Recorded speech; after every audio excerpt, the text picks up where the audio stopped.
Hey guys, welcome. My name is Debbie. If you're not,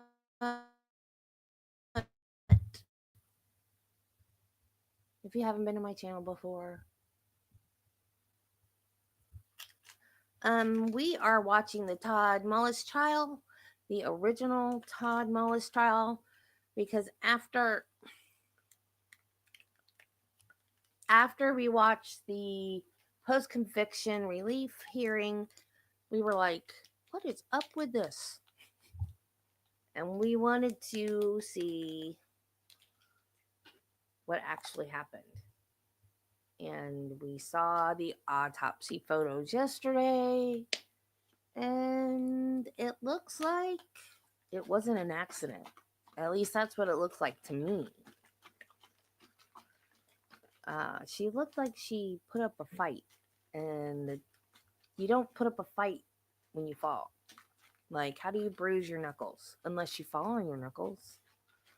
Hey, Jelly Bean. And the theory that was put forth at the post conviction relief, Spike, hang on.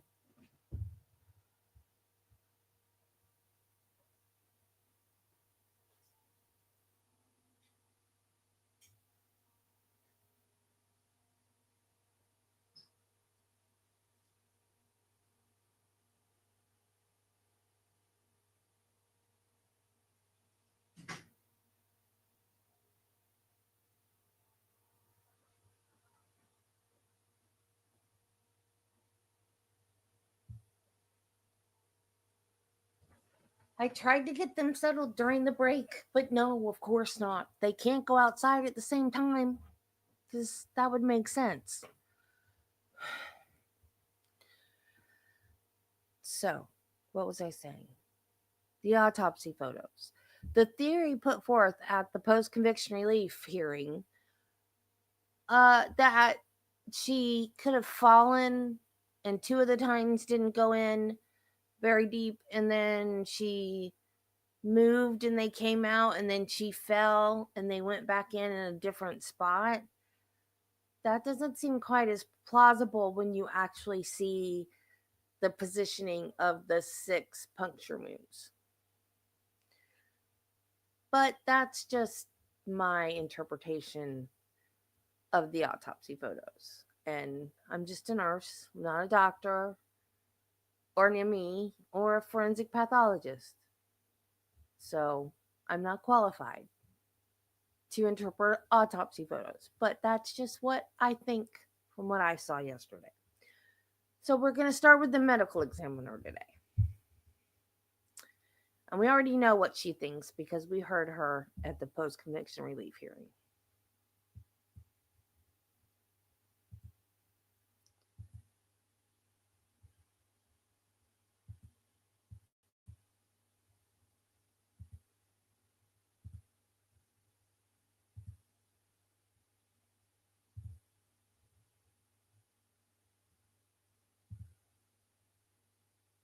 Said nothing but the truth.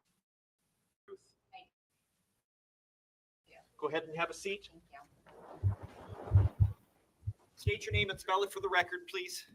Kelly, Kelly, Cruz, Kruse.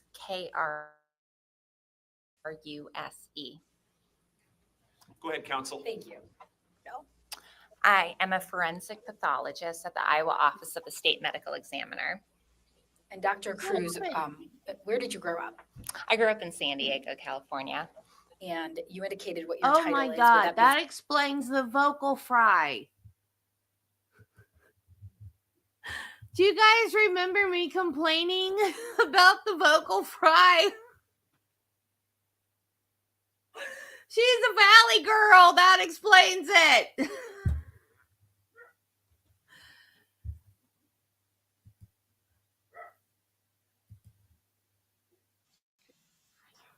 Fair to say that you're a doctor. Yes.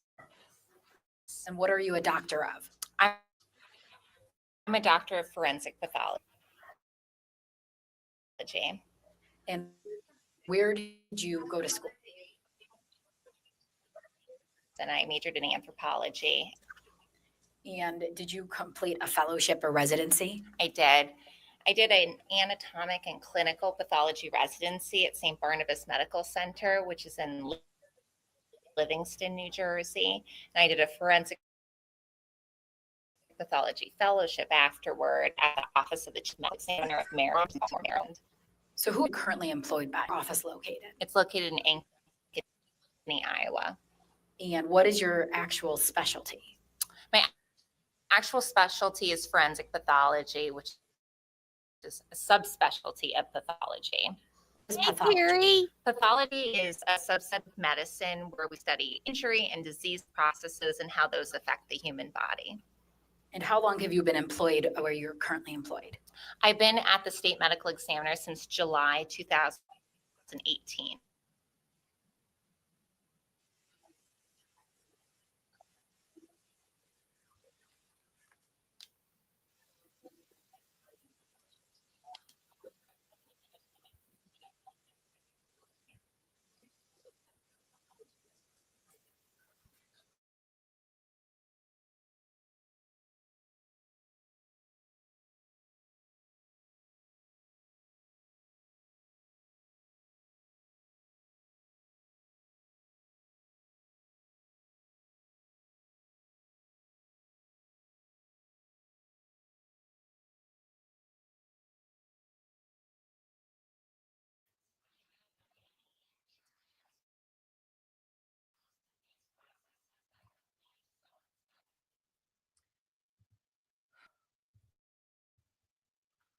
StreamYard's being stupid again.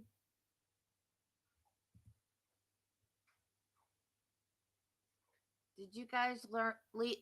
I can't talk now. Did you guys lose sound to the court?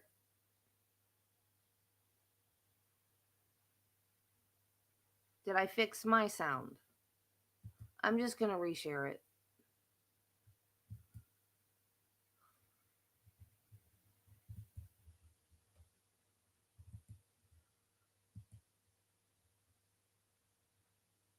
That we determine the cause of death and the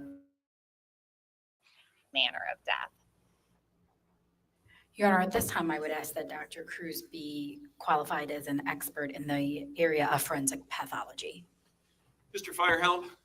No objection. Do you, we're going to talk about an autopsy that you performed on Amy Mullis. Mhm.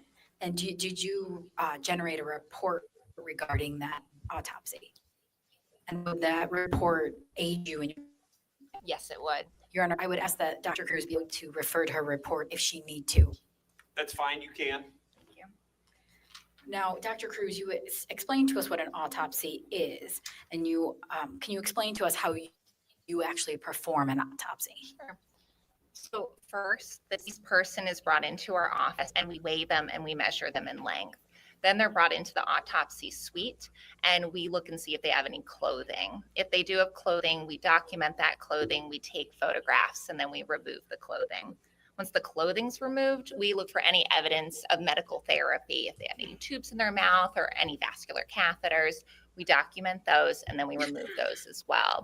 Once all the extra things that are on the body have been removed, then we start our external examination. Here we go top to bottom, and we're looking for any sort of defining characteristics such as hair color, hair length, eye color. We look to see if the person has any tattoos, if they've had any surgeries and have subsequent scars. Then we also look for any evidence of injury. We document the injury, we take photographs. Once we're done with that external examination, we start our internal examination. So we perform a surgical Y-shaped incision, which is in the chest and the abdomen, and we reflect back the skin. That way we can look at the internal organs. Once we can see all the internal organs, we take each organ out one by one. We weigh each organ, and then we look for any evidence of injury or disease in those organs themselves. We also remove the brain as well. During the internal examination, we'll usually take fluids.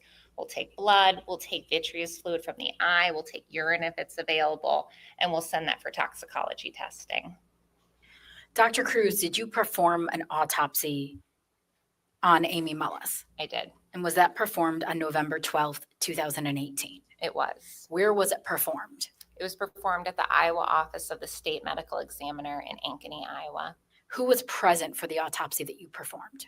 So Travis Seemasath with the Delaware County Sheriff's Office was present at the autopsy, as well as 4 autopsy technicians who are employed by our office to assist with the autopsy process. And how, if you can just briefly describe, how is the body brought to your facility for that autopsy? So for each county, we service most of the counties in Iowa. Each county uses a different method to transport the body to our office. Some use funeral homes, some use ambulances. I'm not sure exactly in this case which one was used.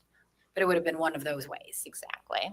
And prior to performing this autopsy, what information did you have? So when an autopsy is called into our office, we'll get a little snippet of what kind of case it is. So I did know that a woman was coming in who had reportedly been impaled with a corn rake. Also, prior to the examination, I talked to Dr. Thompson. He is a county medical examiner. Each county has their own medical examiner who's not a forensic pathologist like me. They can be an emergency medicine physician or a family practice physician. They'll triage cases and do examinations for us out in the field and aid us with our process. So I spoke to Dr. Thompson, and he also informed me there was a woman who had been impaled with a rake, and he expressed concern for the amount of injuries. She showed both blunt force injuries as well as 6 puncture wounds on her back when the corn rake had 4 tines in it. Now, you a moment ago briefly described what you do when you're conducting an autopsy. Is that what you did in this case? I did. So what part of that the exam for the autopsy would you have performed first? So first, Ms. Mullis was brought in. We weighed and we measured her. She was not wearing clothing. Her clothing was brought separately, so we didn't have to remove any. We did look at the clothing that she came with. They were all in separate bags. We photographed and documented them. She had a number of emergency therapy devices on her. Those were all documented and removed. I did a thorough external examination as well as a thorough internal examination. We also did toxicology testing on her. She did not have urine, so we just did it on blood and the vitreous fluid from the eyes. And when you say an external examination, I know you indicated earlier that's a pretty much top to bottom observation. Correct. At some point, do you also take photographs? We do. We take photographs of anything we deem important. We'll take photographs of tattoos, of scars, and obviously any injury that we saw. And there were a number of injuries on Ms. Mullis that we took photographs of. And Doctor, you did in fact take photographs, as you just indicated, of Ms. Mullis. Correct. Your Honor, may I approach? Yes. Doctor, did you have the opportunity to look through those pictures? I did. And are those the pictures that were taken of Amy Mullis's body on November 12th, 2018? They were of her body and some evidence as well. And are they a true and accurate representation of her body as well as the other items that you described? Yes. And before we get to the pictures, when you first performed the exam, did you also photograph the clothing? Yes, we did. And you indicated other evidence. Was there anything else you also photographed? The corn rake in question was also photographed. And you indicated what you do with the external exam. What do you do with the internal exam, specifically in this case? So specifically in this case, since she had a number of external injuries, I wanted to look closely and see if any of those injuries corresponded to injuries in the internal organs as well. The injuries were confined, the penetrating injuries were confined to the chest region. At least her patients aren't alive. Just remember that. It should make you feel better. So I did identify some injury to the lungs as well as blood in the chest cavities. Doctor, I believe you indicated at some point in an autopsy, you generally look if there's any natural diseases. Correct. In this case, were you able to determine if there was any natural diseases? In Ms. Mullis's liver, she had a small cyst, it's just a little opening with some fluid in it. It was benign. Did you believe that to be fatal in any way? No. Your Honor, at this time, I would ask that State's Exhibits 49 through 65 be admitted into evidence.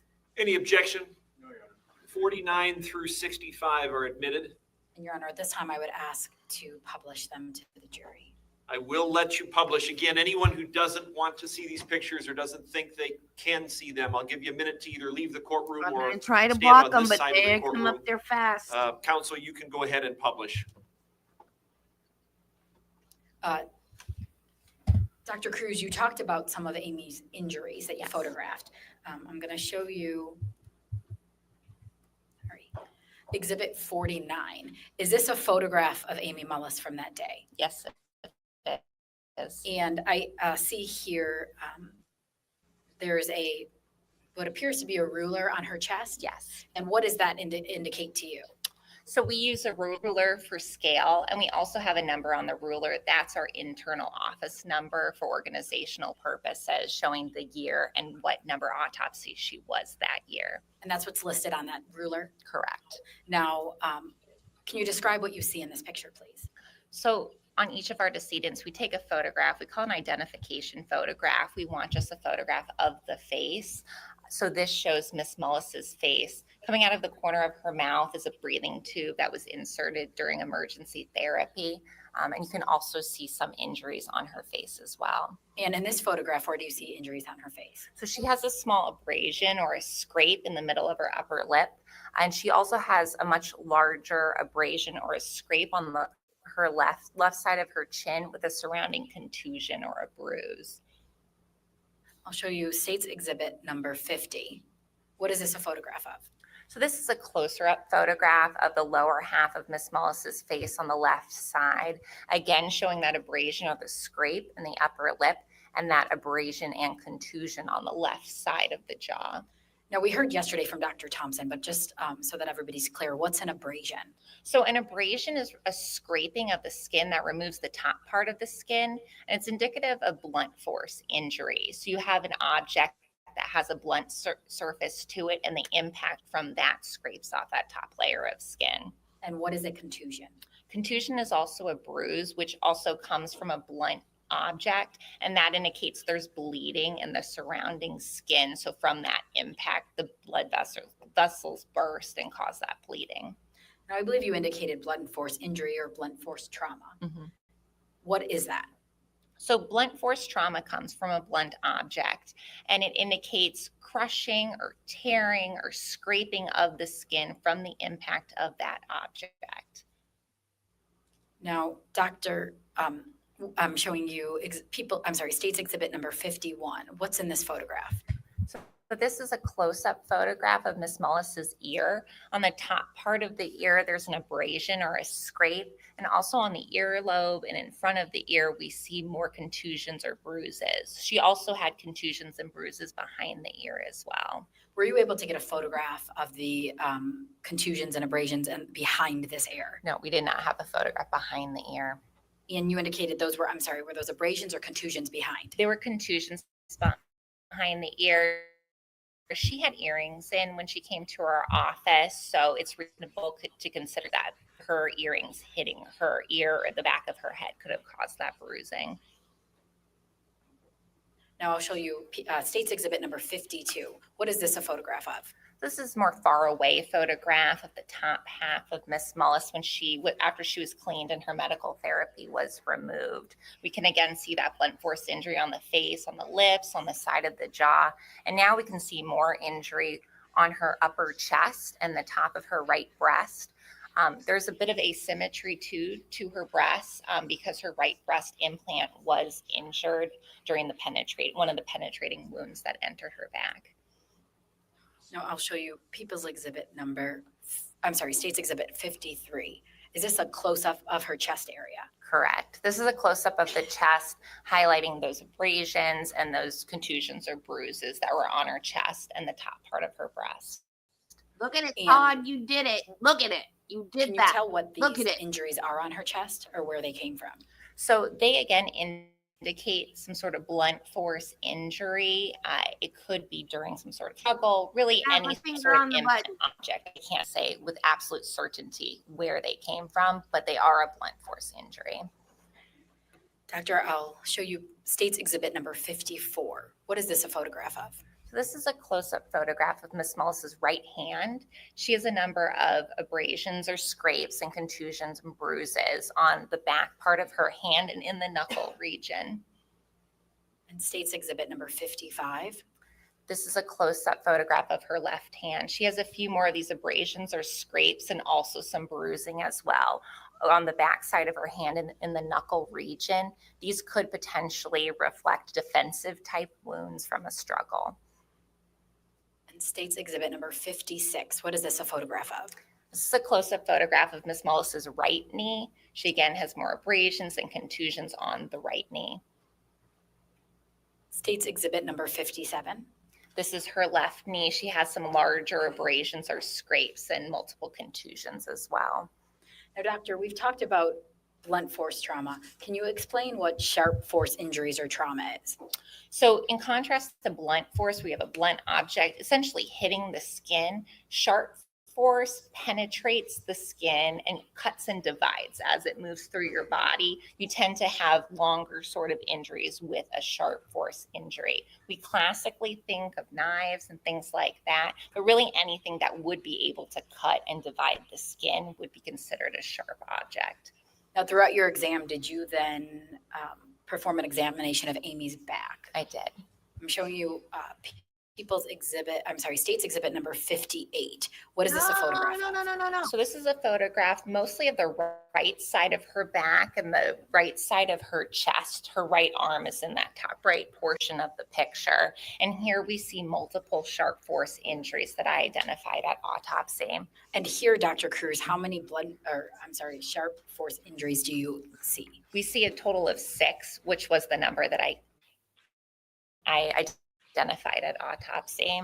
And just so we're clear, there's one right on underneath, or on the picture on the right side, one underneath that appears to be arm. Yeah, under the armpit area, she had one. Doctor, I'm going to show you State's Exhibit number 59. What is this a photograph of? So this is another photograph of the right side of her chest. Now in the rightmost portion. Come on, StreamYard. Of the picture, that's a chest tube. An incision was created and a tube was inserted during emergency therapy, and that's to get any sort of blood out that's potentially in her chest cavity. So that's not considered a wound, but right to the left of it is a sharp force injury. And then would it be fair to say that the one you just described, you go to the left of that and you see a second one? I do. So the first one on the right entered the chest cavity through the ribs, and that's the one that also exited the chest cavity on the anterior surface and punctured the right breast and breast implant. Then if you go more to the left, above the M on the ruler is a second sharp force injury. In my report, just for the purpose of organization, I made them A, B, C, and D. So the first one on the very right, I called puncture wound A.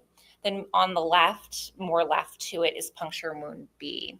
So puncture wound B entered the soft tissue and the chest cavity in between the ribs as well. This one hit the right lung in 2 different spots. Then it continued on and went through the diaphragm, which is a bit of muscle that separates your chest cavity and your abdominal cavity.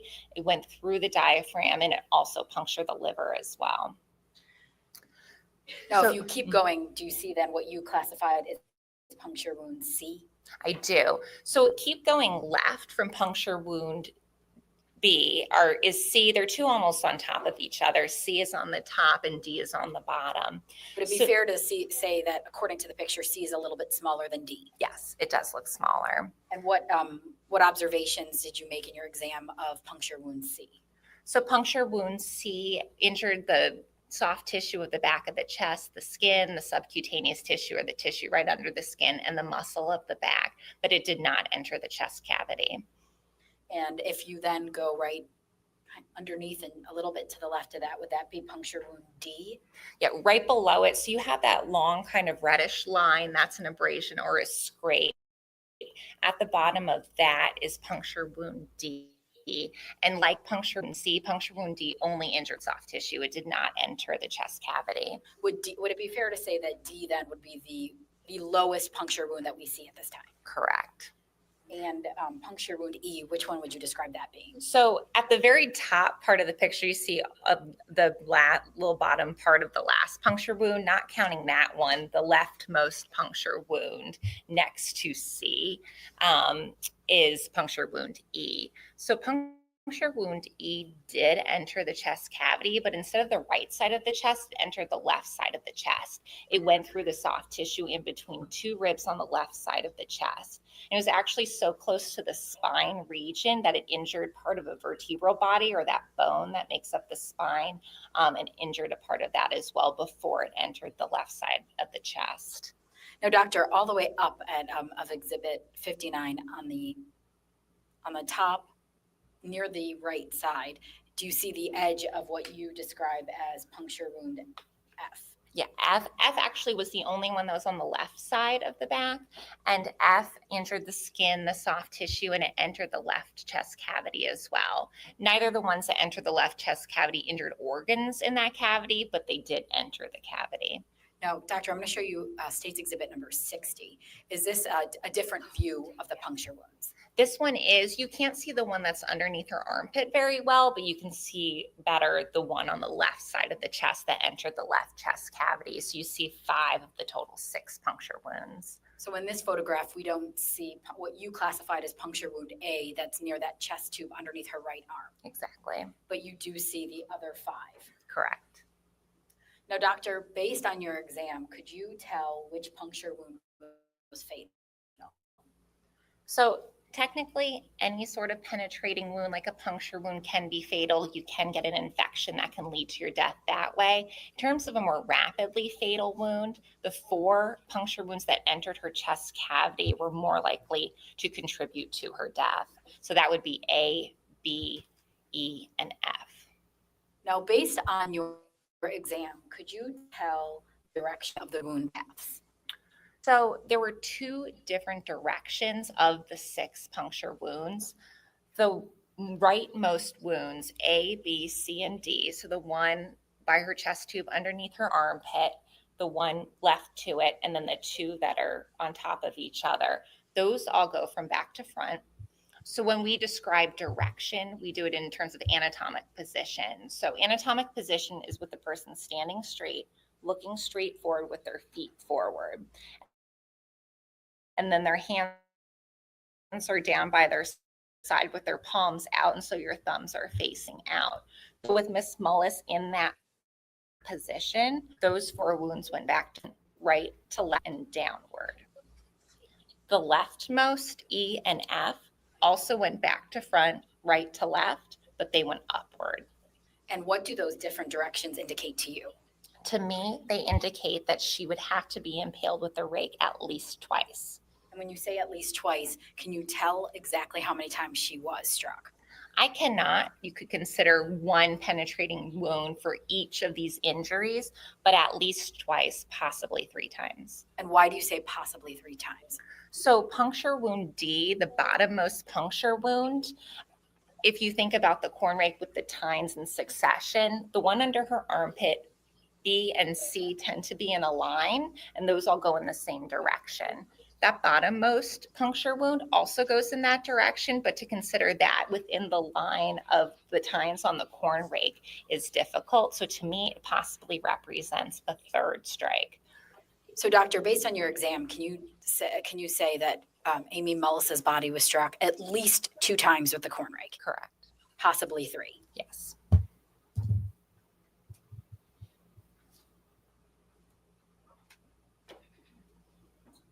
Doctor, what caused Amy Mullis's death?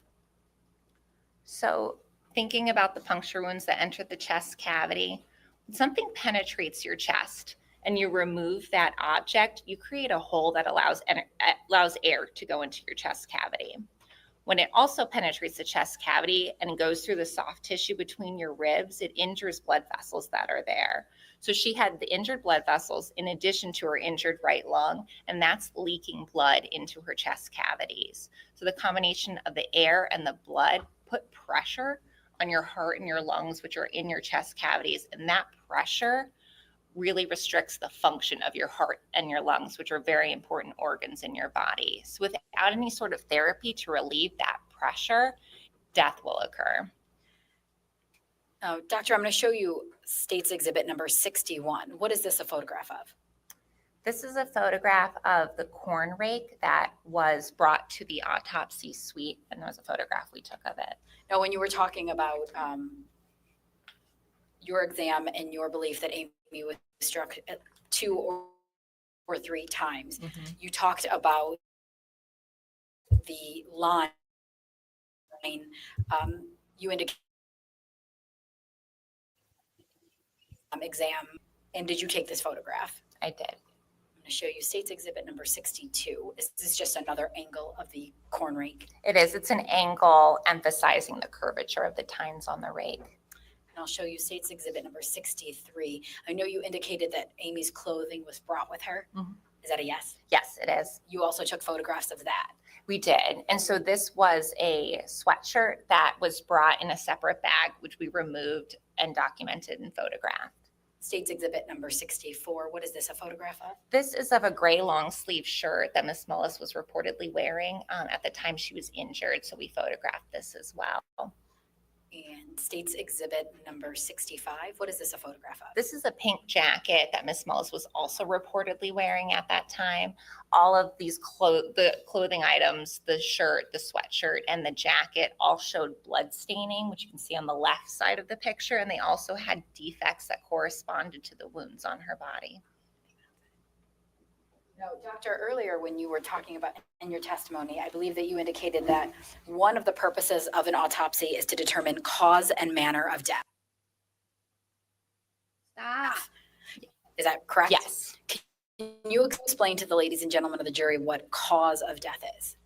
So cause of death, it's an disease process that ultimately leads to some immediate death, can be more delayed, but it starts a sequence of events that ultimately leads to someone's death. And there are numerous possibilities for cause of death. And in this case, were you able to determine Amy Mullis's cause of death? Yes. And what was it? Sharp force injuries of torso. And you also indicated that your part of your exam is to determine the manner of death. Correct. And can you explain what that is, manner of death? So we have less options with manner of death. We actually have 5. One is natural. So that's any sort of death that results from a natural disease process. It's really just describing the circumstances surrounding someone's death. We also have suicide, which means death at the hands of oneself. We have homicide, which is death at the hands of another. Accident, death to unforeseen. Considered all options. We performed a thorough examination, toxicology investigation, and we can't confidently say that their manner of death is one of the other 4, then we say it's undetermined. And in this case, what was the manner of death? Homicide. Now, Dr. Cruz, could you tell from your exam when Amy's blunt force injuries, the ones on her face, her arms, her knees, and her chest area, not the fatal ones on her back, when those would have been, when those injuries, when Amy would have sustained them? So looking at blunt force injuries when we're trying to determine timing, we look to see if there's any sort of hemorrhage, which is bleeding around those injuries. You're going to have hemorrhage or bleeding when your heart is still pumping. And these all had associated hemorrhage. So I can say it either happened before her death or around the time that she was dying. I have nothing further, Your Honor. Cross-examination.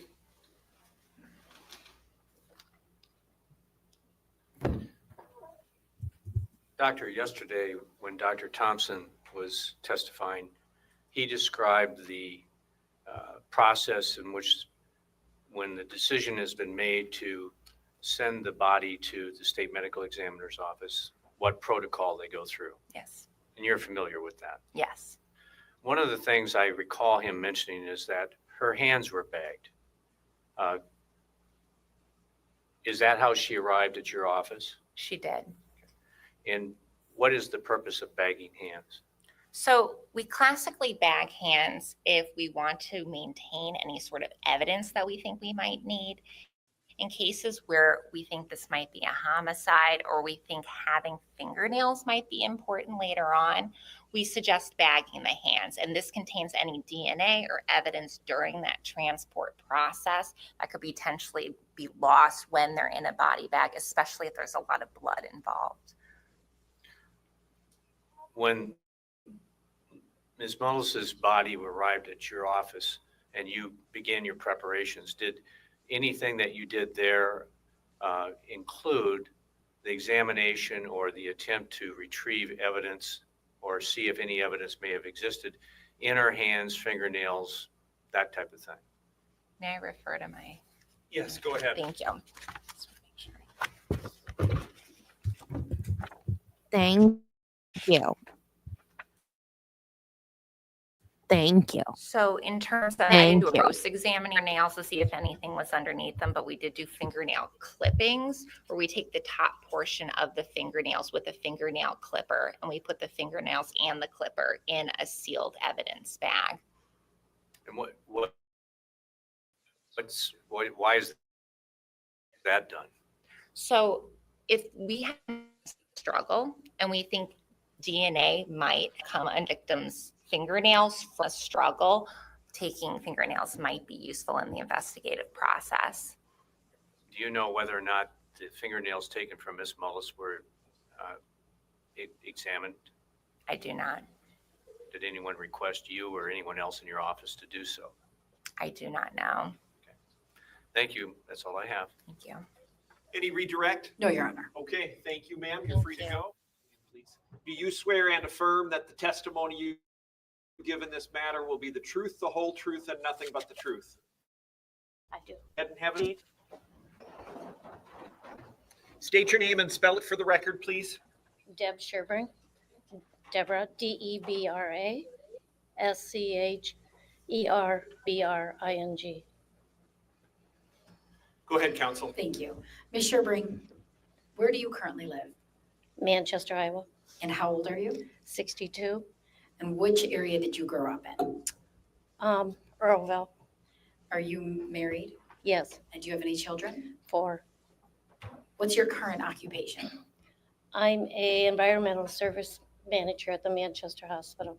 How long have you been employed there? Next year will be 30 years. Now, Ms. Sherbring, did you know Amy Mullis? To see her. And how was it that you knew Amy? Amy worked in ER, and I would go in there and clean. And when you say in the ER, was she worked in the emergency room She worked in the emergency room as a nurse. at Regional Medical in Manchester? Correct, The same place you've been at for 30 years. correct.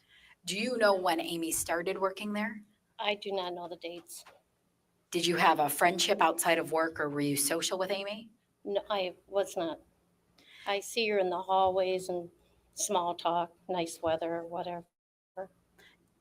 And at some point, did Amy stop working at Regional Medical Center? Yes, she did. Do you know when that was? I do not.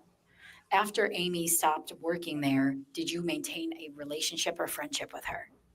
I did not. Did you see her at all in that time?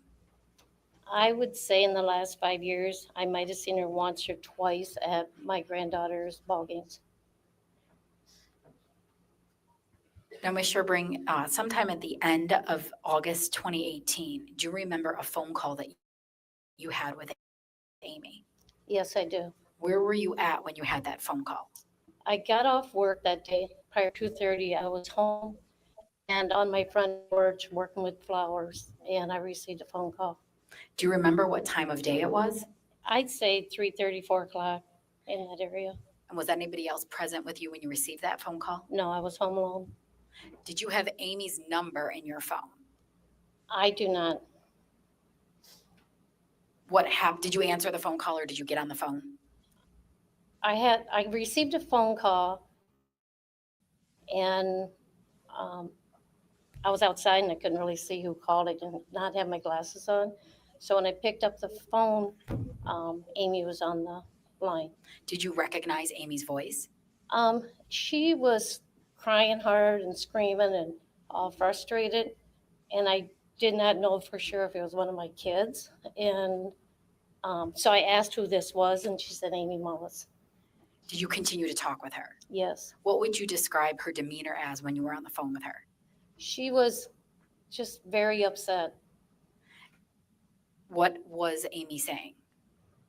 She asked me if I hear any rumors about her, and I said no, I did not. And being as I worked at the hospital, she was crying that she said she was having an affair and it wasn't true. And if I heard any rumors at the hospital, please stop them. I did ask if I was saying something, and she said no, but being you work there, I think you hear things, and please stop them for. Do you know why Amy called you? I do not know. I thought because, I don't know, I think she was looking for someone that worked at the. That's a good way to spread the rumors further, is to call up people and say, there's a rumor going around that I'm having an affair. Don't tell anybody, and stop them if you hear anything. And then you go to work the next day and you go, I got the weirdest call from Amy Mullis. Have you heard that she's having an affair? Yeah, don't do that. That's really bad strategy. The hospital. Because prior to that, had you heard any rumors that Amy was having an affair? I did not. During that conversation, what did Amy say anything additional to you? Yes, Amy's all upset, and she was crying that if her husband Todd would find out, that he would kill her. And she kept screaming that several times. And then she said, if Tristan, you do not know what it's like to have Tristan tell you if Dad finds out you're going to have an affair, he'll kill you.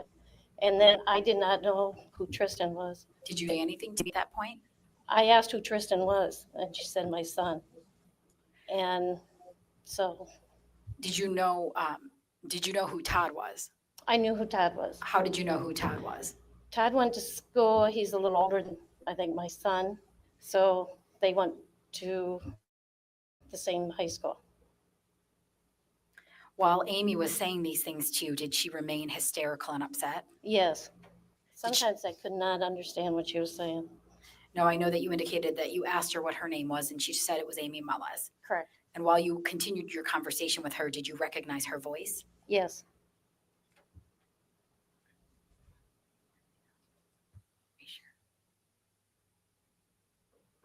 I have nothing further. Cross-examination?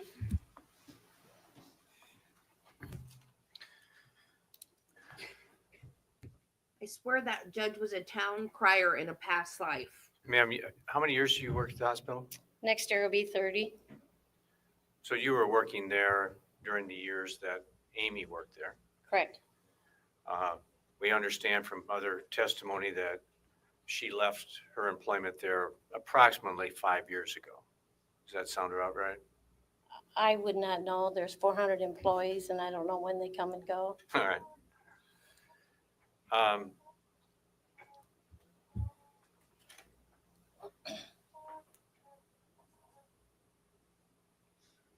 You indicated that when she called you all upset about this, that you had not heard any rumors about her.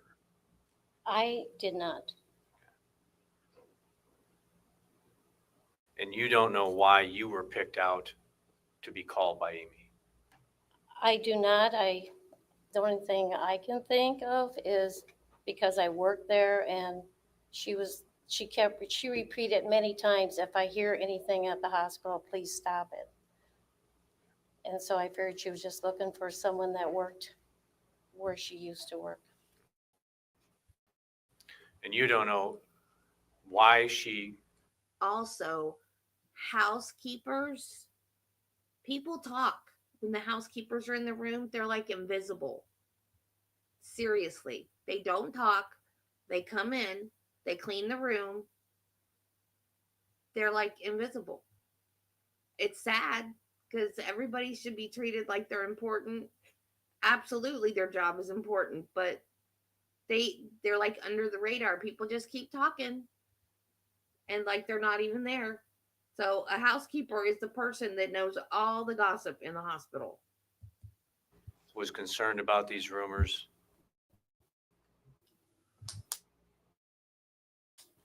I do not. Okay, thank you, ma'am. You can Thank you. step down. Please state your name and spell it for the record. Angie Burr, Angibur, Make sure to speak into the microphone so we can hear. Do you currently live in? Earlville, What area did you grow up in? Earl, What is your current occupation? a lab tech, Where do you work? Manchester Family Vision Center. And are you married? Yes, Do you have any children? 3, And how old are they? 11, 7, and 6. Did you know Amy Mullis? Yes. How did you know Amy? Our daughters are friends. When you say your Became daughter, friends, and then was friends with her at the time.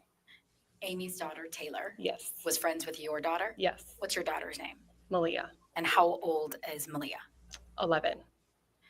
Did you and Amy become friends? Yes. And how long have you and Amy been friendly or friends for? 5 years. Did you know Todd Mullis? Yes. How did you know Todd? I just knew of him. We went to school at Macocata Valley. When you say you were friends with Amy, what kind of things would you do together? We went to movies. We went out to eat. We went to the pool together. We went to each other's houses, How would you communicate when you would talk with Amy? usually on the phone. Did you ever hang out with Todd Mullis? With Amy. And in what capacity? When we would go to, I think 2 times we went out to eat, and then a couple of times we went to there on the hill. They had bonfires. Do you remember a day in the fall or near the fall of 2018 when Amy sent you a text message? Yes. Do you remember what day that actually was? No, I do not. Do you remember, what do you remember about it? It was like fall season for high schoolers. And do you recall a school in session or was it summer break? School was in session. And I know you indicated that you would usually talk to Amy. Sometimes you text as well. Yes. And you received a text message from Amy that day. Yes. And what did it say? Call me. What did you do then? I called her. And when you called Amy, what did you observe? She was upset. I could barely understand her. And she was crying because Tristan did not want to get on the bus that morning because he didn't know if she was going to be there when he got off the bus. And said that Todd found out about an affair and she wanted the rumors to stop. Now, during this conversation, what was Amy doing?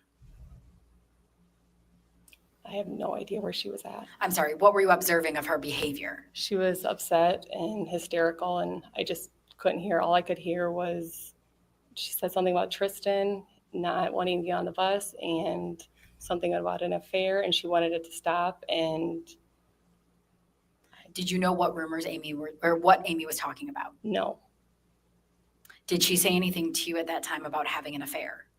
just that the rumors needed to stop. And did she refer to what the rumors were? An affair. Now, Ms. Burr, another time were you at a bar with Amy where you had a conversation with her? Yes. And do you recall when that conversation took place? When? Yes. It would have been winter time on a Friday night. So would it be, Amy's death was in November 2018, correct? Yes. Would it have been the winter before that? Yes. And do you recall what month that would have been? It was probably one of the first Fridays in January. Is anybody else present for that conversation? Relay any information to you about her relationship with Todd? Just that she could never leave him because she didn't want to leave the kids. And did she tell you if she was happy or unhappy? She said she was not happy, but she wasn't going to leave him because she didn't want to leave the kids. So take the kids with you. I have nothing further, Your Honor. Cross-examination.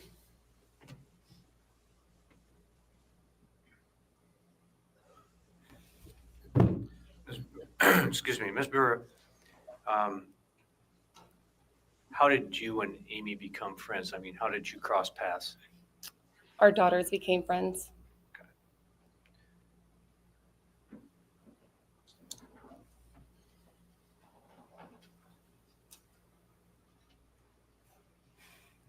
And about how far back would you say it went when it became just your daughters being friends to where you and Amy as parents became friends? 2 years. Okay. And at least on a couple of occasions that involved you and your spouse and Amy and Todd going out to dinner, Yes. and your family being invited to some ground where they'd have bonfires. Yes. That was on the Mullis farm. Yes.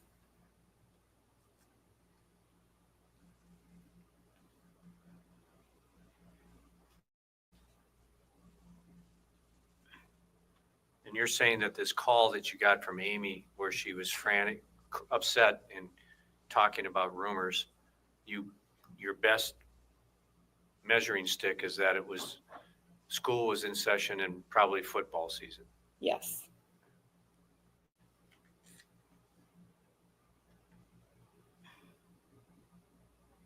But you're telling the jury today you had no idea what she was talking about. No. That's all I have. Thank you, ma'am. Nothing further, Judge. Okay, thank you, ma'am. You're free to go.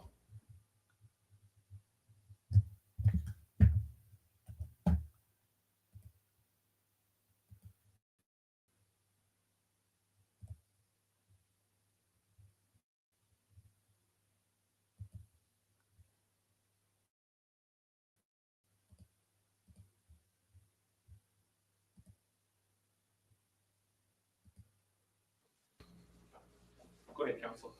Sir, can you tell us how old you are, please? 49, And what area do you currently live in? around Animals, And what area did you grow up in?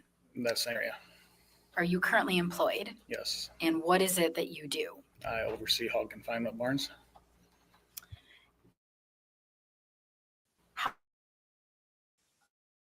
How long have you been doing? Describe what that means. Producer that owns the building as far as care and daily care and marketing and do all the legwork behind it. They have to do the day-to-day stuff. I take care of everything else. And did you have a set place you would work, or do you work in different places? It's all over. And would it be fair to say that you go to different farms around the area that you work in? Yes, And do you know how many farms you work at? at 142 or 3. And specifically, back in 2018, did you work on the Mullis farm? Yes, And in what capacity did you do work at the Mullis farm? No. just overseeing their hog operation. I was there, depending on site health, anywhere from bi-weekly to maybe once a month, just depending on like the sizes and Farm. about 7 years probably. And who did you communicate with regarding the business side of the hog barns? Usually Todd, sometimes Amy, but usually Todd. And how would you communicate with Todd when you would communicate with him? If I wasn't there, on a text message, How would you communicate with Amy? your phone. Well, at some point, did relationship to some other type of relationship?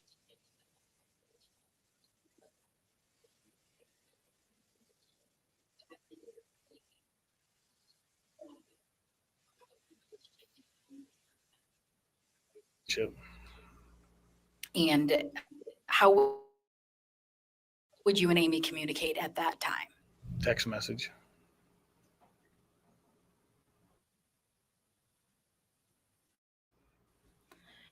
When would you and Amy for your physical relationship?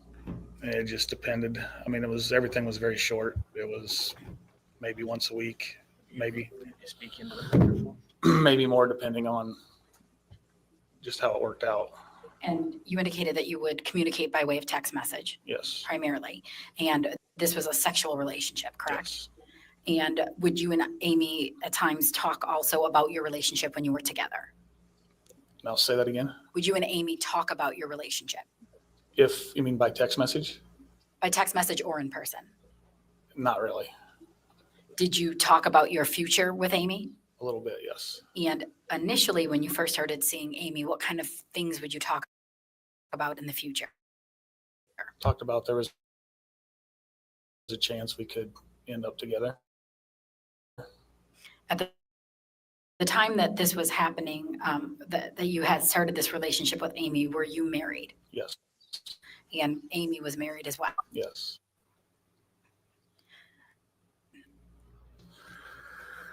And then I denied it and said it was over some other stuff, dealing with kids and sports and showing livestock.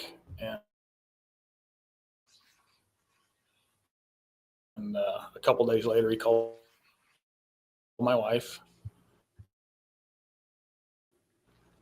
and talked to her about it. And then approximately, When you say that Todd confronted you, do you know the exact date that he did? no, I don't.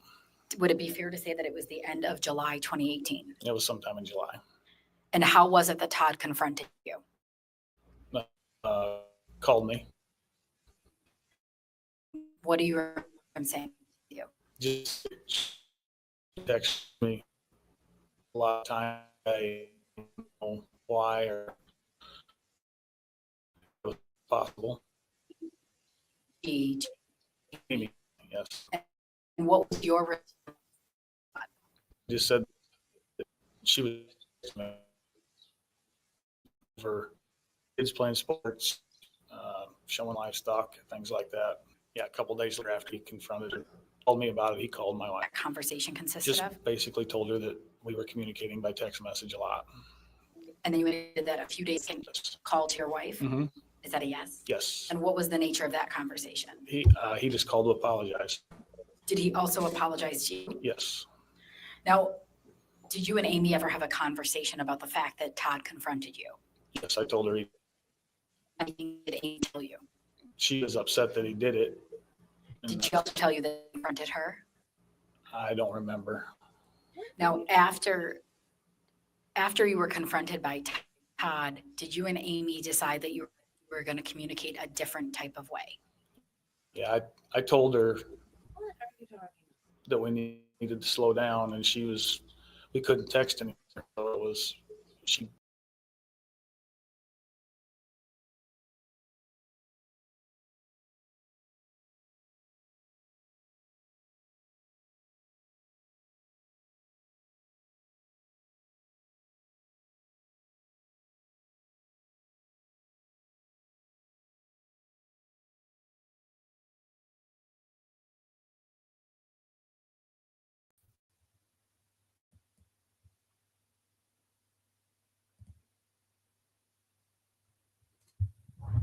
Sorry, guys.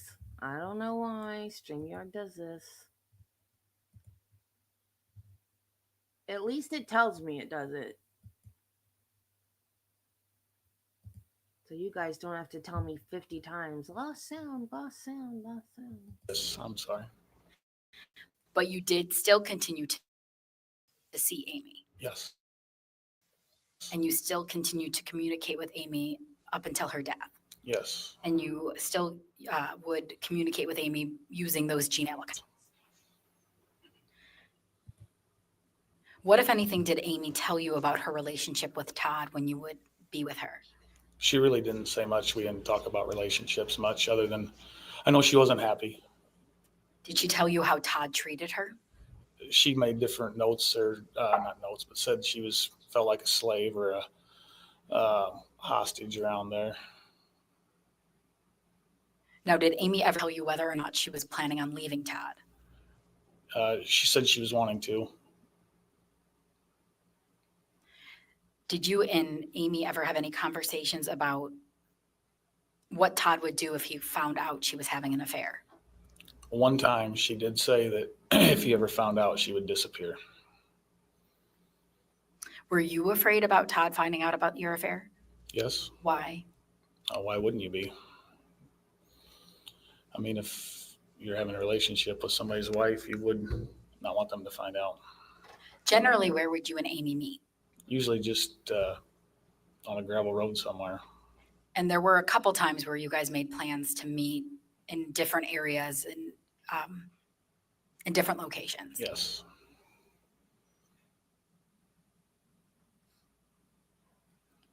When was the last time you saw Amy? I don't know the exact date. It was sometime before she had her surgery. And where did you meet that time? I don't remember. And that time that you met, do you believe it was days before her surgery? Yeah, it'd have been a few days before. And did you guys have sexual relations that day? I don't honestly remember. You previously talked to police about about all of these things, correct? Yes. And in fact, you talked to the police shortly after Amy's death. Yes. And you indicated to them that you believe the last time you saw her that you did have some type of sexual relations. It wasn't, it was not sex, it was oral. So you do recall that there was some type of There would oral have been sex. some of that, yes, not sex. I guess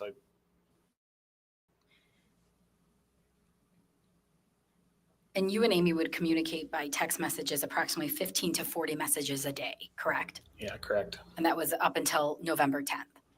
Yeah, I guess, I assume. Now, Jerry, where were you on November 10th, 2018? I was at home.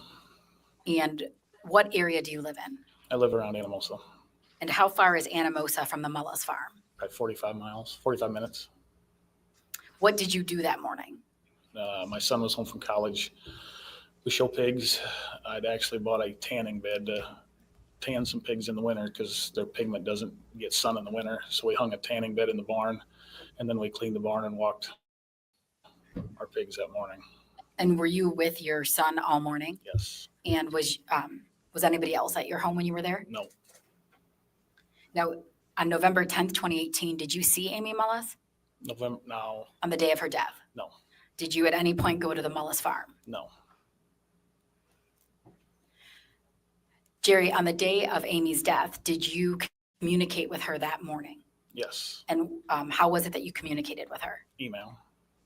And did those emails start at approximately 7:40 in the morning? I don't remember the time, but I'm sure they did. Judge, may I approach? Yes.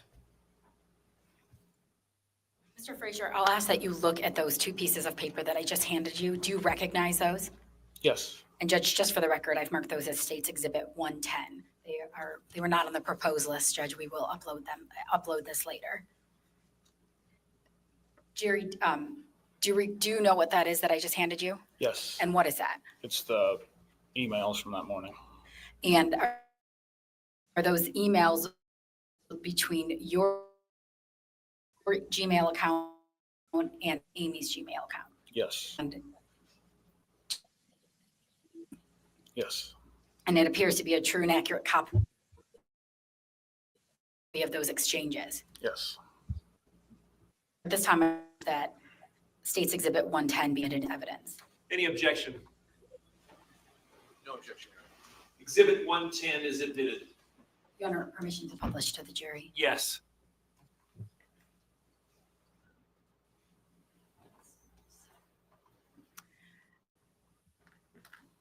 Jerry, at the top, it indicates the Gmail address, Jerry Frazier at jerryfrazier70@gmail.com.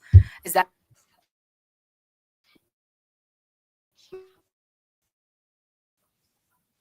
account of 0@gmail account that you would email Amy to? Yes. Now I'm going to scroll down this exhibit until the end, which would be the end of yours.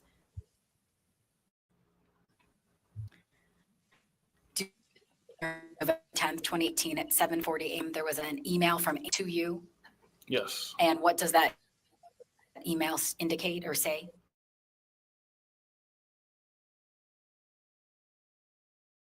Did you then respond from your Gmail account? Yes. And what did you respond? It just says, morning, I slept horrible, must have slept too much in the late day yesterday. The same date at 8:04 a.m. Did Amy then respond to you from that same Gmail account?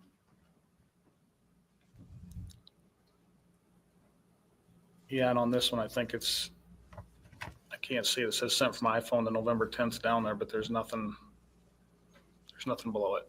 I think if you go to the next So it page. says not really? Do you see that other part? If you go to the next page, do you see it? Oh, I'm sorry. It's on the bottom of the next page. It says, bummer. Well, take it easy today. Take some NyQuil or Benadryl tonight. It says, bummer. Well, take it easy today. Take some NyQuil or Benadryl tonight. You'll sleep amazing. You probably don't feel any better since you didn't sleep good, I assume. Now, if you go up from there at 8:06 a.m., you responded and wrote, not really. Yes. At 8:10 a.m., Amy from that same account then responded to you, and what did she write? It says, well, that sucks. Wish I could be there to take care of you. I'm a pretty good nurse. I don't like to see you sick. At 8:41 a.m., did you then respond? I said, I'll get better. And then at 8:49, what did Amy write? It says, well, you better. I'm not ready to part ways yet, Fraser. Do you have anything to do today? And what did you respond at 9:18 a.m.? I said, just need to go. And at 9:30 a.m., did Amy respond? It says, I see. We'll rest up today then. And at 10:12 a.m., did Amy then write you another message? It says, you know what I'm doing today? Cleaning fucking like fixtures in the barn. WTF. And did you respond at 10:14 a.m.? I said, nice. And was that the last time you communicated with Amy? Yes. Now, Jerry, you indicated that the day that this happened, you were in Anamosa, Yes. and you indicated that to the police, correct? Yes. Did you also give the police access to your Gmail account and your phone records? Yes. And you were in, as you indicated, you were in Anamosa all day. Yes. I have nothing further, Your Honor. Cross-examination. Your history with the Mullis farm goes back about 7 years. Yes. And I believe you said the frequency ranged from a couple times a week, maybe once a month. Yes. Were there Yes. What was there basically a repeating time of the Our market hogs, there was a downtime to get the barn cleaned before new pigs come in. Okay.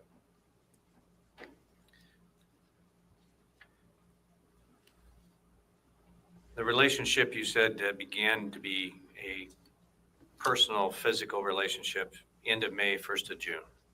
Yes.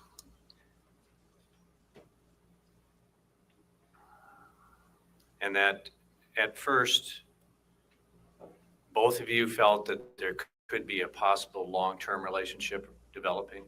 Yes.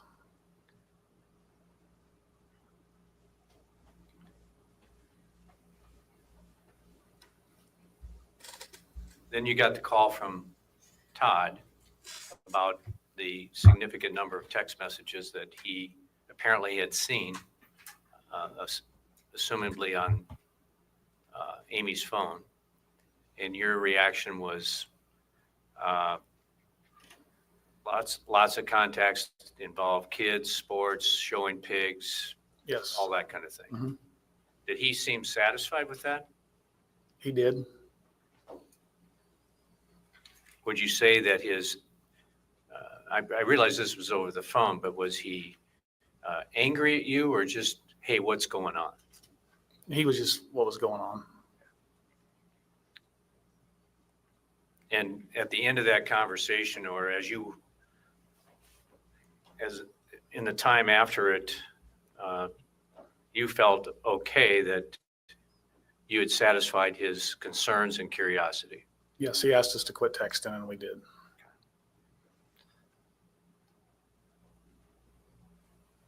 Did he say anything about calling your wife? I don't remember if he said anything about it, but of course she told me as soon as he did it. Was your wife take on this that he was a little crazy? Yeah.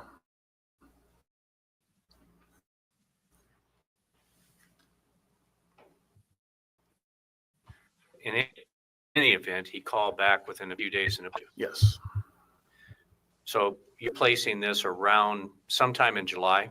Yeah, mid-July. provide professional company to the Mullises up through the time of Amy's death. Yes. And that involved contacts with Todd, Yes. Amy, Yes. more so with Todd than Amy. Yes. Would this be times when you would come to the farm and meet with him personally? Yes. Did he ever show any animosity towards you or anger that he still suspected something of you? Never. Was there a time around when the state fair was running in Des Moines that at least it was discussed between you and Amy that you might get together there? Yes. Did that happen? One time it did. One night it did. Yes.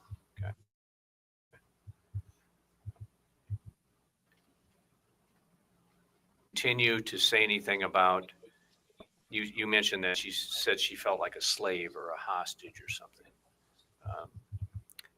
Did it appear to you that she had significant independence and could do things on her own?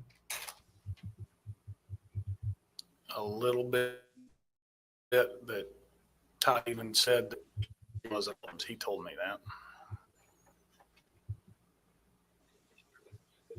Did she share with you that she was spending quite a bit of time away from the farm because of a death of a grandparent and a health issue with an uncle? Yes, I knew she was doing some of that. Okay. Would you have visited the farm in the months of September and October? Yes. It seems from the evidence that we've heard so far that it was during those months that both, well, I guess grandma died in the summer, but then this uncle had this serious health issue in September, I believe. Yeah, I don't know time frames. Okay. But based on your personal relationship with Amy, you would know that if she had left the farm and gone to be with family. She would tell me she was leaving.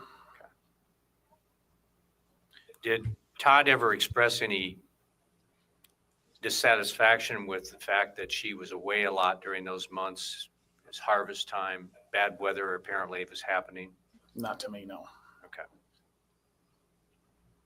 Jerry, I think when we had a deposition earlier in the summer, I asked you if there was a time when, and I think you said today, you talked to Amy about maybe slowing things down. Mm-hmm.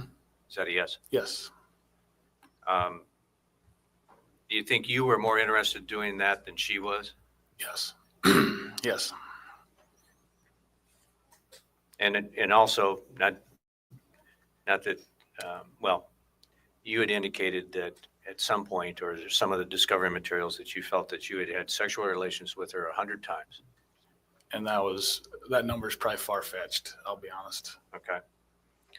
And this was whether it's gravel roads or cars or hog buildings, some motels. Now, there was maybe a couple, and they were an hour in the afternoon. And into the fall months, would you say that you were taking more of an effort to try to cool this thing off? I would still communicate with her. When she communicated, I would communicate back.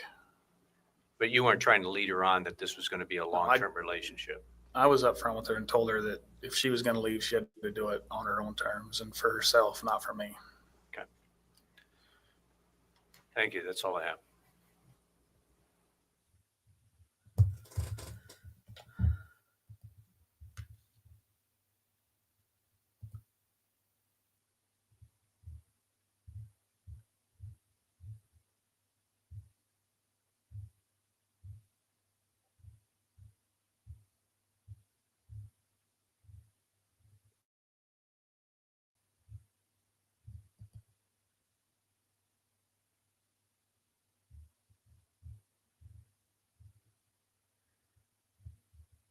Patricia Christopherson and Carrie Cowan.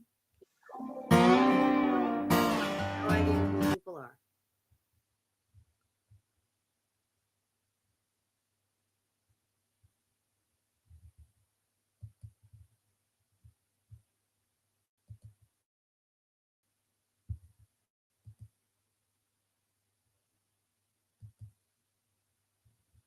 Quit buffering.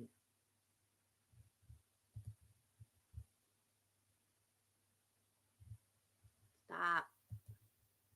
Stop. Stop buffering. Wait. Why do we have no sound? Why is there no sound? Hello?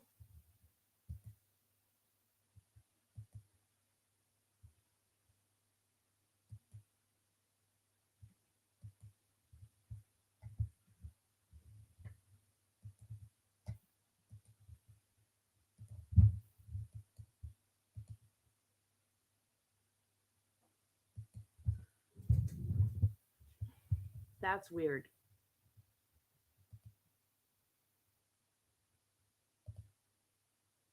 Because I have no sound.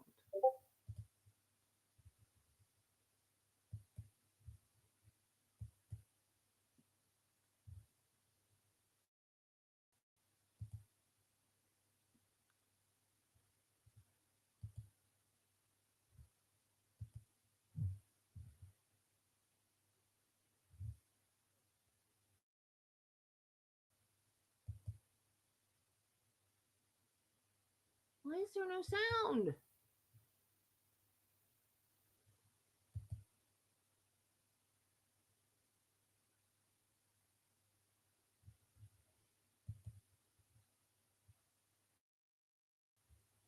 What is happening?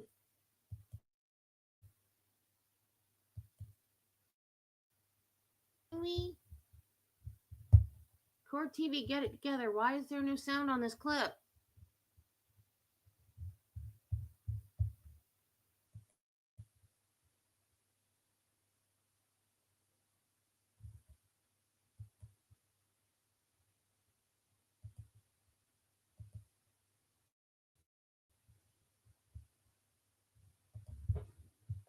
It's only like a half an hour, but it's 2 witnesses. I don't want to miss 2 witnesses. I mean, I guess we could turn closed caption on. Well, I don't even know if you can, because this isn't YouTube. This is their website.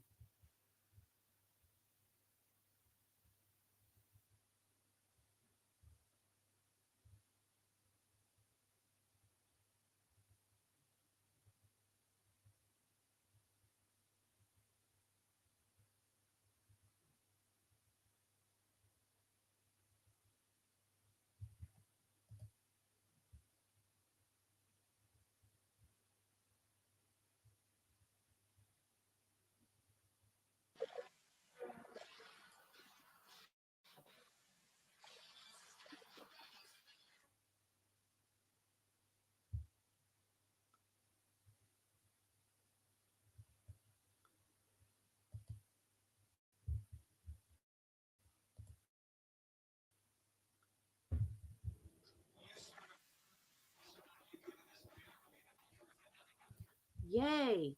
That was weird.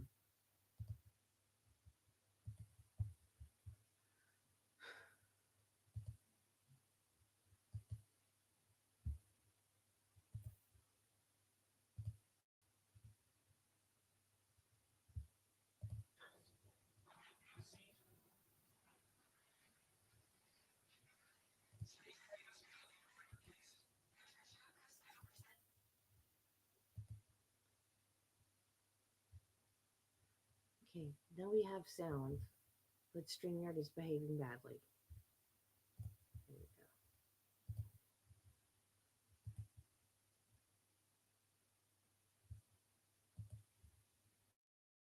Then PATRICIASSON. How old are you? 30, Where do you currently live? Incan, Garner, Employed? Iowa, And where is that located? and Ankeny. And who do you live with? My husband and my daughter, How old is your daughter? 3. Did you know Amy? Yes. How did you know Amy? My husband and my family, we live next to Amy's mom and stepdad, And what are their names? Randy and Peg And is their last name Munson? Munson, yes. When did you, if you recall, when did you first meet Amy? I don't remember the exact timeline, but it was shortly after my daughter was born. My daughter took to Randy and Peg like Nana and Papa, so we would go over there a lot. And Taylor came down for tumbling, and so then they started coming down more frequently.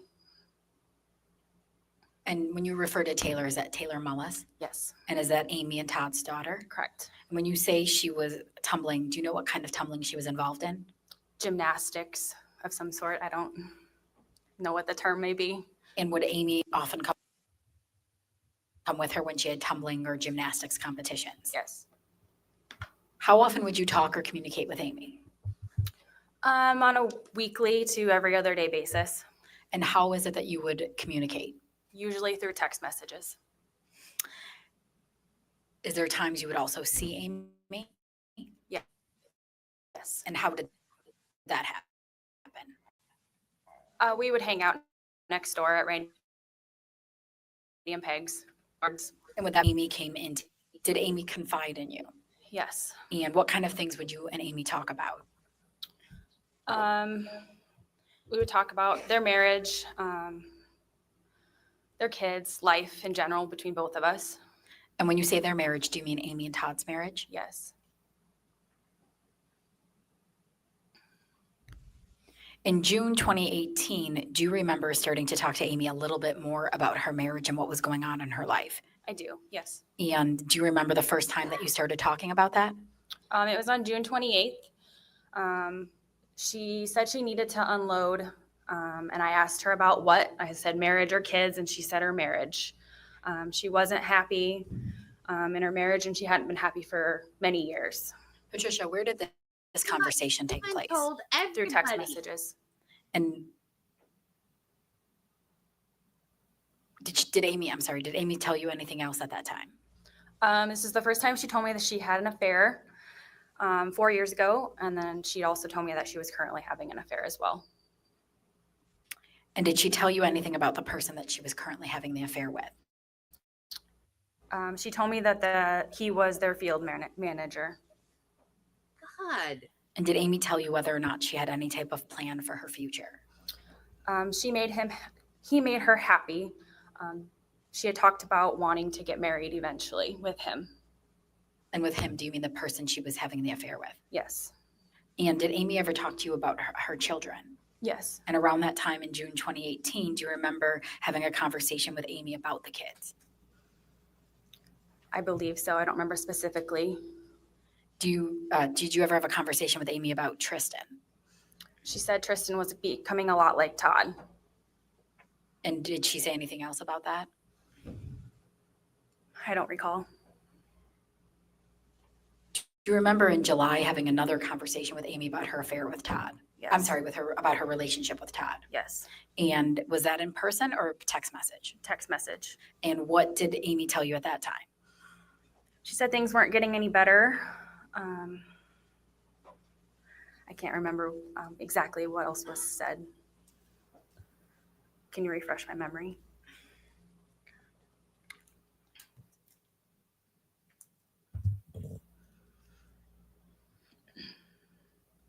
Your Honor, may I approach? Yes.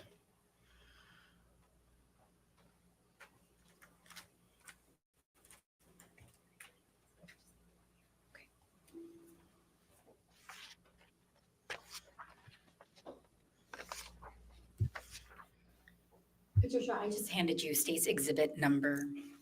Nobody deserves to get murdered. But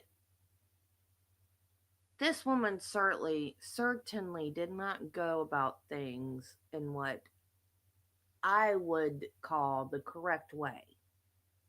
If you're not happy in your marriage, get a divorce. And if you are going to have an affair, don't tell everybody. This woman had very, very, very poor judgment. It's embarrassing that she was a nurse. Nurses have to have critical thinking. The very first test that you take to get into nursing school is a critical thinking test. That is a test that you can't study for. That is just a test to see if you have the type of thinking that a nurse needs to have in order to do the job. And it amazes me that this woman was able to pass that test because her thought processes are just not what they need to be. 68, I believe. Is that right? Can you look through that? I think you are. Can you look through those briefly and then look up when you're done doing that?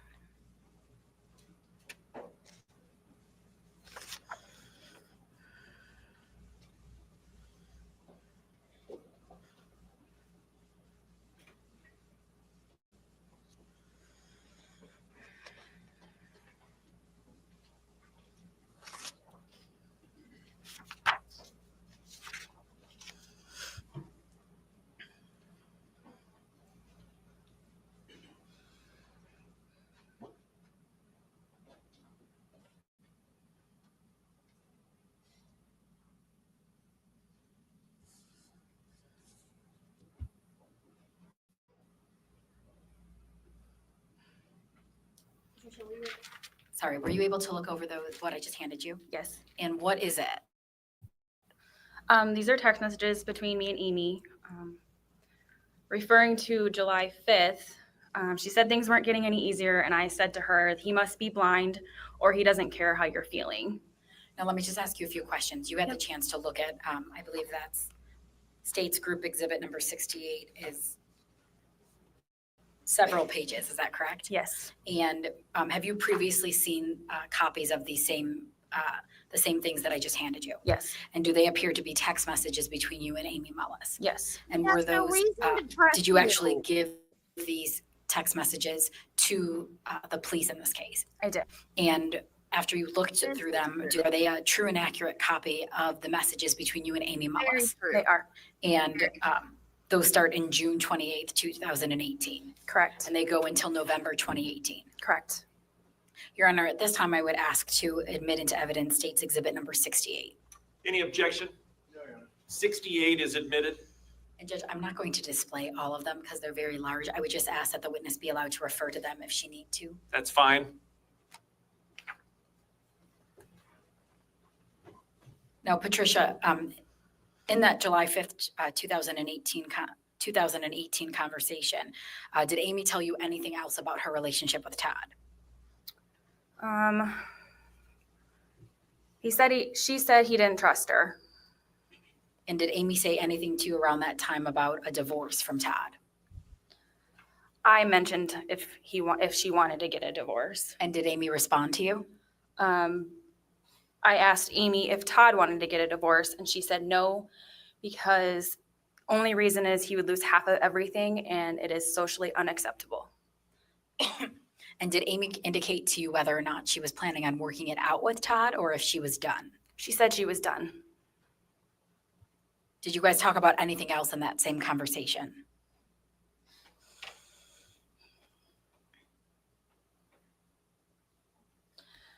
We talked about them making plans to get a divorce after Jerry's daughter graduated from high school.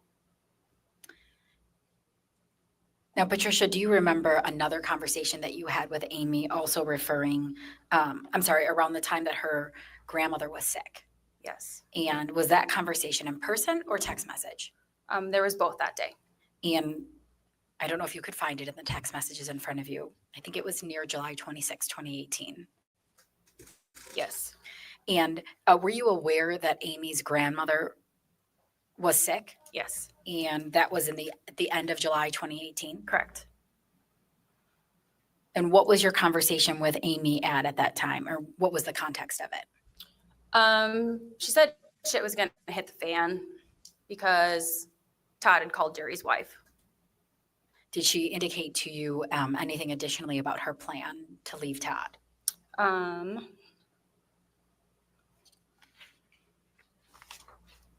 At that time, no. Did she, when you say that she said shit was going to hit the fan, did she say anything else about Todd in your text messages?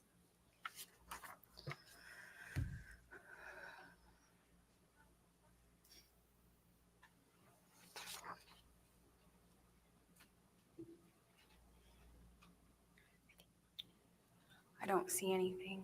Around that same time, did you have an in-person conversation with Amy? Yes, we did. And where did that conversation take place? It took place on Randy and Peg's deck. And do you recall when that conversation was? It was July 26th that evening. Was anybody else present for that conversation? No. And what did you and Amy start talking about on that day? I asked her why Todd would want to call Jerry's wife, and she honestly had no idea. I told her that Jerry must have done a good job covering it up if his wife still didn't expect anything. We went on to have a conversation about that Todd gave her $1,500 to do whatever she wanted with it, and I suggested to her to save it for divorce fees. And she went on to tell me that Todd did not allow her to have a debit card, only checks and a credit card. Todd gave her $1,500. She went on, I asked her why she stayed, and she said she was scared of Todd, and if he found out about wanting a divorce or an affair, that he would kill her. Did she tell you anything else about if anything ever happened or if she ever went missing, what to do? She said, she told me, don't be surprised if Todd did something.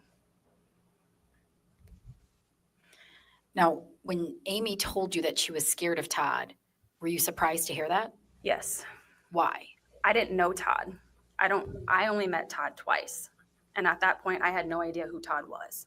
I didn't know his personality. I just knew that Amy was scared of him. He had a bad temper, and that's all I knew. And you didn't learn that information until July 26, 2018? That she was scared of him? Yes. Correct. And when you say you've met Todd twice, what are the 2 times you've met Todd? I met Todd for the first time at Amy's grandmother's visitation, and then I met him again at Amy's visitation. Now, did you also have some text conversations with Amy on August 1st, 2018?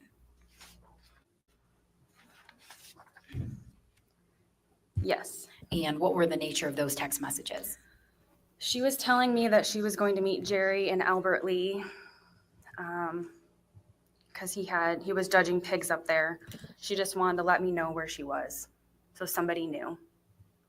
Now, in the months of August and September, did you still communicate with Amy? Yes, And was that by way of text message? usually. And sometimes in person when she would come to Ankeny? Correct. And during those months in August and September, would she still talk to you about her relationship with Todd and with Jerry? Yes. Around October 15th, 2018, did you receive some messages from Amy? Yes. And what were the nature of those text messages? She had just left Ankeny after being with her uncle. She texted me and told me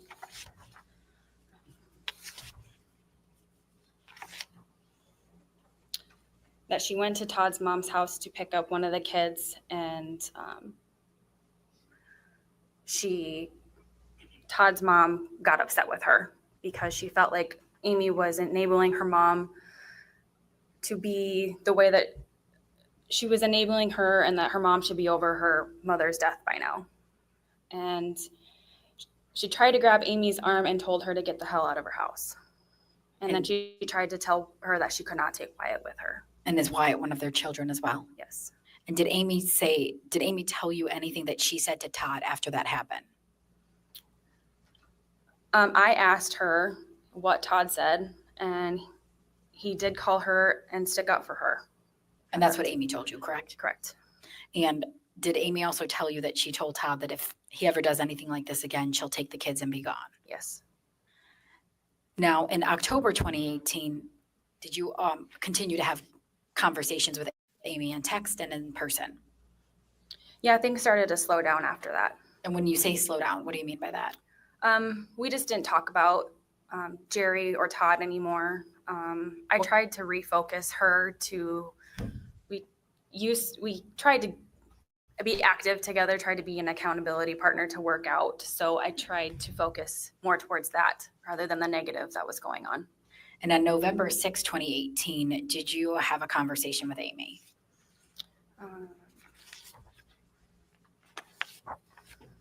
Yes. And what was the nature of that conversation? That was the day she had surgery. I texted her and told her good luck. Did you have any contact with her after that?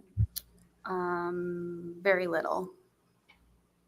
Did she send you on November, when was the last time that you guys exchanged text messages? She sent me a picture of the bruise on her arm from the IV, and that was the last text message that I got from Amy. And that was on November 9th, 2018? Correct. I have nothing further, Your Honor. Cross-examination? Ma'am, I believe you said that you've only met in person Todd Mullis twice. Correct. And what were those occasions? Amy's grandmother's visitation and Amy's visitation. Time-wise, minutes, hours, how much time did you spend with him? Minutes? So your assessment of Todd as a person is based on those two observations and what Amy told you about him. That'd be correct.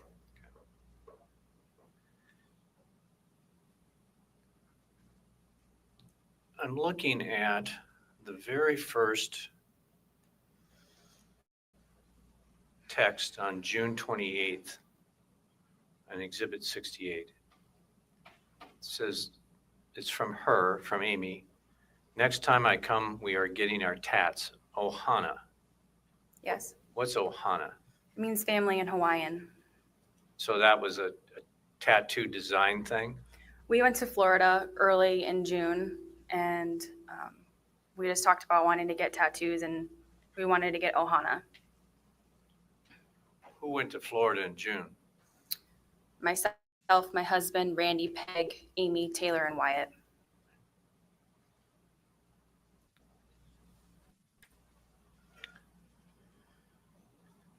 Do you know how Amy had researched or looked for this Ohana tattoo thing?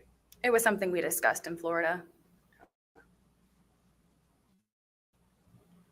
I'm looking through a number of texts where you talk about just girlfriend type things, some about her marriage, her relationship with Jerry.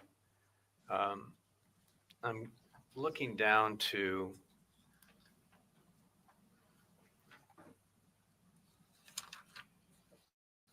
August 30th. Can you go there? Up at the top of the page, there's like a page number 35 in big black numbers.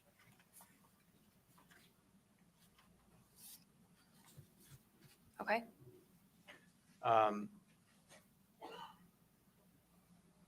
Looks like the message from her to you, and this is the first one since, according to this printout, since August 17th. This is August 30th at 4:22 p.m., right? Yep. Thinking of you, GF, hope it's going well. You responded. She says, fun, as good as I can, had some ups and downs, but Jerry and I are good. Got to find a weekend to get our tats done. Still can't decide on wrist or neck. That's this Ohana thing, right? Correct. How are the kids doing? She says, pretty good. Boys hate school, of course. That's not new. You laugh. And that's the end of that conversation. Did she tell you that on or about this same day or the day before that she was calling people at the hospital back in Manchester and calling other people just frantic, crying, upset that there were some maybe rumors about her affair with Jerry? I was not aware of that, no. So on the 30th, everything seems hunky-dory. To the text messages, yes. Okay. And then it looks like a lot that what follows starts to deal with this uncle's health problem, right? Correct. And you were a supporting person for her during that period. Yes.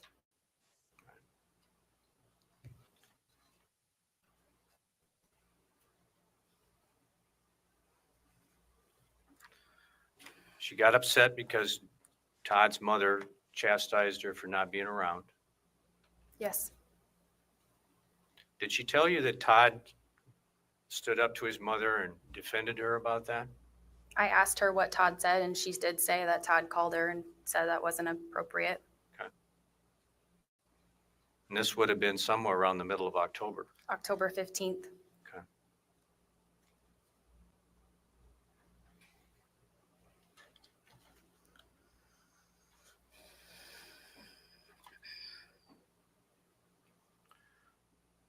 Then it looks like on November 1st, now it's on page 60, that big black number up in the corner.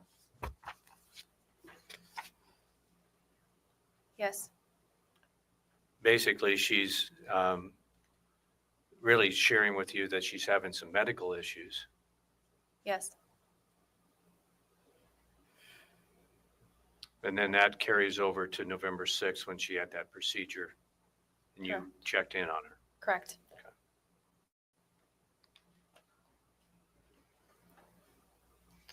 There doesn't seem to be in those last September, October periods, a lot of talk about her having any problems with Todd around as far as their marriage relationship. And I understand she's talked some about Jerry, but as far as her and Todd.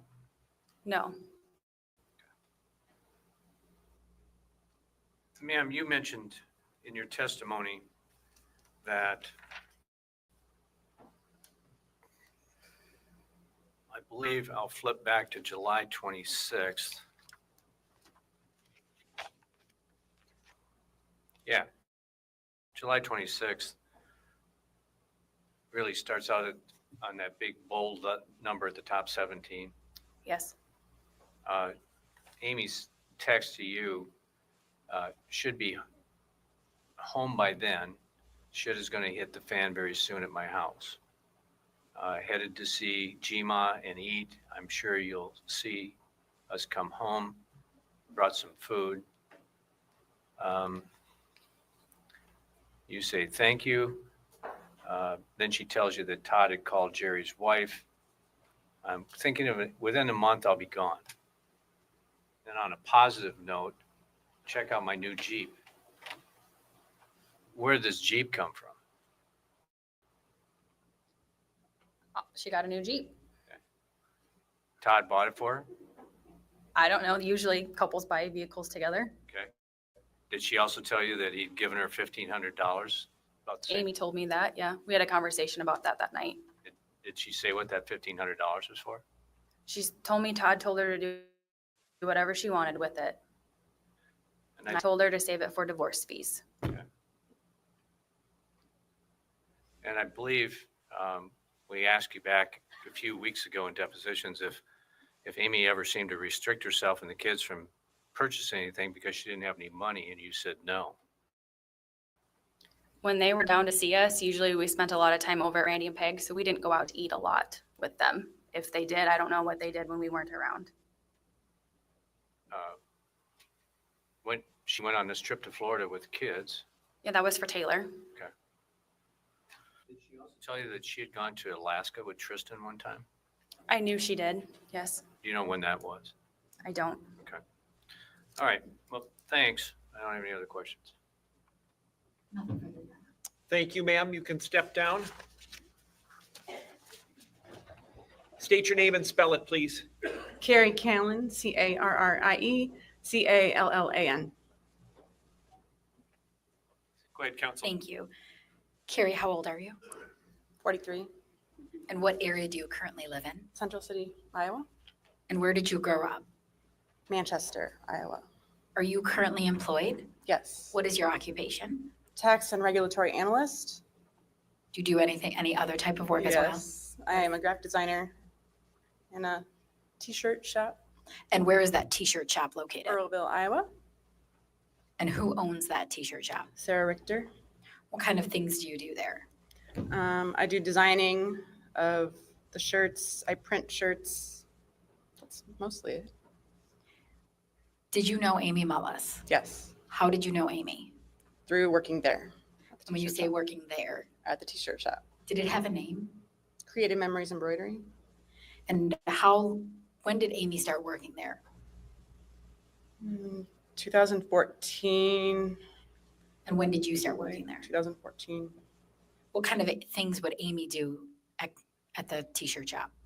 She would run embroidery machines and she would weed designs. Now, just kind of explain briefly what the setup was at the t-shirt shop. Would you go in Monday through Friday, or how did it work? No, it was just something that I did on the weekends. And I'm not sure how often she was there, but I went just Saturdays and once in a while on a Sunday. And you don't know exactly every time Amy was there? No. Would she also be there on the weekends? Yes. And how did it work? Did you get called in, or how was it that you and Amy would know that there was work that needed to be done? Generally, I would check in with the employer on Friday nights, Thursday nights, just depends, and try to schedule when I was going to be there and how long I would need to be there. Do you know Todd Mullis? Yes. How do you know Todd? I went to school with him. And when you say school, High school and middle school in Maquoketa Valley.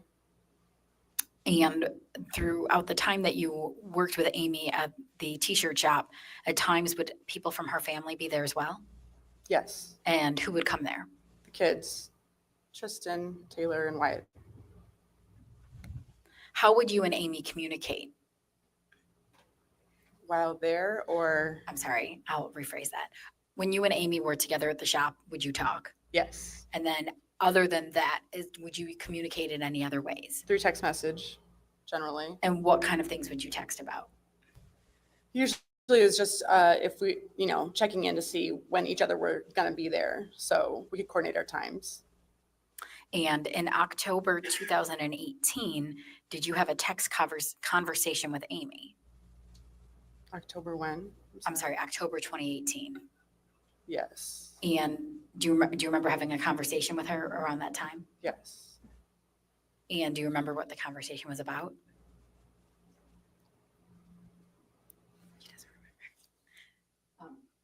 Carrie, did you give copies of text messages between you and Amy from October 2018 and November 2018 to the police? Yes. Your Honor, may I approach? Yes. Did you look through them? Yes. And in State's Exhibit number 69, are those text messages between you and Amy Mullis in October 2018 and November 2018? Yes. And is that 3 pages of them? And I believe the second and third page are actually the same, just different angles. Yes. Now, Your Honor, I'm sorry, are these, Carrie, are these true and accurate copies, or a true and accurate depiction of the text messages between you and Amy Mullis on those dates? Yes. Your Honor, at this time, I would ask that State's Exhibit 69 be admitted into evidence. Any objection? I just want to check, make sure I have the same one. Exhibit 69 is admitted. Thank you, Your Honor, and I would ask permission to publish to the jury. Granted.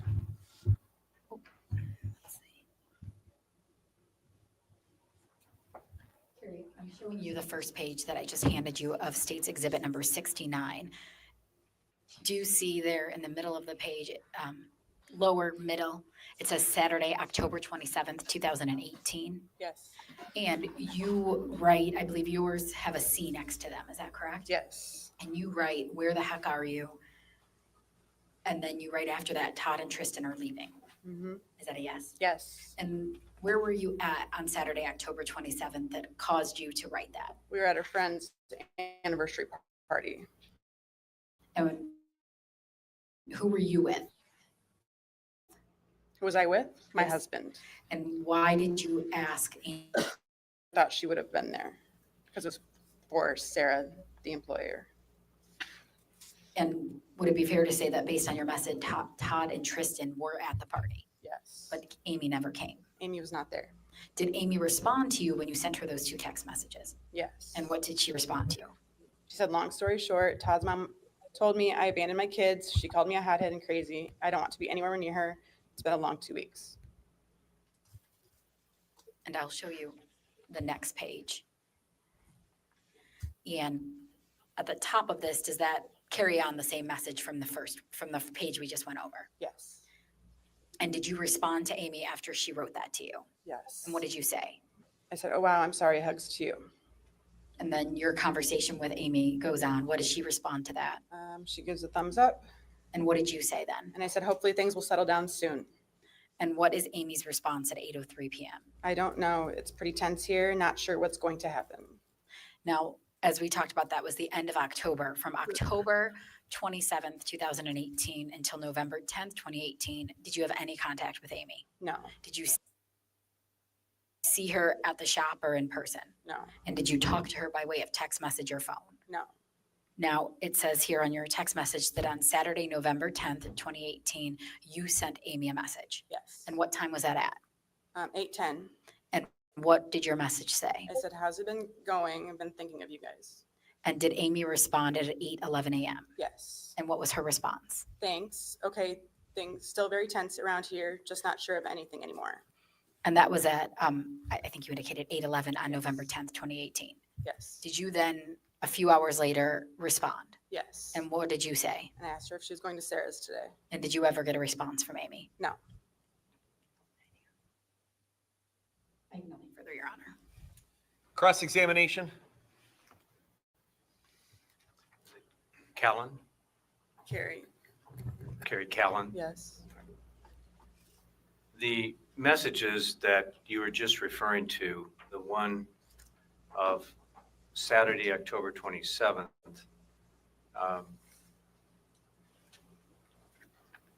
did you have any other information that Amy shared with you other than that text message that she had had some difficulty with Todd's mother? No. So your understanding of what that issue was is totally arising from these text messages. Yes. And right at the end of that, when she said that his kids, she says, I don't know, it's pretty tense here. Not sure what's going to happen.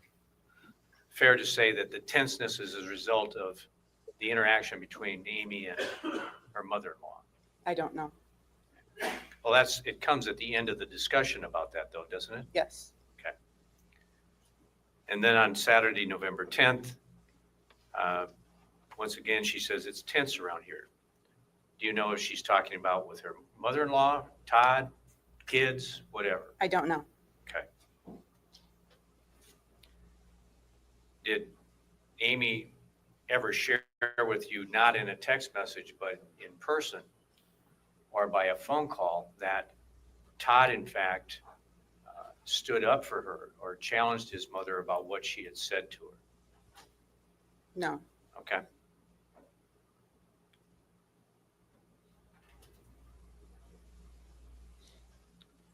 Let me go back to the business of being a graphic designer for a moment.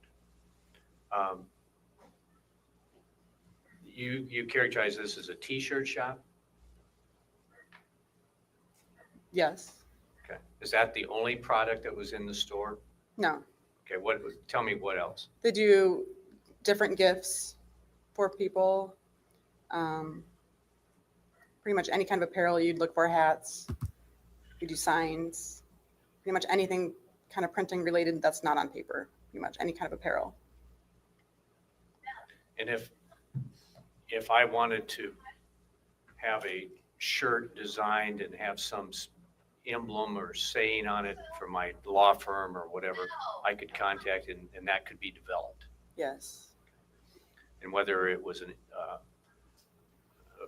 photograph or a saying or anything, that could be designed and produced for the customer.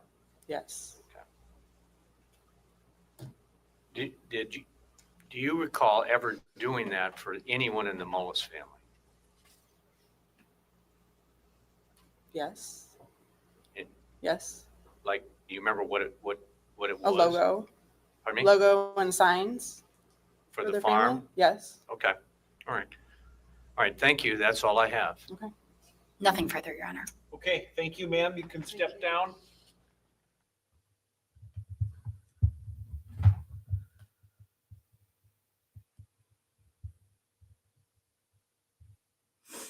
I wasn't looking at the background. I like the font. I didn't know you could change the font. What? What is it doing? It's supposed to go to the next.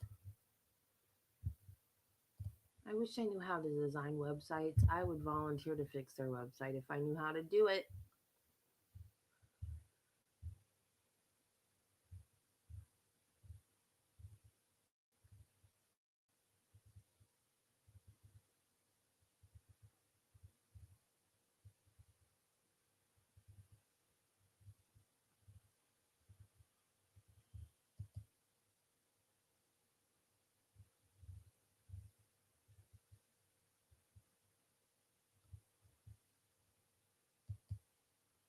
Oh, cops. Yay.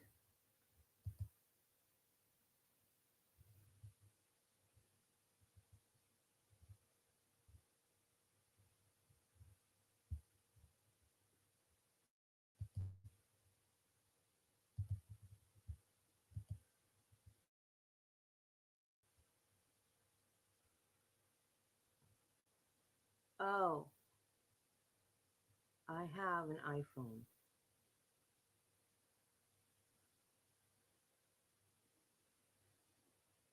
Yeah, Android is way better at customization than iPhone.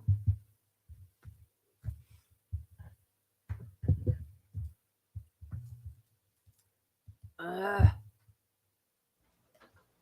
Do you swear and affirm that the testimony you give in this matter will be the truth, the whole truth, and nothing but the truth? Yes. Go ahead and have a seat.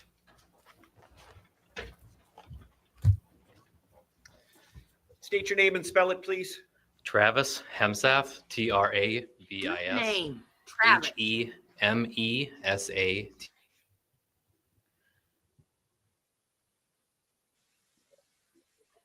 The Delaware County Sheriff's Office. And in what capacity?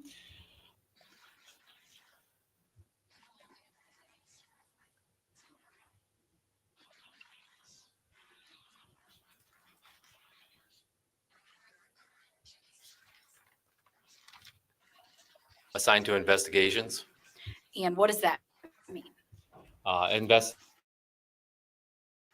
major crimes such as homicides, burglaries, thefts. And when you're not in an investigative deputy? Yes. And what does that entail? Patrol of the county, general patrol, and service. I'd like to direct your attention to November 10th, 2018. Were you a Delaware deputy sheriff on that date? Yes. And at some point that day, did you begin working that evening? Yes. At approximately what time did you start your tour of duty? It came on at 5 p.m. When you came on at 5 p.m., did you learn any information about anything that happened earlier that day? Yes. When I came on and I went to the office, I was briefed on the incident that had occurred at the Mullis farm. And who briefed you on the incident? Deputy Luke Thompson. What, if anything, did you do? As soon as we got done briefing about the incident, I requested for Deputy Thompson to escort me out to the farm to review the scene. Approximately what time did you go to the Mullis farm? I was there before 6 p.m. I'm going to say it was probably about 5:30, 5:45 when I arrived. What did you observe when you arrived? So when we arrived, it was dark out. Obviously, family vehicles were there. Family was in the house. And Deputy Thompson had went to the house and then had met me out by the barn where they had found Amy. And When you arrived, where did you go? I went immediately to the red shed located on the property. And did Deputy Thompson show you any specific area? Yeah. So when we went to the location, because that's what I had asked Deputy Thompson, where was the body located?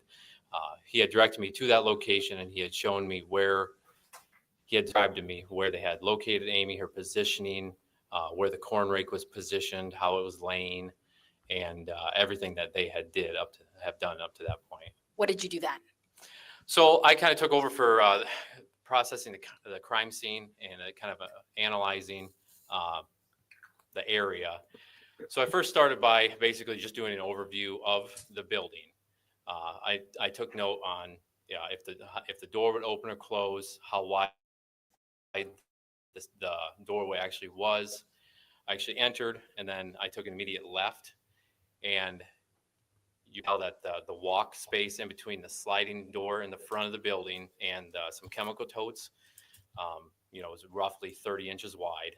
Was that the area that Amy Mullis's body was found in? Yes. It was described to me that she was located in the middle of that door. So I took just a couple paces, and then there was a couple drops of blood on the floor, and that's where it was described to me that that's where she was positioned. It was described to me that she was positioned facing as if she was exiting the building. So as I enter, she would have been crouched facing me. And then it was explained to me how the rake was positioned and in the corner leading back to this dog crate. So I entered the building. I was explained all that, and I viewed the dog where the dog crate was, and then basically what I did is I looked on all the equipment in there, the totes, the wagon, augers on the floor itself. I was trying to look for any other indication of a fall, such as blood markings, any other markings on anything that would indicate an injury where she had fallen anywhere else but where she was located. And did you observe anything? I did not.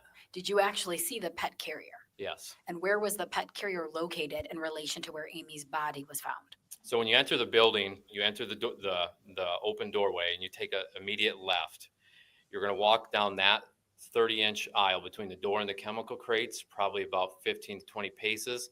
You're going to take a right and you're going to head to the rear of the shed.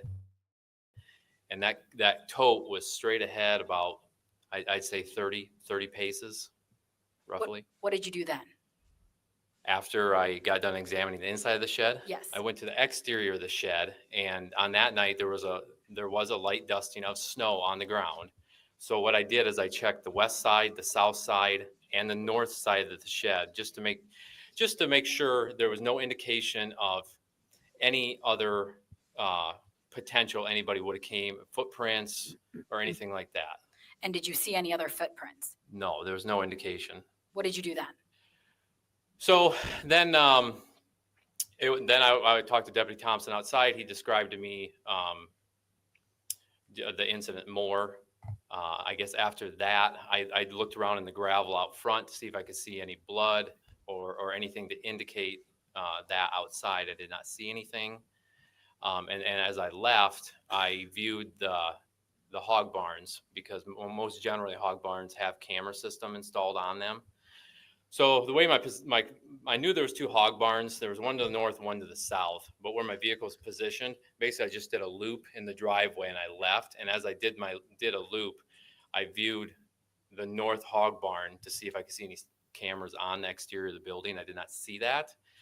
The south barn, it was dark over there. The yard light did not light that building up very well. So I didn't get a good look at that building.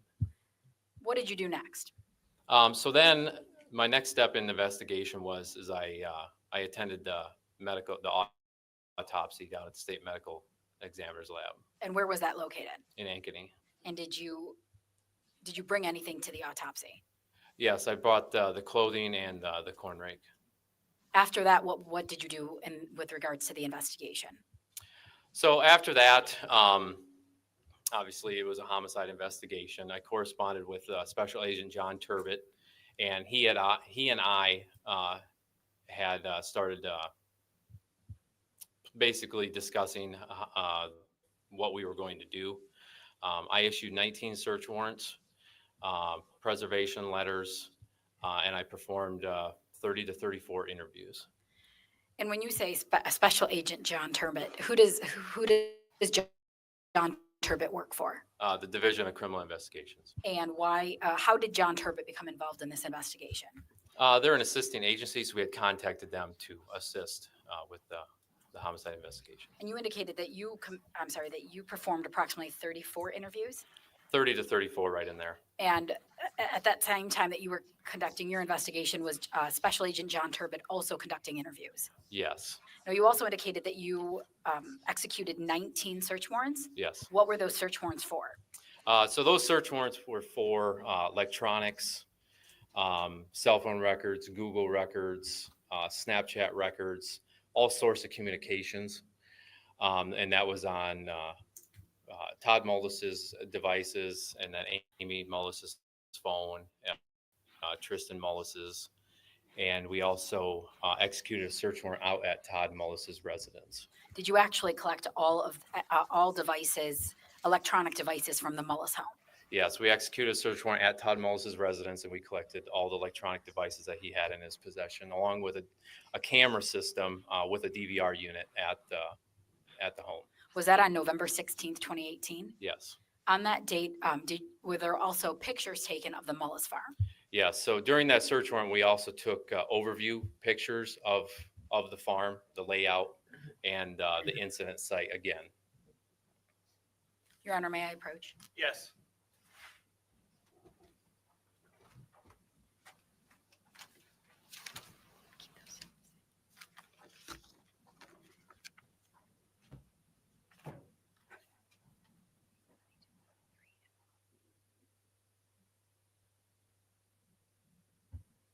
Deputy, I just handed you States Exhibit 70 to 103 and States Exhibit 111. Can you look through those briefly, please?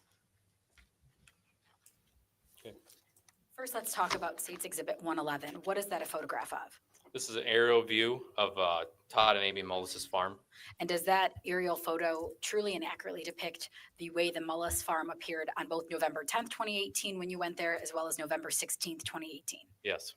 And when you look at States Exhibit 70 through 103, what are those photographs of? Those are the photographs we took the date of the search warrant. And that would be November 16th, 2018? Yes. And do those photographs truly and accurately depict the Mullis farm on that date as you've previously described it? Yes. Your Honor, at this time, I would ask that States Exhibit 111 as well as 70 through 103 be admitted into evidence. Any objection? Exhibits 70 through 103 and number 111 are all admitted. Thank you, Your Honor. I'm asking permission to publish to the jury. Yes. Deputy, I'm first going to go through States Exhibit number 111. What is this the photograph of? This is the aerial view of Todd and Amy Mullis's farm. Your Honor, at this time, I'm going to ask that the witness come down so that he can refer to the screen. Go ahead.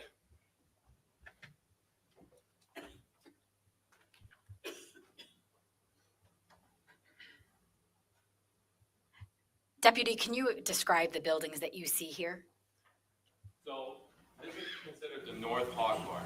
This is the hog barn with the office in it, which the office is positioned right here at the top of the building. This is the south hog barn. There's no office in this building, just a loading chute. This is going to be your shop, okay?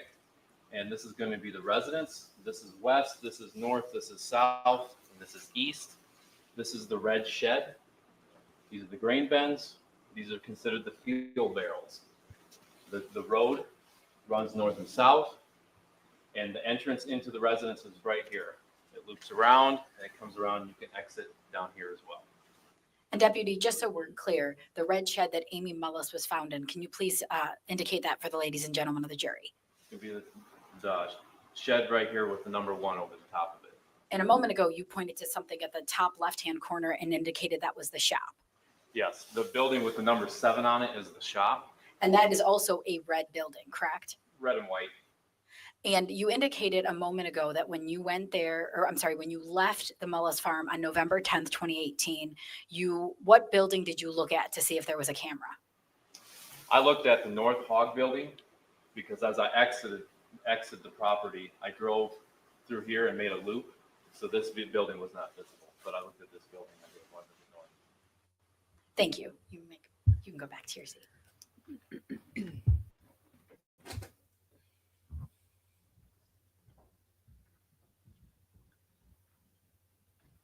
Deputy, I'm going to show you States Exhibit number 70. What is this a photograph of?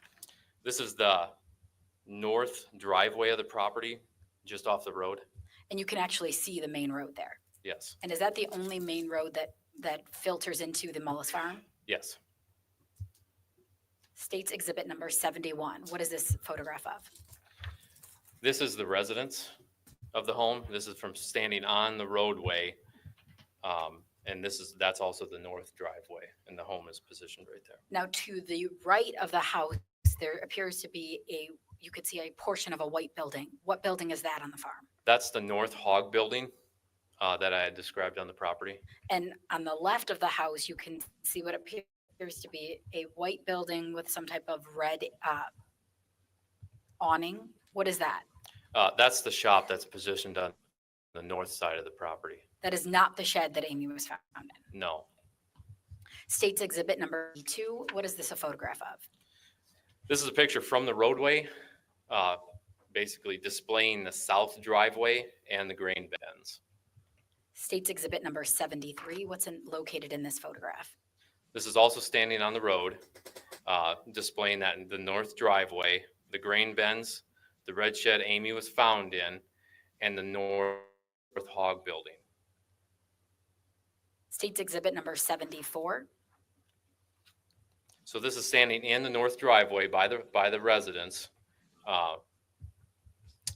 depicting the red shed that Amy was found in, and the grain bins and the fuel barrels positioned to the right and to the just on the other side of the red shed. State's exhibit number 75. So this is standing in the north driveway, and this is showing the red shed to your right by the tree, and the north hog building all the way to your left, and in the center, that's going to be your south hog barn. And what hog barn were the information that you received were Todd and Tristan located in? It's going to be the building on your left. State's exhibit number 76. Same position. This picture displays the home to your left, the shop to your north with the big, the red and white building with the big shop door, and then the north hog barn just on the right-hand side of the photo. State's exhibit number 77. This is a picture in the north driveway as well. This displays the red shed that Amy was found in, the fuel barrels to the left, and the grain bins just to the south of the red shed. State's exhibit number 78. This is positioned back in the middle of the yard, just to the west of the north hog barn. This shows the aerial view of the red shed, the fuel barrels, and how the grain bins lay on the property. And state's exhibit number 79. What's located in that photograph? This is a picture of the residence. So you're going to be positioned in between the north hog barn and the shop. State's exhibit number 80.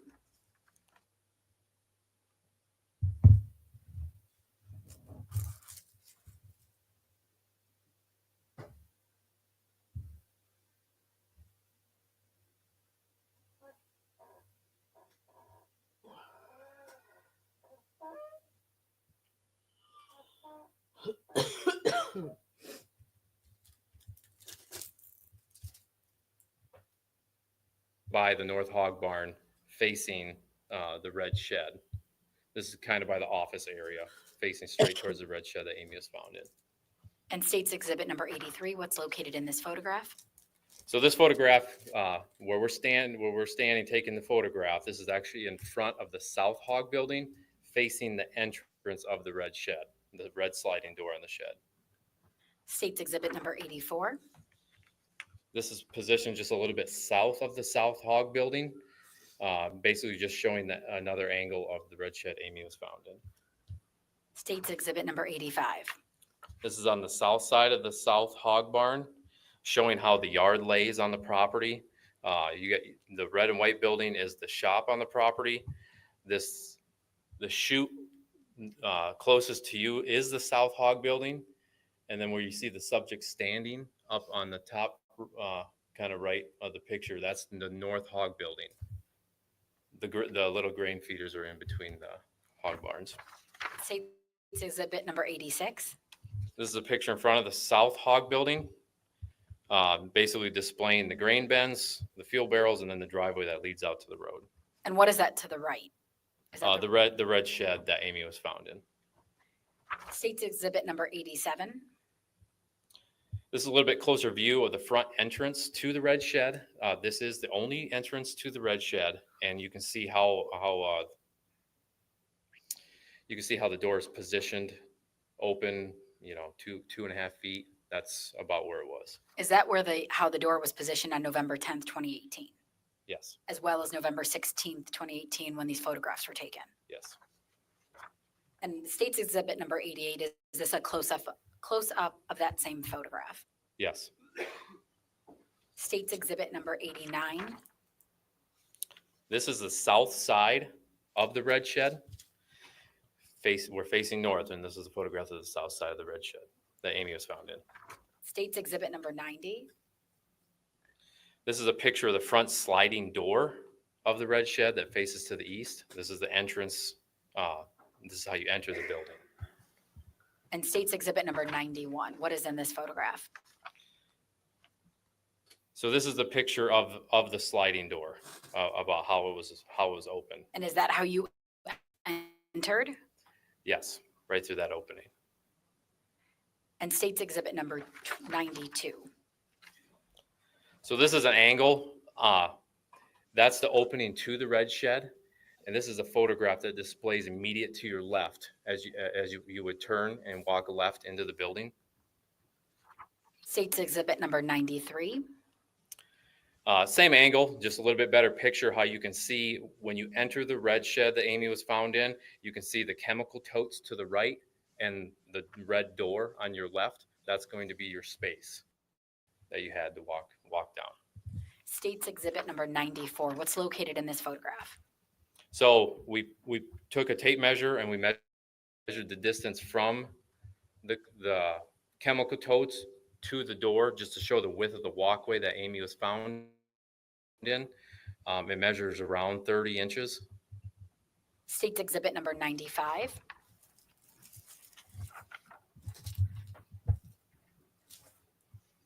Again, this is another measurement of the front sliding door to the chemical totes on the first path, the walkway that Amy was found.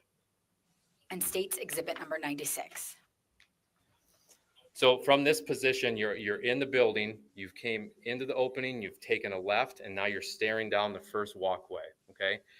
This is immediately to the bottom, right kind of where the door splits. That's the positioning the area Amy was found. And then when you get to the end, you're gonna see that circle object. That's where the corner turns to go to the back of the sheds. So that's your intersection. And when if you go to the end of that area where you indicated the circle is and you turn right, what is located down there? That's where the dog carrier or the carrier was located. State's Exhibit number 97. What's located in this photograph? Same angle, just a little higher, just to show the chemical totes and the sliding door. State's Exhibit number 98. So this is immediately when you get to the intersection, before you turn right. State's Exhibit number 99. So this is just another picture at the intersection where we took a picture just a little bit more to the right as you turn. And State's Exhibit number 100. This photograph displays as you can make the complete turn and you're facing straight to the west, looking down the shed where the dog carrier was. That's what that shows straight Would down. it be fair to say that the person taking this picture would have kind of been at that intersection? They're actually where the dog carrier is, I believe, in this photo, taking a photo towards that intersection, I think. State's Exhibit number 101.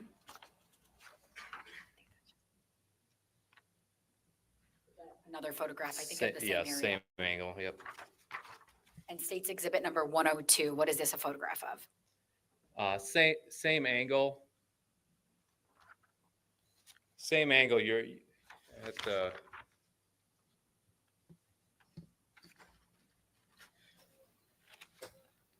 Actually, State's Exhibit 101. That's from the entrance looking straight back. This photograph is where you're at the dog carrier looking straight at the sliding door. That's this alley. And in both 101 and 102, it's the passageway after you turned right where Amy's body was located. Right. It's just different angles. Yes. And State's Exhibit 103, what is this a photograph of? This just shows the hay racks that were on the one side of the walkway.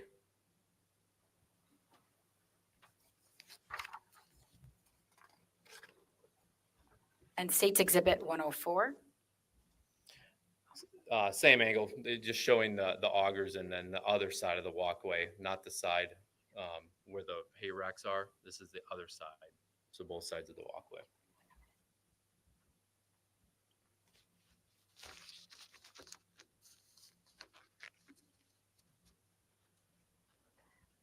Deputy, earlier, I think we only talked about state's exhibits going to 103. You indicated that 104 is also a picture of the red shed? Yes, And was that also a picture that was taken on November 16th, 2018, the day that the search depiction of that area located inside the red shed? yes. Your Honor, I would ask that this state's exhibit 104 be admitted into evidence. Any objection? 104 is admitted.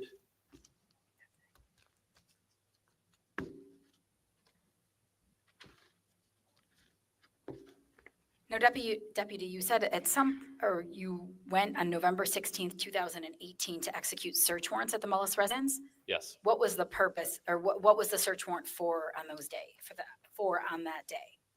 The search warrant were for all electronics at the residence. Was it also to conduct a search of the home? Yes, the home and to gather more photographs.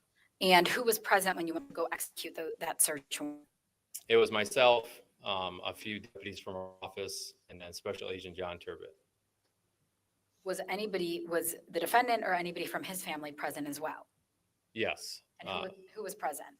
Todd Mullis, Todd Mullis' sister, and Todd Mullis' attorney, Bob Savers. What, if anything, did you observe while you were conducting that search warrant?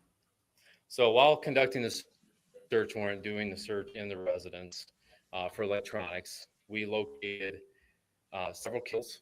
We located an iPad that Todd said was his iPad. We located 2 laptop computers, and then we also seized a few cell phones. While doing a search in the residence, I also took note that it was evident that Todd Mullis is an avid hunter, and he likes to collect firearms and ammunition. Doing the search in the exterior buildings, there's obviously farm equipment. I've come to learn that Todd Mullis owned a Gleaner combine. I also located a camera system on the south hall. There's 2 cameras positioned in that hog barn. And the DVR recording system for them cameras were located in the office, in the shop. That'd be the red and white shed to the north. And I also noticed that I also took note of those camera angles while I was there. One camera, we'll call them camera 1, camera 2. The one camera displayed the center of the yard. So it'd be from like where the house, the north hog barn, and the shop is, that angle. The second camera position towards the red shed. And that system was also seized on that day, the DVR recording unit for that system. Now, Deputy, let's go back first. You indicated that all the devices were recovered from the residence. Yes. Can you just give a summary of what types of devices were recovered? Kindles, Todd Mullis' cell phone, Amy Mullis' cell phone, an Apple iPad, and 2 laptops. And when you say an iPad, where did you specifically get that iPad from? Todd said that he had it in his tractor. And so Mike Mullis had brought that to the farm for us. And that's when we Did you have a conversation with Todd Mullis about where his iPad was located? Yes. And then he indicated to you that it was in his tractor. Yes. Did you then ask him if there's some way that you could see that iPad? Yes. He said he would have his brother Mike bring it up to the house. Did Mike Mullis actually bring the iPad there then? Yes. And did he give it to Todd or give it to you? He gave it to Todd, and Todd gave it to me. And at that point, did you have a conversation with Todd? Yes, I did. Because when I received the iPad, it had a passcode on it. So you need to physically enter in a passcode. It was a 4-digit PIN number. So I had asked Todd if he would give me that passcode so I could get into the unit when I obtained a search warrant to search it. Did Todd initially give you the passcode? No, he was very hesitant to give me that passcode. Did he say anything to anyone else? He turned to his attorney, and his attorney had advised him to give me the passcode. Did Todd then give you the passcode? Yes. Did you then seize that iPad and collect it for evidence? Yes, I did. You indicated a moment ago that you were able to determine that there was 2 cameras at the Mullis farm. Yes, And I believe you called them camera 1 and camera 2. yes, Did you also ask Todd about those devices? I did. And then where did you go to retrieve those devices? We went to the shop, the red and white building, the shop to the north. And in the back right corner of the shop, there's an office. So Todd and I went into the office, and there was a computer screen that displayed the video. And then there's also a DVR recording unit that is the box that records all of your video and stores it. And that's what I had seized. And you seized the DVR systems for both of those cameras? There's one DVR system. Both cameras are linked to that DVR. And was that DVR system analyzed Yes. after another search warrant? Yes. And was there an analysis conducted on those on that DVR system? Yes. And go ahead. I assisted with analyzing the DVR system from the video cameras. So what we had found is that we had camera 1, camera 2. I'm not sure which one was which, but I know that the video camera that was displaying at the end towards the red shed, we were unable to find any video for that camera. We couldn't determine if the video was deleted or if the system just never recorded. The other camera system that displayed the yard, like the North Hog building, the shop, and over towards the house, the general yard, that one did have video. So it recorded from September 11th, 2018 to October 29th, 2018. And then there was no recordings from October 29th, 2018 until the day after the homicide, November 11th. So the video picked back up November 11th, the day after the homicide, and then records to November 15th, 2018. And then we seized the unit on the 16th the next day. So that window from the 10th to October 28th, there was no recording. So we weren't able to determine if it recorded or if the data was deleted.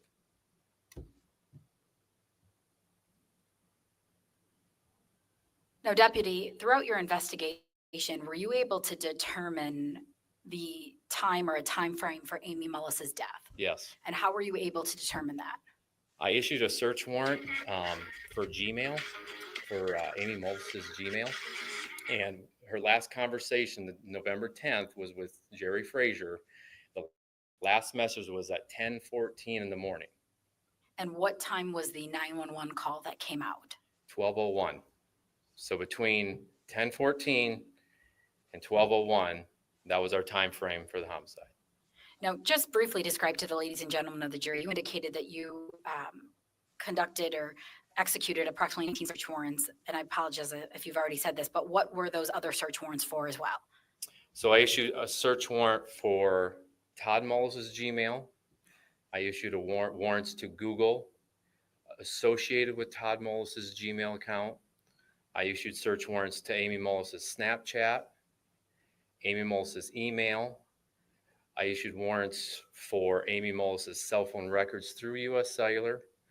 I issued warrants for the phone itself, the data contained on the device for both Todd and Amy and Tristan's cell phone. I issued search warrants through US Cellular for Todd and Tristan and Amy's, all the information that was stored at US Cellular. I issued warrants for searching the computer and its content. I issued warrants for the Kindles to search the content that was contained on those machines. And then also search warrants for the DVR system. Now, Deputy, we know that this crime occurred on November 10th, 2018. Do you recall when was the defendant arrested for this offense? Approximately 3.5 months after the incident. And throughout that 3.5 month investigation, did you have any other suspects or persons of interest? Just Jerry Frazier. And why was Jerry Frazier a person of interest? Because we had identified Jerry Frazier as having an intimate relationship with us. Were you able to rule out Jerry Frazier as a suspect? Yes, we were. And how were you able to do that? So how we ruled out Jerry Frazier as a suspect, we did search warrants on Jerry Frazier's emails and phone records, and we were able to obtain tower and GPS information for his cell phone. So what we did is we took that information and we mapped it, and we mapped Jerry around. Jerry lives in Anamosa, so we mapped Jerry in and around Anamosa the day of the homicide, from about 10:40 in the morning to almost 1 o'clock in the afternoon, to indicate that Jerry was in and around Anamosa during the time frame of the homicide. And how far is Anamosa from the Mullis farm? About 45-minute drive. We also conducted interviews with Jerry Frazier's wife and Jerry Frazier's son. And was Jerry Frazier's wife ever a suspect or a person of interest? No. And why not? Special Agent John Turbot had interviewed her and had come to that conclusion. Now, Deputy, you indicated that from the iPad that was seized that Todd gave you on November 16th, 2018, were you able to determine if there was a Gmail account linked to that iPad? Yes, there was. And what was that Gmail account? Todd Mullis 76@gmail.com. After you seized that iPad, did you do an additional search warrant for it? Yes, I did. And what was that search warrant for? So I did a search warrant to physically examine the iPad, to look into the iPad for the contents. And then I also did a search warrant to so my findings of that, we'll start with that search warrant. My findings when I physically examined the iPad, iPads have Google. Google's a search engine. So if anybody has used Google before, they know they can pull up Google, and where you're going to type in your search, you can hit it and see your search history, right? So that search history only saves so many searches, and then they fall off. So I noticed on that search, when I hit that search bar to see the history that's on the device, I seen organs of the body was searched. And when was that searched? That was 4 days prior to the homicide. And that was your observation when you conducted a physical search of that iPad? Correct, yes. Did you then execute a further search warrant to Google? Yes. And was that for the specific account of Todd Mullis 76@gmail.com? And how about executing that search warrant? So with all the electronics that I seized at the residence, no other device had that Gmail associated with it. So Todd Mullis's Gmail was set up on the iPad, just like most Gmails are. That when you do a search warrant through Google, that Gmail is linked to that iPad. So Google has a service, Gmail, if that makes sense. They're connected. So it tracks your search history. So I did a search warrant through Google associated with Todd Mullis's email account. And that gave me the search history back for that iPad itself. So when I received the searches back, I had received searches back from 2017 to the present date. And when you received those results, approximately how many pages did that entail? Over 700. And did you, as part of your investigation, go through those Google searches to see if there was any searches that you believed were relevant to this investigation? Yes, I did. May I approach, Your Honor? Yes.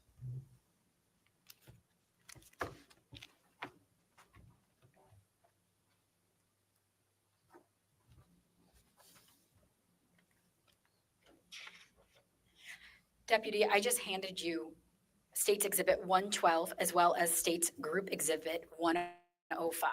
First, let's talk about State's Exhibit 112. What is that? So this is a standard document we receive back when I submit search warrants to Google's online portal for law enforcement. When I receive the information back, they send an authentication letter with the records. And is that what's known as a certificate of authenticity? Yes. And indicates that those are a true and accurate search of the account, the specific account of Todd Mullis 76@gmail.com. Yes. And can you please look at State's Exhibit 105?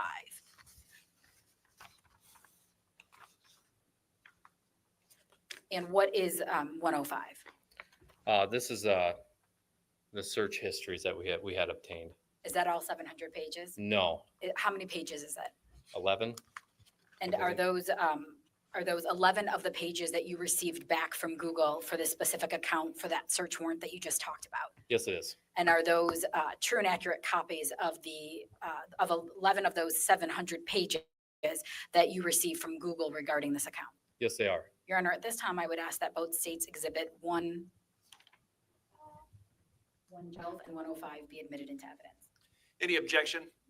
105 and 112 are both admitted. And Your Honor, I would ask permission to publish to the jury. Yes, granted. Deputy, I'm going to show you, this is States Exhibit 105.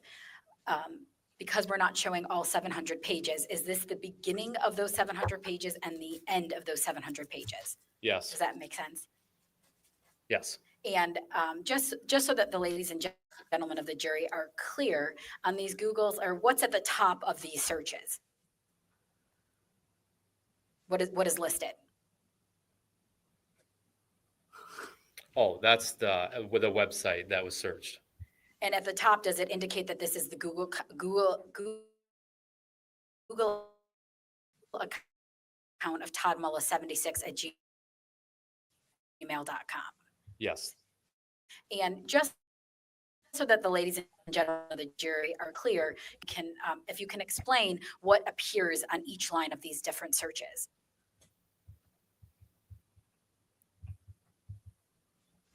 It's going to be the date that it was searched, the time that it was searched, and then it's going to give the website that was either visited or specifically searched. And if it was specifically searched, it's going to show you the characters that were actually physically entered in for the search. So would it be fair to say that at the beginning of each one, or almost all of them, it either says visited or searched? Yes.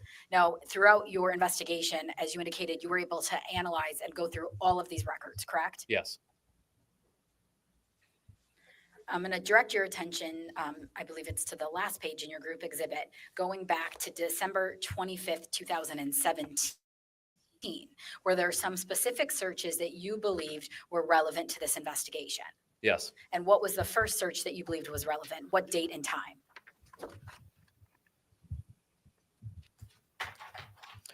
So the first search was December 25th, 2017. Now the time on these is military time. So this search displays 3:04 in the morning. The search was for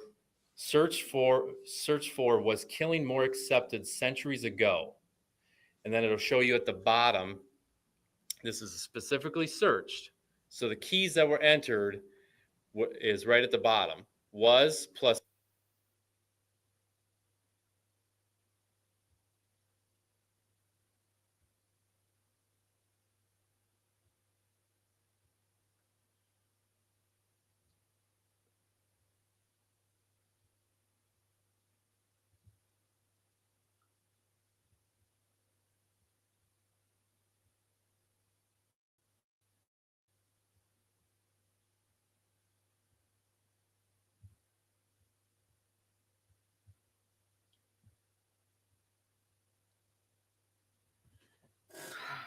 More plus accepted plus centuries plus ago. The actual words in between the pluses is what is actually searched. yes. Now, was there another search on that same date on December 25th, 2017 that was searched? Yes. And what time was that at? So this is also at 3:04 in the morning. The search was was killing more accepted centuries ago. And then you can see down at the bottom how it was typed into the search bar. Sorry. That's fine. I'll just go to the next one. And if you go up, if we're starting later in time and going earlier in time. And this brings us to around the period of January 5th, 2018. Is that correct? Yes. And on this page, what searches did you feel were relevant to this investigation? So on January 5th, 2018, at 2:53 in the morning, there was a specific searched for characteristics of cheating women. So again, at the bottom, you can see what characters were typed in.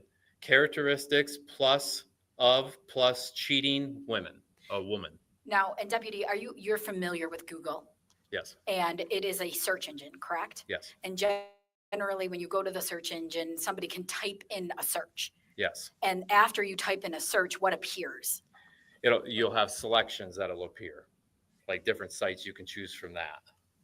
And I'll go to the next one here.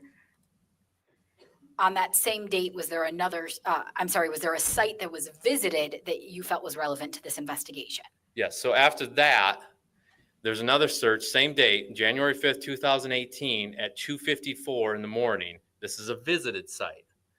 So the visited site was truthaboutdeception.com, cheating and infidelity, stats about infidelity, cheating dash wife, and then you can see at the bottom, it's that's how it was typed in.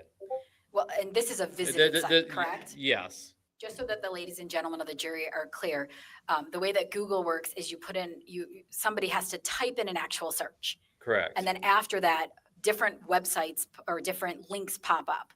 Yes, and you can visit those links. So anytime these records say visited, that means that somebody would have clicked on those sites to look at them. Correct.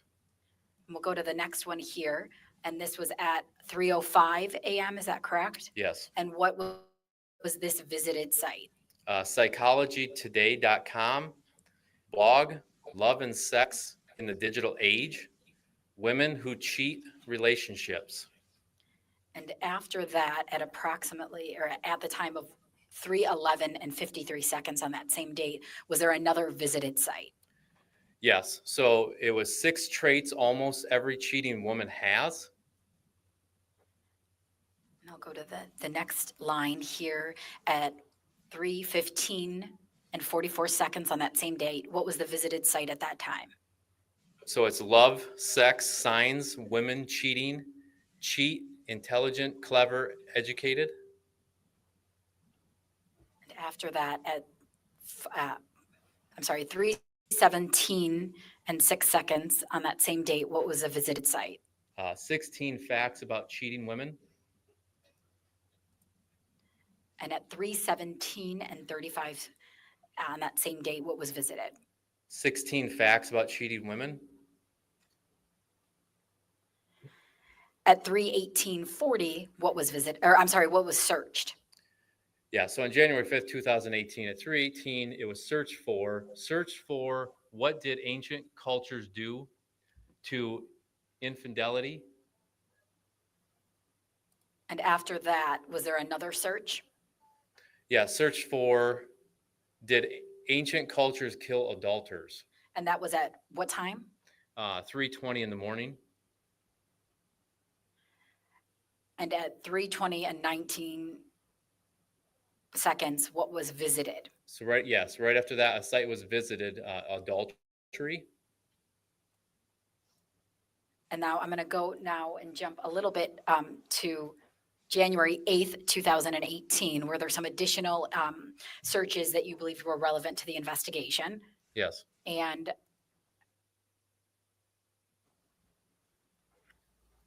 So on this date, January 8th, 2018, at 2:08 in the morning, there was what was searched was search for thrill of the kill. and that was actually typed in. Correct. Yes. And after that, on that same date, at what time was there another search? 2:23 in the morning, searched for thrill of the hunt. And what is this search of? So this is going to be on January 8th as well at 2:26 in the morning. Search for famous quote, no thrill like that of hunting man.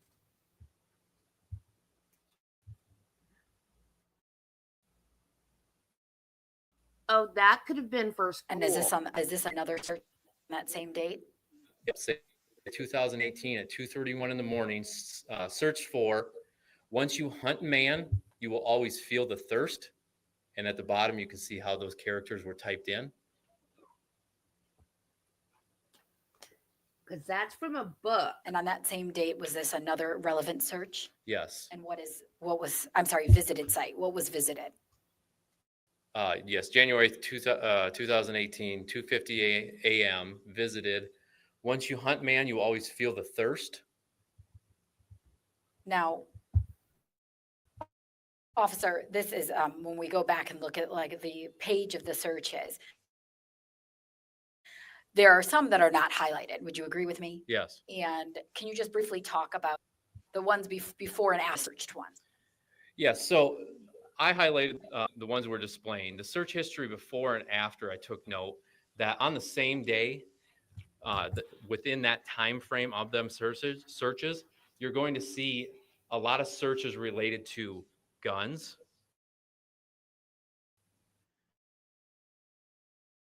hunting, gleaner combines, ag, and other searches related to farming. And even though we're not highlighting, all are also listed in the same way as the ones we're highlighting. Yes. They indicate times and dates, Times, dates. and they also indicate visited or search sites. Yes. Now I'm gonna direct your attention up here to January 21st, 2018. What is this search, the date and time, and what is the 21st, 2018 at 3:26 in the morning. Search for how to make sure your kids are yours. and you see what is actually typed in down there? At the bottom, yes. And what is this search? January 21st, 2018 at 3:27 in the morning. Search for tests to show if your biological father. And again, the search after with the pluses indicates the actual words typed in. Correct. Was there a search at approximately 3:28 and 26 seconds? Yes. And what is this search of? DNAtesting.com. What do my results mean? I'm sorry, I misspoke. This is a visited site, correct? Yes, this is a visited site. And line 2598, what was this search for? January 21st, 2018, 3:33 in the morning. Search for how to test DNA at home. Is that a pomegranate? And at 3:35 and 24 seconds, what was searched? Search for how to do a DNA test without the father knowing.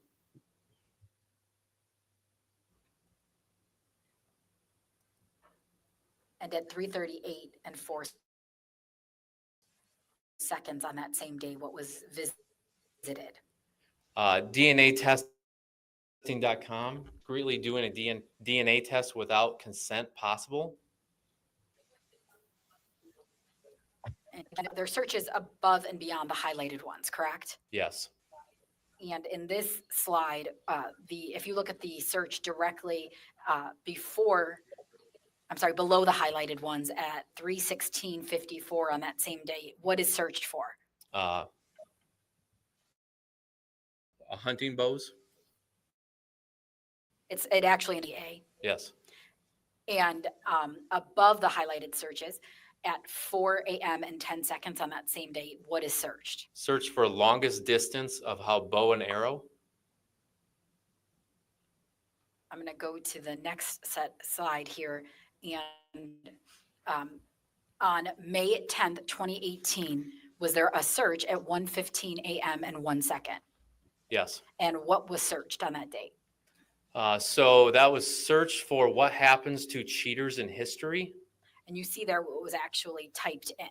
Yes, at the bottom you can see the characters that were typed in. And at 1:15 and 34 on that same date of May 10th, 2018, was a site visited. Yes. And what site was that? The making of a cheater.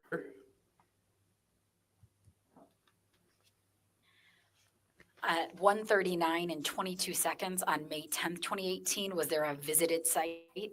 Yes. And what site was that? So it was once a cheater, always a cheater. Marriage therapists weigh in. And that was a Huffington Post. Yes.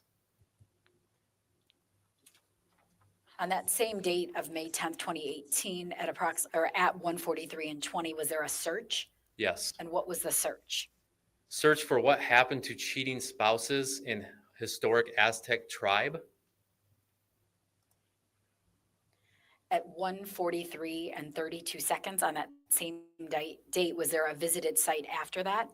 Yes. And what site was that? Real history, www.com. world history, ancient, American Aztec history. And at 1:57:20 on that same date, was there another visited site? Yes. And what was that? www.aztechhistory.com. At 1:59:57 on that same date, was there an additional? Yeah, so this was specifically search for unfaithful women. At the bottom, the specific characteristics that were typed into the search. And in 49 seconds, was there a visited site after that? Yes. And what was that visited site? So this was www.ny punishment 18 months for killing. And at 2:02:24 on that same date, was there a visited site after that? Yes. And what was that?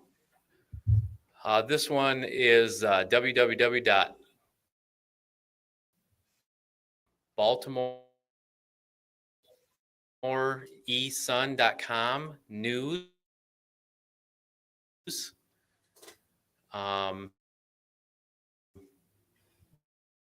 PH-ag murder trial opening.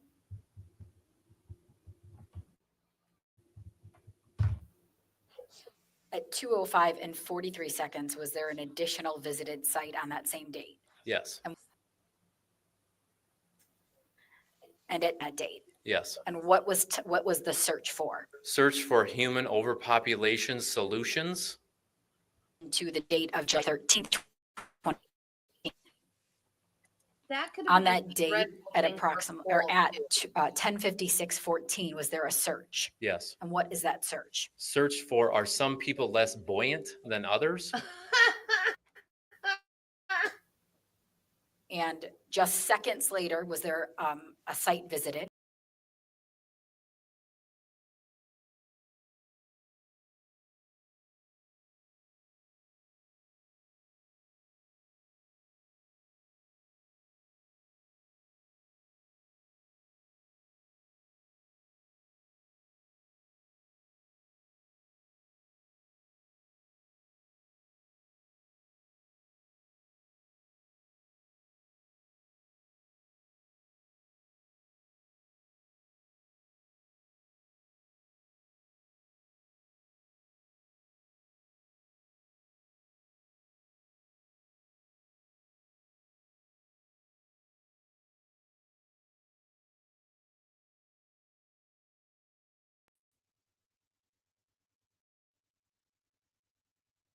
All right, StreamYard.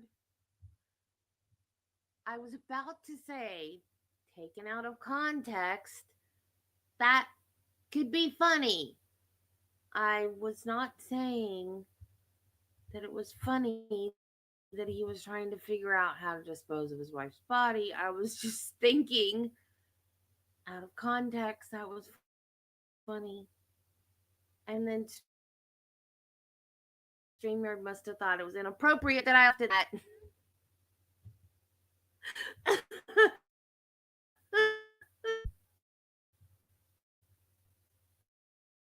Good.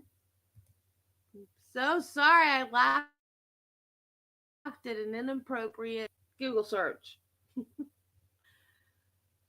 StreamYard hates me. Actually, StreamYard has been treating me better today than usual, so I really shouldn't complain.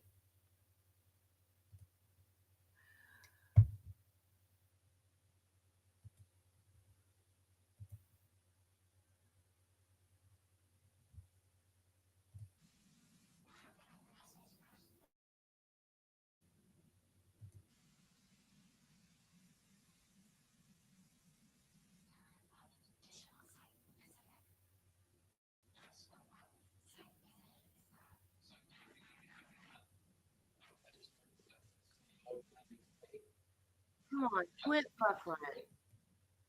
I mean, it's just lines of text.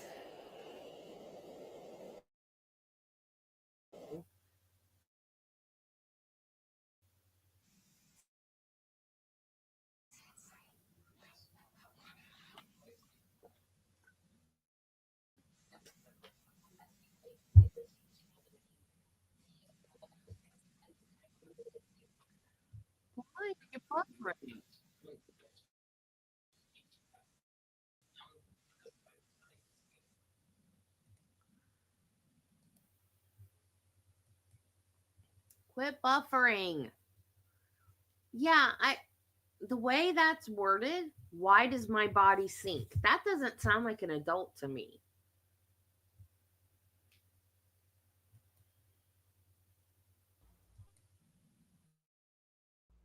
Now, if you go, and now we go to the highlighted searches on July 21st, 2018.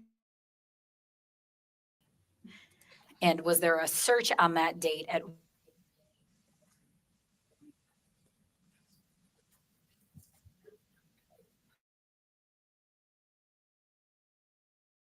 and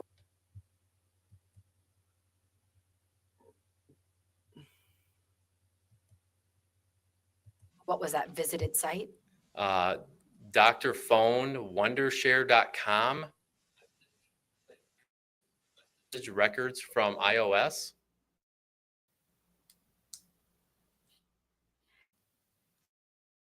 At 147:10 site. Bye, Carrie. Forums, period. Thanks for AT. stopping by. Love you.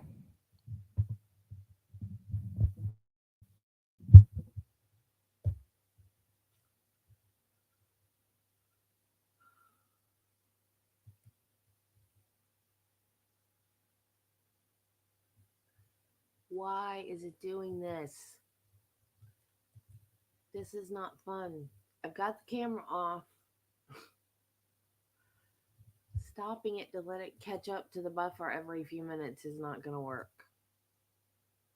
Although we're not just looking at a page of text while they talk.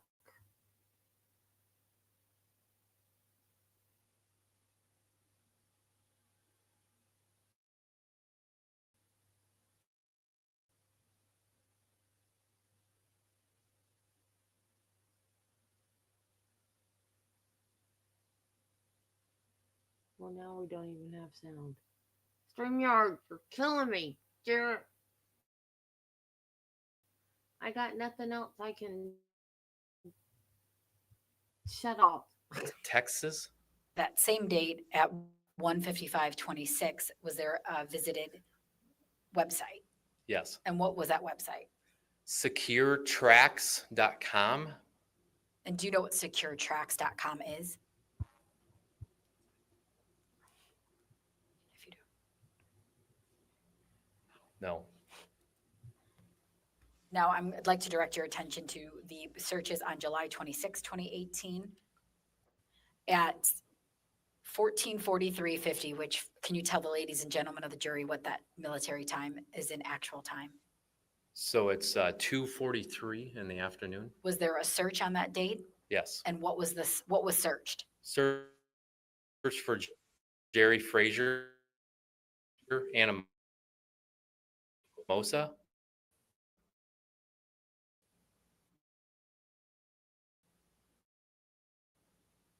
And after that, was there a visited site? Yes. And what date search? Yes. And what was it search? Search for 22703 Fish House Road, Anamosa, Iowa, zip code 52205, which is Jerry Frazier's address.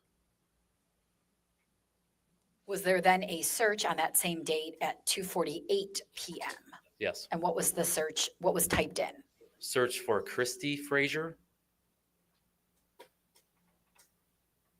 And was there a visited site after that at 2:48:31? Yes. And what was the visited site? www.mylife.com, Christy Frazier. On that same date at 2:49:42, was there a visited site? Yes. And what was that visited site?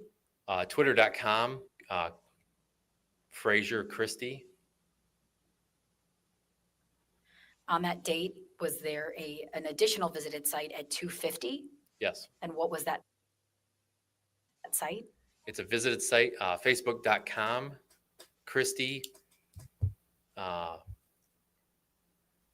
Starsberg Frazier. And on July 26, 2018 at 16:40, which would be 4:40, correct? Yes. Was there a search completed? Yes. And what was the search for? Search for Christy Frazier employment. And at 4:40 and 51 seconds, was there an additional search? Yes. And what was that? Search for Christy Frazier and was Iowa workplace. At 4:41 and 2 seconds, was there a visited site after that? Yes. And what was that? Questions though. Do you think if he did it, if Tristan did it, he would let his dad go to jail? You think like they actively decided that Todd should take the fall for it? That Tristan's gonna lie and say no, I didn't use, because first he said he never used the iPad, then he changed his story to like he used it once, maybe once or twice to look something up, or maybe he snuck it when they were supposed to be asleep in the living room, and then he used it when he wasn't supposed to be, so he doesn't want to get in trouble. Maybe that's why he's lying about not using it. Like, I don't know. I don't know. I don't have any biological children. I mean, I love my girls, but I would never cover for them if they did something like that. I don't have that maternal protection feeling about them. So I'm not gonna go to prison for them, you know? I'm just not. Obituary articles. At 4:42 and 33 seconds, was there something visited on that same date? Yes. And what was that? This is www.manta.com, Rogers Concrete. That's where Christy Frazier works. At 4:47 and 22 seconds on that same date, was there an additional visited site? Yes. And what was that for? www.manta.com, Rogers Concrete. Now, on August 9th, 2018, there a search at approximately, or at 5:38 and 25 seconds. Yes. And what was searched? Search for what fraction of firearm incidents occur in the home. And you see at the bottom there what was actually physically typed in. Yes. And when you look at the first highlighted search at the bottom, can you see what's below it? Yes. And above it as well. Yes. The search below it was search dreamdirt.com, farmland prices in Iowa. And that was the day before, correct? Yes. And then when you look at the one above it, that's the same day this was talked about. Yes. And that was after the search for what fraction of firearms occur in the home. Yes. And what was that search at 5:46:30? Was there a search completed? Yes. And what was the search for? Search for degree, a zone of fire spans out in front of hunters.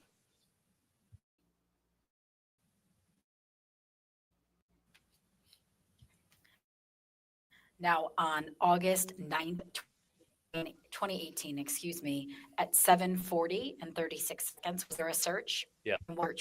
And after that, at 7:41, was there a site at 7:41 on that same date? Yes. And what was that for?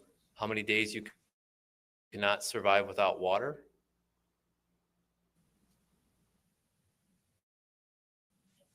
Seconds? Search for how long you.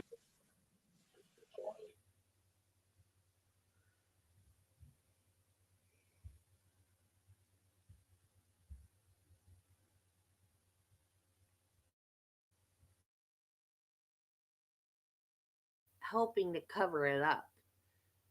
I was thinking more of him doing it, of Todd doing it by himself and Tristan not knowing anything about it, or Tristan actually doing it and then Todd covering up for him. For heat stroke symptoms, Was there a visited site on that same date at 7:46 PM? yes. And what was that visited site? Heat stroke symptoms, Some of these are innocuous when you On have that same date at teenagers. seconds, what was the visited site? heat stroke symptoms,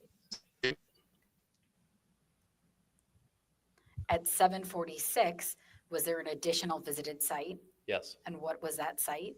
Heat exhaustion, Totally innocuous. At Google search. What are we talking 7:47:34 about? on that same date of 2018, was there a search? yes. And what was this for? Search for proper way to treat heat stroke, Was there a visited site after that on the same date at 7:47:39? yes. And what was that? www.huntered.com, Indiana Study Guide, Heat Exhaustion and Heat Stroke. The hunting Was there a class. search completed at 7:49:02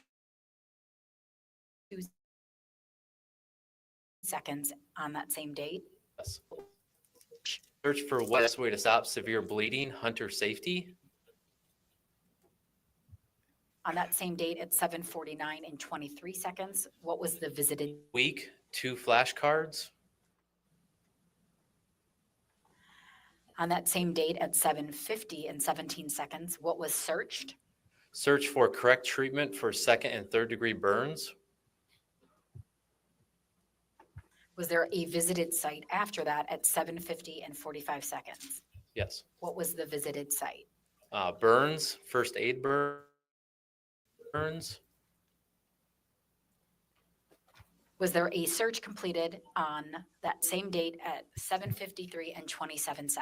Yes. What was searched? Search for what to do with large open chest wound. On that same date at 7:54:12, was there a visited site? Yes. What was the visited site? www.gems.com, articles, print, volume 8, issues-8, patient care, tree sucking chest wounds, and other. And was there a search completed on that same date at 7:55:54? Yes. And what was that search for? Search for skin, cold, clammy, pale, pulse rapid, shallow breathing. And again, those were the words that were actually typed in. Yes. On November 6, 2018, were there some searches that were just 4 days prior to Amy's murder? Yes. On November 6, 2018, was there a search completed at 1:45:57? Yes. And what was actually typed in and searched? So that's 1:45 in the morning. Search for organs in the body. Now, a moment ago, And you know what? I don't know if this is because I'm a nurse. It might be because I'm a nurse. But even without knowing about the hunter safety class, if I had been on that jury, I would have thought teenager first aid class in high school.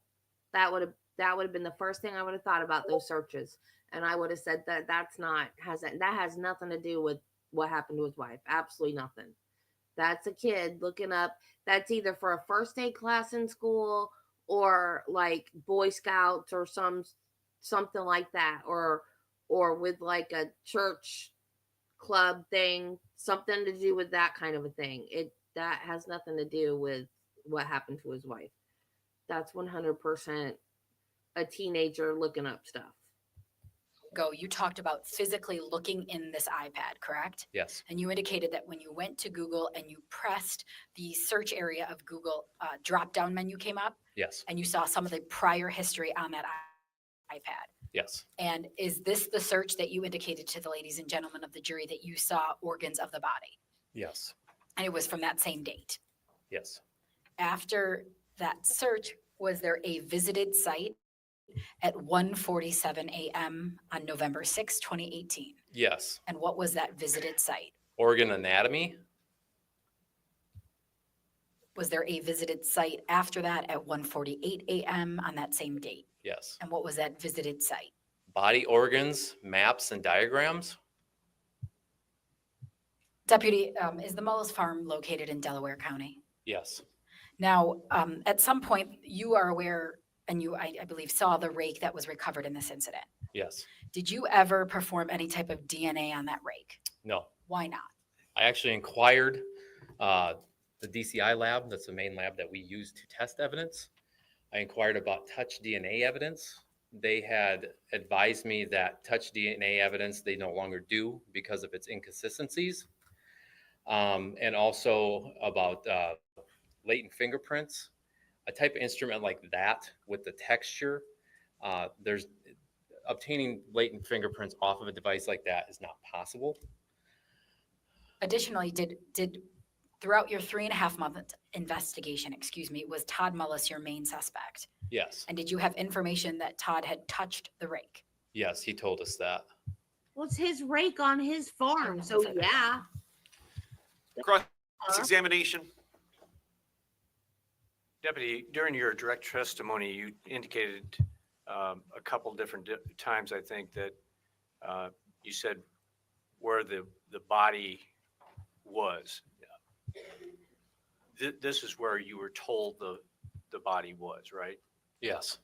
And that was provided ultimately, or the source of that information would have come from probably Tristan, right?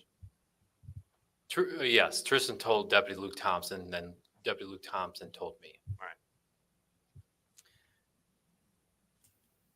And your examination of the shed, we'll keep calling it that, consisted of a walk around, and then you went through and looked for places where someone might have fell and struck their head or left some blood or something like that. Is that how I understood you to say? Yes. And you didn't find anything like that? I just found 2 drops of blood, and that was in the placement where Amy was said to be located.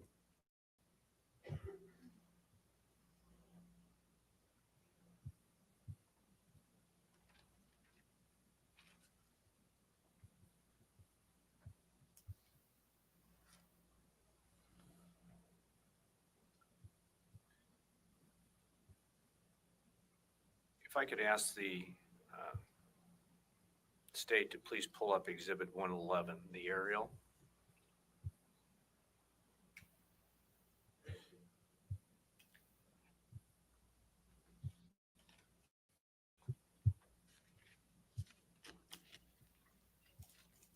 Can I go up there, Your Honor? Yes, go right ahead.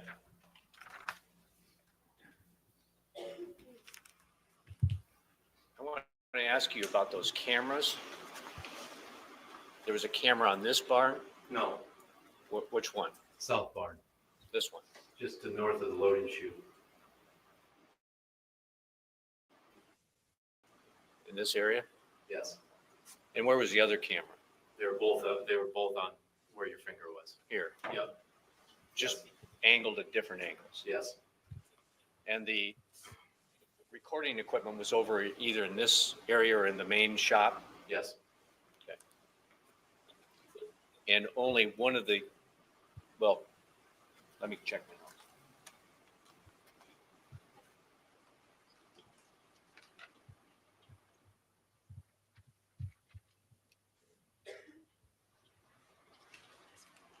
You said one of the cameras was pointed in the direction of the shed. Yes. One of the cameras was pointed right at the red shed where Amy was found, the shed with a 1 on it. Bye, Cody. See you later. And the other one was pointed where? The other one was pointed. There's a semi in the yard. You can see that right there. The coverage, the video covered those 3 grain bins right in between where number 12 is on the picture, and it covered a view of the yard. You could see the shop. I actually viewed a feed truck filling them grain bins. So those grain bins are actually to the south of where that office is in the North Hog building. So anybody that would come out of it, the video would have displayed it.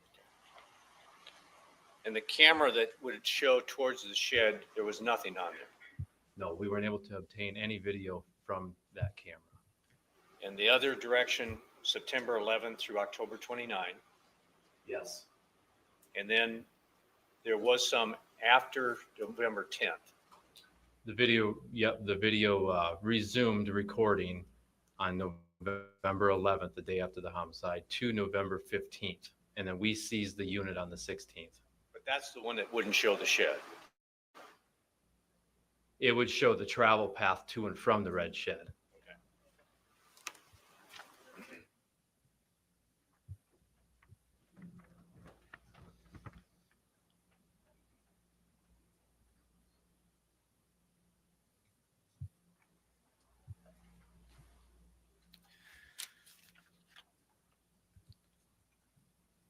Sir, I'm going to apologize in advance if I butcher some of these terms because I'm not so educated about all this technology. The exhibit 105, that was the long list of searches and visits that you just got done testifying about.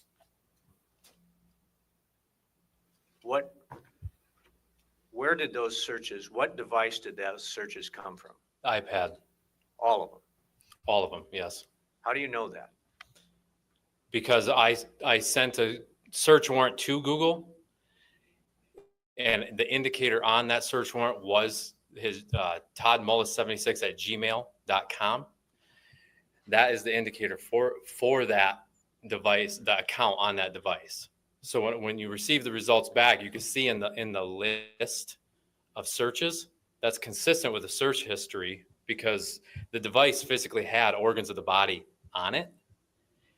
The records that I received, organs of the body, is in the material. That's the only email account associated with that iPad. That's how I know that those searches are from that iPad, because you have to enter an indicator, if you would say that, of that Google account. That makes sense. What if you go to the library and use your Google account? Did you also conduct what's known as a Celebrite exam of the iPad? Yes. And tell the jury, please, what a Celebrite exam is. So a Celebrite exam is I take the physical unit and I hook it to a machine, and it extracts all of the physical data that's on the machine to like an external device so I can view it. And it doesn't disrupt any of the stuff that is still stored on the machine, like contacts, phone calls, text messages, things of that nature. Even deleted material? Not always. Sometimes. Sometimes. Have you made a comparison between the Celebrite, and I think the term that a lot of people use is a Celebrite dump, where it sucks all that information out of a device? Have you made a comparison between the Celebrite dump on Todd's iPad and 105 to see if they're the same? I don't know if I physically did that or not. And if there's all these searches are not on that Celebrite dump, what would that tell us? These are the Google searches from the iPad. The ones I obtained from Google with the authentication letter, these are the searches from the iPad. That's not what he asked you. Isn't it possible for someone to log in to someone's Todd Mullis 76 at gmail.com from another device? Yes, you can log into an email, any device. Sure, yes. For instance, if my assistant down here, we each have a laptop in our office, and she came in and logged in, it would look like I was making a search, right? I don't know if that would track your Google history. I think your Google history is machine specific. But if you log in to, You can log into your email on any device. right. That's what just your email. That Google offers a service, which is email. You can have email, but as far as logging into somebody else's device and then showing that search history on that device, I don't believe that's possible. Well, if I understand your testimony or what you're telling the jury here today is that all these searches were made by Todd Mullis off that iPad. Yes. And all of these you believe either relate to combines and farming or to these suspicious searches about ancient history of cheating people and stuff like that. Yes. Okay. Moment you're on. Maybe I'm going to just- go through 105 and pick out a few searches or visits. And I would ask the state to please pull up. maybe I'm looking at this was the new evidence. July 19th, 2018, and the time shown is 2:49 and 18. Your Honor, may I approach while they're looking for that? Yes, go ahead. This must be the new evidence because obviously Yes. he didn't know that. That attorney didn't know that, or he would On have the said. page at the bottom, July 18th at 2:07. You see that one? Yes. Okay, go up from there about 11 lines.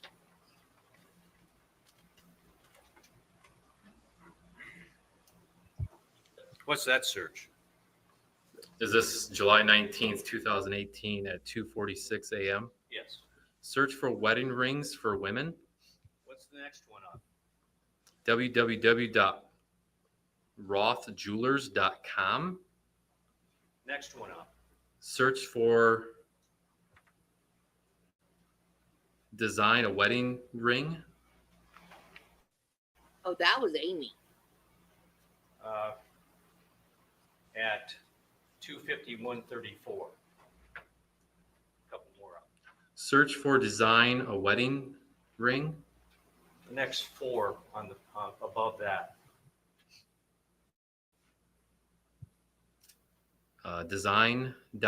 Design.kdiamonds.com.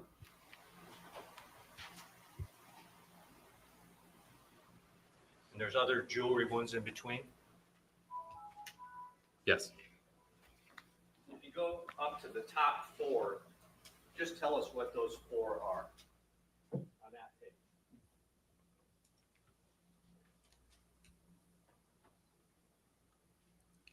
They look like bridal searches. www.chic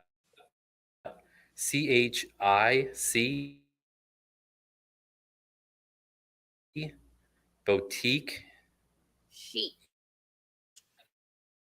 eny.com. And he's searching for wedding dresses and wedding rings. There are searches that are in relation to his employment, to his hobbies, to his interests, and to items that he physically owns. Yes. I didn't ask you that. You're telling the jury that Mr. Mullis is looking for wedding rings and designing diamonds and going to wedding boutiques. He could be shopping for something of that such. Or somebody else could be doing these searches, right? It's possible, but not probable. Off a different device. Amy Mullis. Off of a different device? No. These searchers are from the iPad.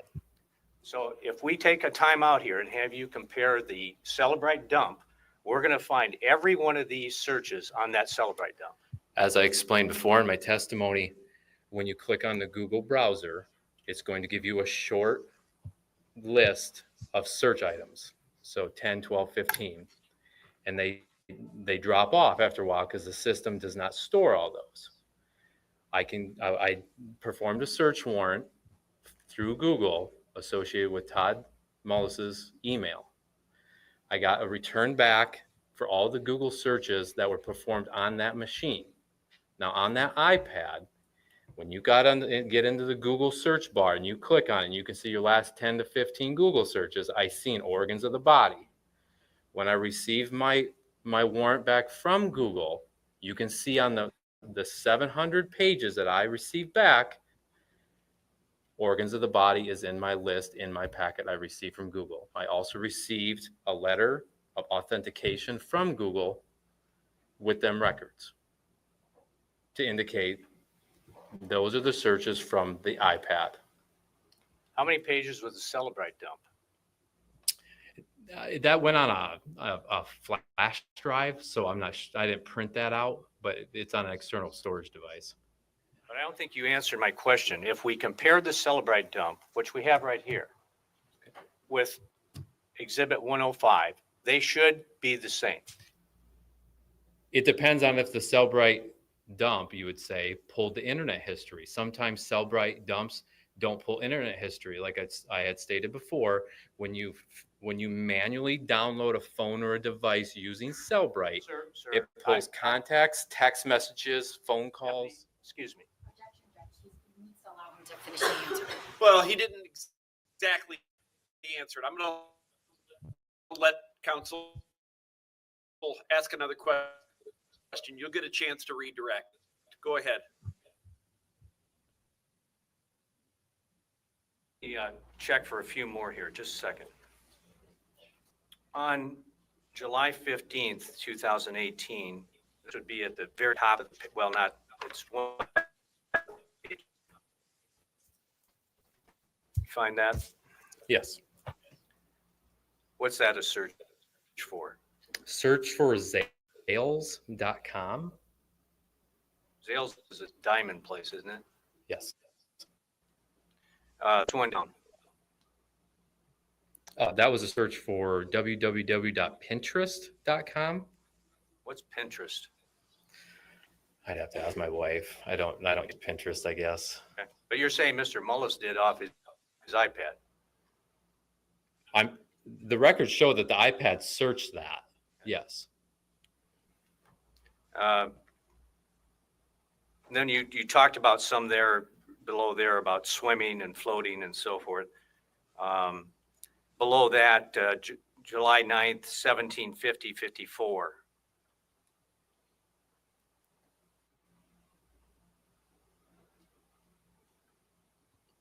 What's that one? This was a search for Lady Antebellum. We owned the night. Singing group, right? Country, yes. Okay. Further down, there's Carrie Underwood.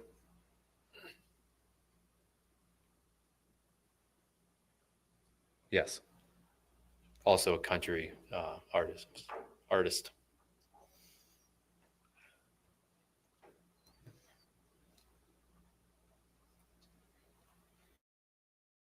Do you see any in here for the American Inn in Newton, Iowa?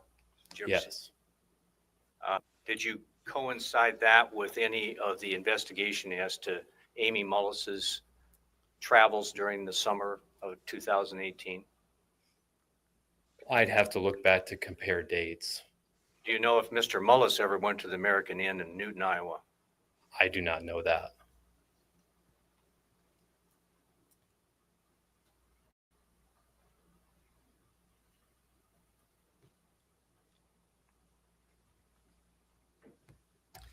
And we can, well, one of these that you testified about going back to January 21st of 18 at 3:35.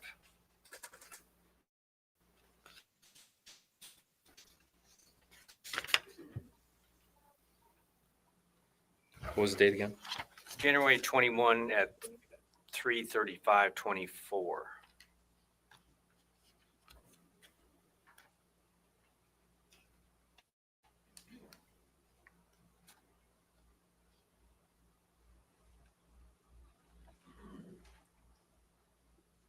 What's that one? This is a search for how to do a DNA test without the father knowing. Dangerous question, I suppose. But why would Todd Mullis do a search like that I don't know. unless someone else did? Objection. Is it possible someone else did? It's possible, but it's not probable.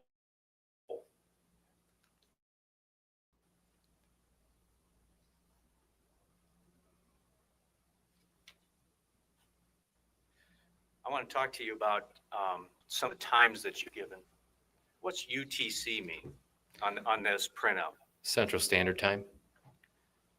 If the internet tells you you're wrong, would you disagree? Can you ask that again? I guess I've never had the internet tell me I'm wrong.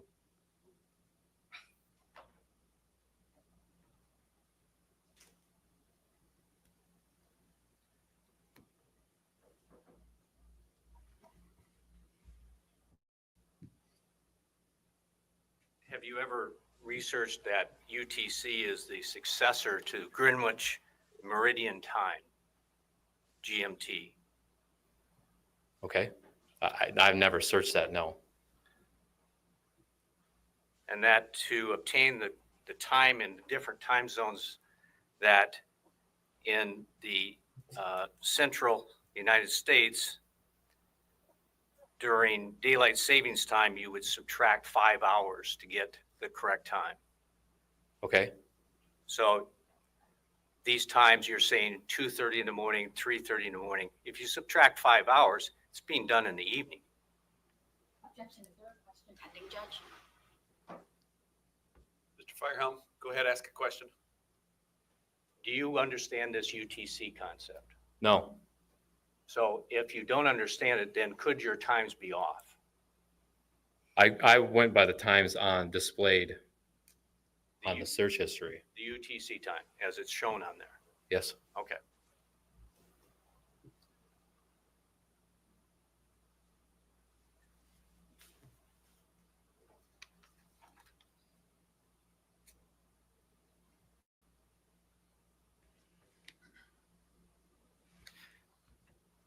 Let me ask you, you went through and talked about searches or visits that seem to talk about cheating and infidelity and ancient history dealing with issues like that and so forth. And I think you worked up and then it switched off to some searches about Jerry Frazier. Does that kind of track with the flow of your questions and answers? Yes. And that Frazier searches, I believe, were happening mid to late July. I'd have to check the date, but yes, the searches were completed. Okay. In your review of 105 and the whole body of searches, were there similar types of searches about infidelity and cheating and so forth that were occurring, let's say, after the end of July?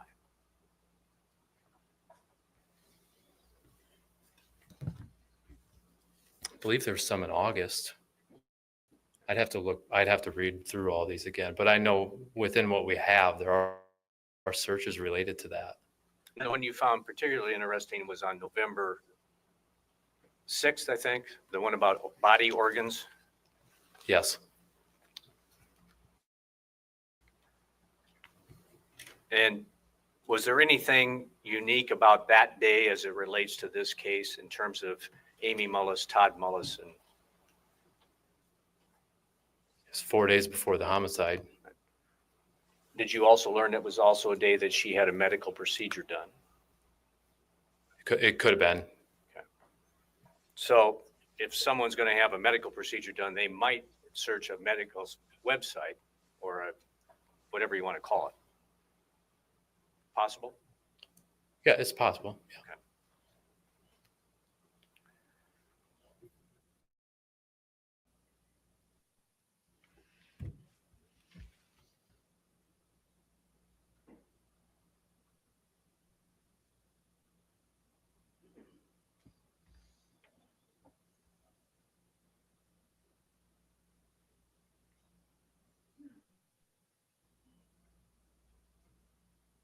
Sir,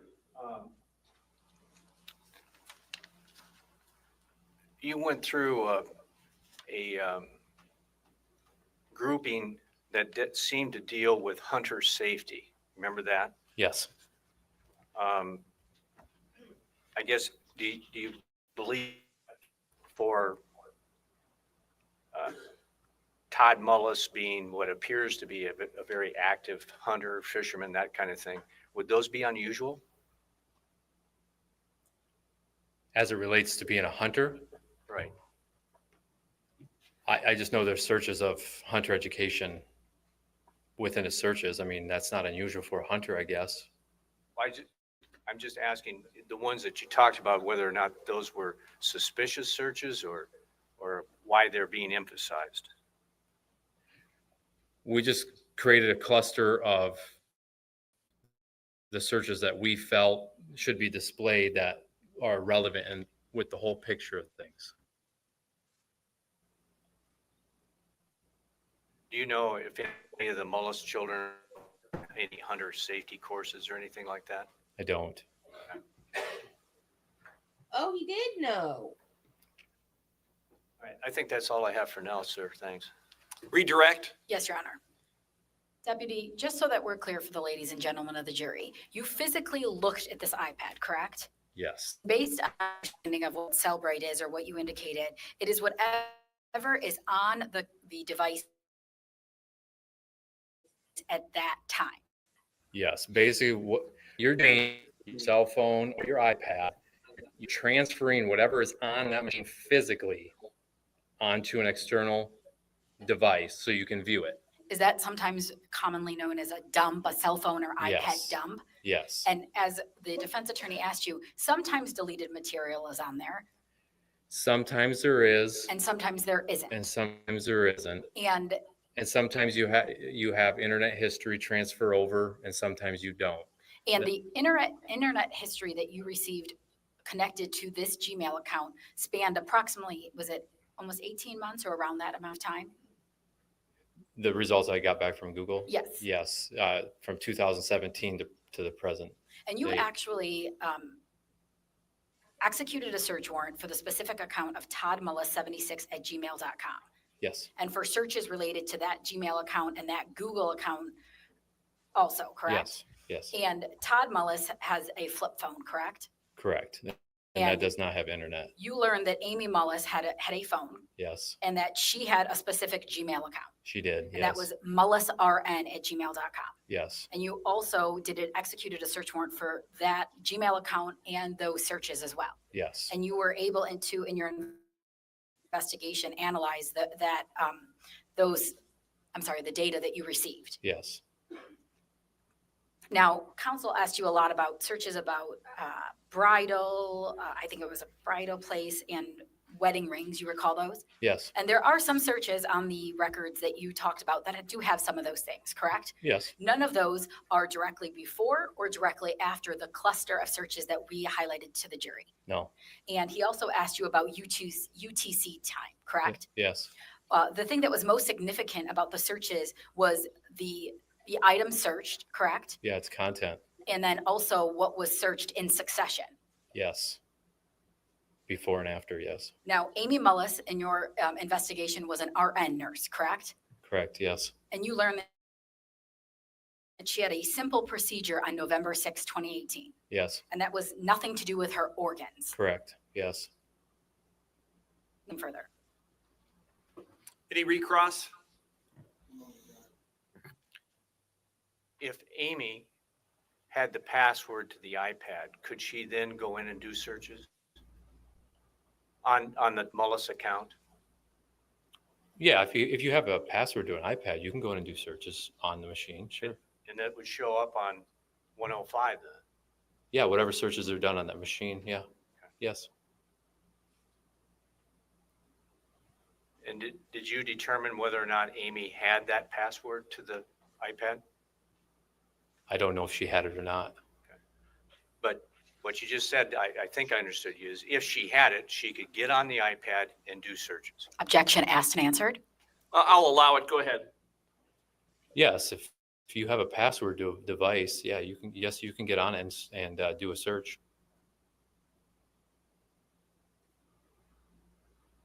Kind of like my example of Christy getting on my laptop at work. Objection, cumulative, Judge, and he's already answered the question. I'm going to allow it. Go ahead. Please re-ask the question. If Christy got on my laptop at the office, she could do searches and it would come up on my search history, Yes, if she got on your laptop, she could search the internet on your laptop. knowing my password to get in. Yeah, yes. Okay, that's all I have. Thank you, sir. You can step down. State your ballot, please. John Turbett, that's Jon. Last name is Turbett, Turbett.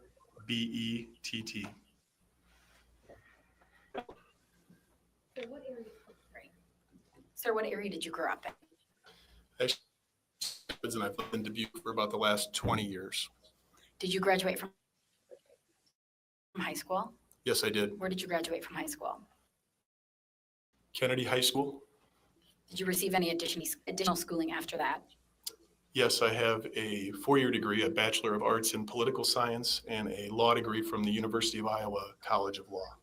And what is your current occupation? I've been employed by the Iowa Department of Public Safety for 19 years, specifically their Iowa's Division of Criminal Investigation, sometimes called the DCI. Can you just explain to the ladies and gentlemen of the jury what the DCI is? So I'm employed as a special agent, a certified police officer. Probably easier to explain that as a plainclothes police detective during my career. And I'm actually inside of the DCI assigned to a smaller unit that's referred to as the Major Crime Unit. And you indicated that your title is special agent. Yes. And what kind of cases do you work on? So as the title of our unit is the Major Case Unit, we really work any kind of state law violations, but a lot of those tend to be what would be deemed major cases. So a lot of those are felonies. We also are involved in most of the officer-involved shootings in the state of Iowa, as well as public corruption cases. What are some of your duties being a special agent for the DCI? So we're what's called a rural assistance agency. So we're basically on 24/7 call out, and local police departments, sheriff's offices, other state agencies or federal agencies can call, and we would send our special agents to assist with criminal investigation in really all kinds of matters. But I work quite a bit of homicide, sex abuse, child abduction, those kinds of things. Now, Agent, did you become involved in the murder investigation of Amy Mullis? Yes, I did. How did you become involved in that? Some information, very little on the day of that. I believe my immediate supervisor, special agent in charge, Mike Craffle with the DCI, had said that he'd had some conversation with the Delaware County Sheriff's Office about the death of Amy Mullis. At that time, my understanding was local law enforcement had said that it had been reported by the defendant as being a fall or an accidental death. My supervisor had talked to the Delaware County Sheriff's Office and consulted with them a little bit on what they should do that day. And then an autopsy was scheduled as is normal for that Monday, 2 days later. What day did you become involved in this investigation? I was called by Delaware County Sheriff's investigator Travis Heemseth right after the autopsy on that Monday, November 12th, 2018. And you learned information based on the autopsy? Yes. What involvement do you have at that point? So at that point, the Delaware County Sheriff's Office officially requested DCI assistance. I was assigned to be the primary point of contact for the DCI to work with local law enforcement and provide any investigative assistance that was needed. And just briefly describe to the ladies and gentlemen of the jury, when you're conducting an investigation such as this, what are some of the duties or jobs that you do in this type of investigation? So we would work with our local partners and in law enforcement, and we would help them manage the case, identify what leads need to be followed. We would bring in whatever personnel was needed in addition to myself to help follow those leads. And that would involve things like processing the crime scene. And certainly one of the things we do a lot of is interviewing or interrogating. Shortly after you were involved in this investigation, did you learn information that Amy Mullis was having an affair? Yes. And based on that information, what did you do? So that was learned, I heard almost immediately. And so the day after I became involved and started to work with the Delaware County Sheriff's Office that Monday, Tuesday, I actually went out and began to conduct interviews immediately. Some of those with friends, those closest to Amy, and also the person that I was she was in a current affair with. And would that be Jerry Frazier? Yes. Did you actually have a conversation with Jerry Frazier? Yes, on November 14th, so just 2 days after the autopsy, I actually located Jerry Frazier and interviewed him. And approximately how long did that interview take place? I believe that was about an. And what was the nature of your conversation with Jerry Frazier? So I met Jerry. He sat in the next to me in my unmarked police vehicle, and we talked for an hour and a half. And he very quickly disclosed, he was forthcoming about the extent of his relationship with Amy, that he was involved in a romantic and sexual relationship with her since May of 2018. In fact, that they were still. And did Jerry give you any information or any additional information, I'll say? So after we covered the background of his relationship with Amy and the details of that and how they communicated and some of those things, he provided me his cell phone number, his Gmail account, because he told me they had in fact communicated by way of Gmail as opposed to text messaging at some point in their relationship. And then I asked him to provide an account for his whereabouts on Saturday, November 10th, the day of Amy's murder, and also who else would be able to corroborate or validate his whereabouts on Saturday. Talking with Jerry. Yes, I took those names and followed up and spoke to those individuals as well. And who were those individuals? His college-age son and his wife. And what were you able to confirm on that from that date, from the date of, November 10th, 2018? So both individuals corroborated exactly what Jerry had told me about his whereabouts on Saturday. In fact, his college-age son had excellent recall. He didn't normally come home on weekends. His dad asked him back to complete a specific project that Saturday morning. And so they had gotten up and spent all Saturday morning doing work, and then they watched college football. And he actually had really good recall about all the games. And so he went through that day that he spent with his dad, as well as the fact that the mother, Jerry's wife, Christy, had actually called. She was running, helping on a volunteer team all day with a volunteer benefit event for someone in their community. A young man had passed, and Christy had been spending all day at the community center. She actually had called Jerry and their college-age son and asked them to pick a few items up and bring them over to her in the afternoon. And so she and the son both confirmed Jerry's whereabouts and that he was with the son all day. And at that point, was Jerry Frazier a person of interest? He was. He was initially, correct? Initially. And then after those interviews, and then as from my conversation with him and the others, we sought a search warrant. The judge authorized search warrants both for his cell phone records, his cell phone activity, as well as his Gmail records, because we knew that was a primary means for him to communicate with Amy. So we gathered all of that data. That took some time and looked at that. And then he no longer was a person of interest after all of this investigative effort. And were you able to confirm that Jerry was in the Anamosa area from 10:40 till that afternoon? Yes, part of the analysis of those cell phone records allows us to see which cell phone towers, just like your cell phone or mine, where his call activity was at on Saturday. And we could see that Jerry Frazier's cell phone had cell phone activity around 10:45, 11:45, 12:45, all of that down in Anamosa, a good 45 minutes or so away from the murder scene. So that went right over the time frame of the homicide. And you indicated that you were able to talk to Jerry's wife, Christy Frazier. Yes, I spoke to Christy. Was she ever a suspect? No. Why not? Christy's whereabouts, again, were accounted for. She provided that she was working on with this charity event all day along with other members of the community. The son also understood. His mother had said that's where she was at. Jerry understood that as well. So there was no concern about that. As part of your investigation, did you conduct an interview of the defendant, Todd Mullis? Yes. And was that on November 16th, 2018? Yes, that was the first time that I spoke to the defendant. And where did that interview take place? I invited him to come to the Delaware County Sheriff's Office in Manchester to talk to me. Was anybody else present for that conversation? Initially, the sheriff, John LeClaire, made some introduction, be pretty normal. He had familiarity with the defendant. I did not. So the sheriff made some introduction and then politely stepped out of the room after several minutes. And then it was just the defendant and I for about the next 2.5 hours or so. Approximately how long did that conversation last?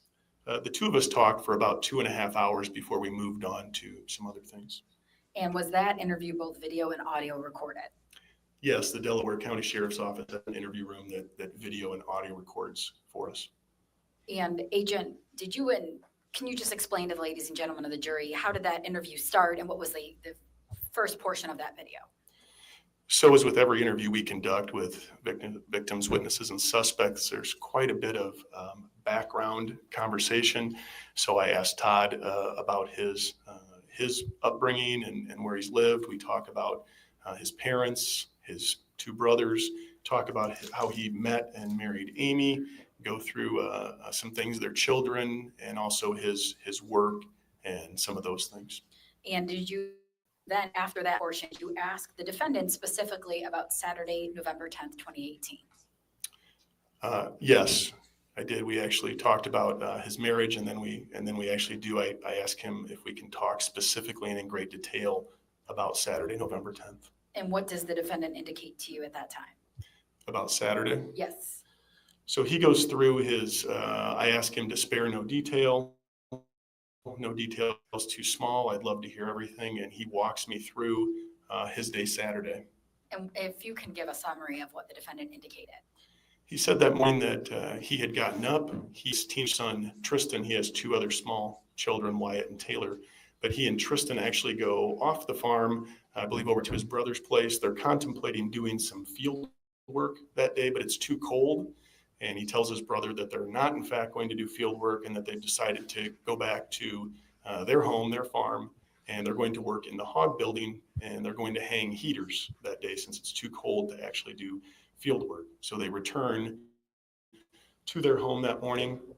I believe he says that's about 8:30. They actually go in the house. They have a little bit of breakfast, a piece of toast and some water, and they're talking. Amy is up and on a puzzle. And so he tells me about that. And then the plan is for all three of them to go out into the hog building and work together, which they then that morning. He says during the course of that time of work, he's quick to point out to me on a couple of two instances. He says in particular, he's watching her and she's kind of busy and says he's concerned and she's really not doing any good. And he tells her, why don't you just go into the house? And so before he tells her to go in the house, he says, why don't you stop and pick up a pet carrier, which is over in this red shed. And so he said, just stop over there, grab that, set it down over here on the other side of the drive, the parking lot, and then go to the house. And so he says that's his understanding as to what she did.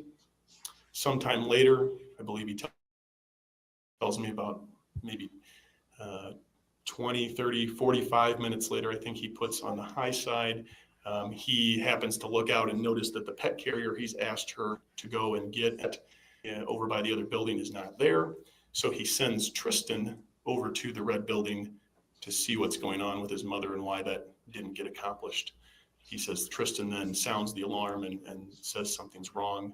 And Todd goes over and finds Amy face down in kind of a crouched position with a corn rake in her back.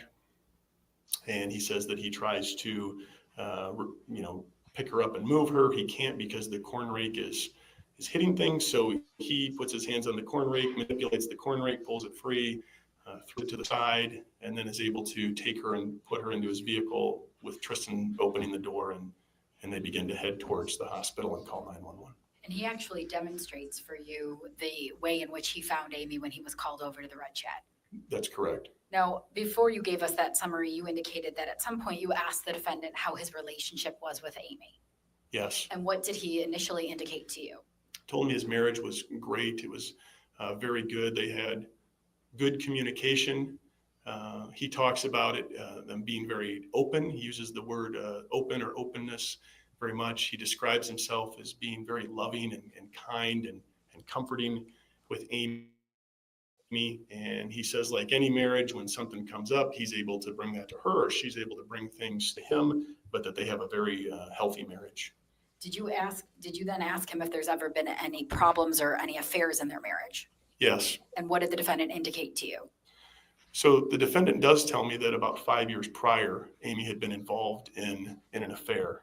And we talk about that. And then he tells me that he has to confront Amy about that affair. And we go through the details of that. And then I said, did you have to confront her about any other such things? And he says, no. After you asked the defendant that, what did you say? So knowing at this point in the investigation already, I've already talked to Amy's friends that are aware of the now current affair with Jerry Frazier. I actually met with Jerry Frazier at length, and he's provided all of the detail and has told me that Todd had confronted he and Amy and Jerry. Todd is not providing that to me. So I try to prompt that again. I try and take a different angle. The topic is, hey, do you know Jerry Frazier? About with Jerry? And then at that point, does the defendant tell you anything about suspecting a relationship between Amy and Jerry Frazier? no. At this point, he tells me that the relationship he has with Jerry is business, that Jerry works for JBS and is subcontracted basically to come in and provide these hogs and take care of them. And so I do ask him, well, can you describe Amy's relationship with Jerry? Again, trying to provide another opportunity for him to disclose this current affair. And again, he just tells me that, well, Amy also has some business interaction with him because she works on the farm with me. What did you do then to any of you? Have an affair. So at that point, with him still not having disclosed the second affair, despite best efforts to give him opportunity to do so, I actually take a break and offer to go get him a glass of water. So I step out of the room for about 3 minutes and get myself a glass of water, and I bring the defendant a glass of water and set that down for him. And when you come back in, is that when the defendant then, what does he say then to you? So at this point, apparently having thought about this for 3 minutes or so in silence, he decides at that point that he said, actually, there is something I need to tell you. I did have concerns about Amy and Jerry.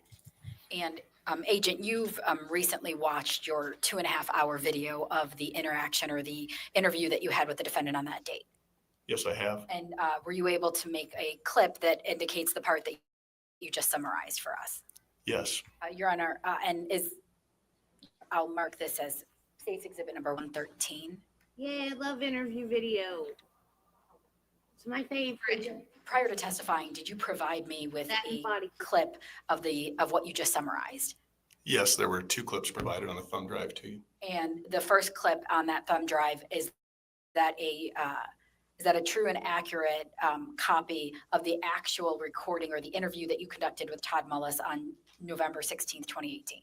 Yes, it is. Your Honor, at this time, I would ask that State's Exhibit number 113 be admitted into evidence. Any objection? Your Honor, the state may be aware of this morning. I don't have any objection, but I guess since it's going to be a snippet or a clip from sections, it may lead to playing the whole thing, but this will be our first opportunity to see it. But at this point, I don't object. Okay. We'll keep the door open to the defense play other portions of that recording if necessary, but 113 is admitted into evidence. Thank you, Your Honor. May I publish it to the jury? Yes.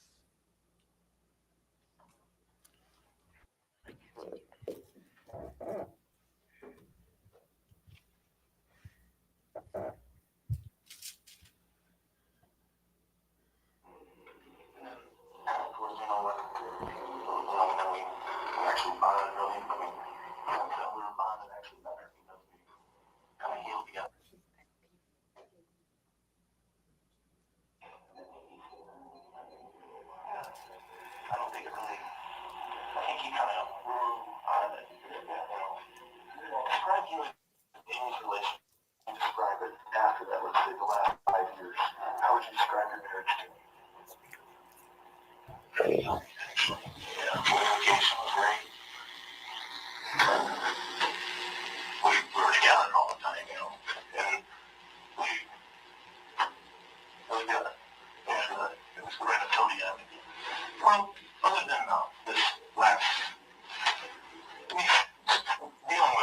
female problems. She was going up and down, and she'd be upset, and I would try and comfort her.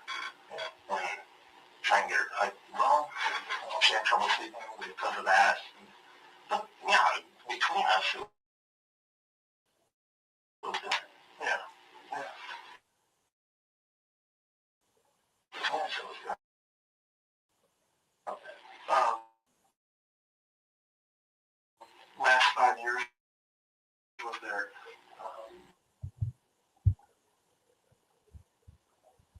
And your wife, and family, Helen, yeah, always love you hard. Yeah, they look great. Yeah, yeah. So after that, you said you made some commitment to one another and did the counseling and did that. Any other problems in that area? Was there ever any other problems? I mean, there was always she was very open, and she knew that. I always told her that, I gotta be able to, trust her, you gotta rebuild that. And, but it was good, She was like, hey, I'm just wrong with, she was open. She was open with me. Yeah. Which you have to be in a marriage, so, and I felt good about that. Yeah. Right. Were you, okay. Were you, this is ever after this first deal, or were you willing to I mean, it was so open, it was like, it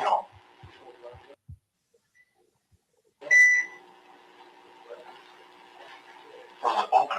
I guess it was if I had a question that I didn't feel right, I would say, and then she's like, no big deal. Let's just say I was uncomfortable with something, or she was uncomfortable with me, and it was just, just talking up. Yeah, let's get across from each other and try and, Did you ever have to confront her again? Was there ever any other situations? Okay, well, no. Okay.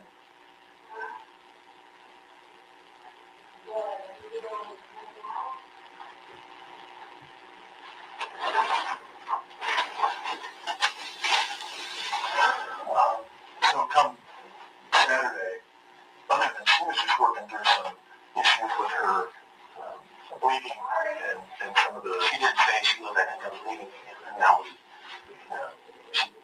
she said, I think I'm bleeding a little bit. Was that on Saturday? No, not Saturday, but I don't know, I mean, she just, I had asked her every day, bleeding, well, a little bit. And then, I think I'm bleeding a little bit. Yeah, whatever, So you said things were good, marriage was good leading up to this, other than she's just working through some issues and you're being sensitive as a husband to help her. Well, yeah, you're kind of watching out for her, Yeah. Yeah. Okay.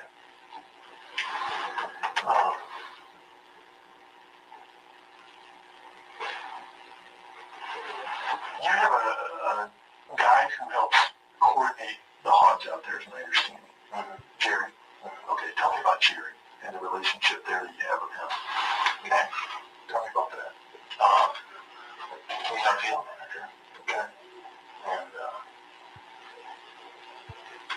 it was just, he comes around, he's got questions, whatever, How long have you known Jerry? Since I started with the hogs. Yeah, how long's that been? 2012. Okay. So when you built that first one, that's when that relationship with Jerry started? I think he was the right way. Okay. And how does that work? So he's not employed by you, or is he? Oh, yes. Okay. And so on a Cargill, years ago. Cargill on a cigarette? No, it was Cargill at first, and they switched it. Yeah. Okay.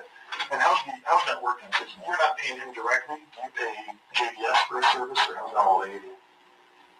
As far as how JBS, how's it work? So you own the hotel hog. Yep. Now tell me, how's JBS get involved? How does this happen? Just explain it to me. They rent spaces. JBS rent spaces from you. Okay.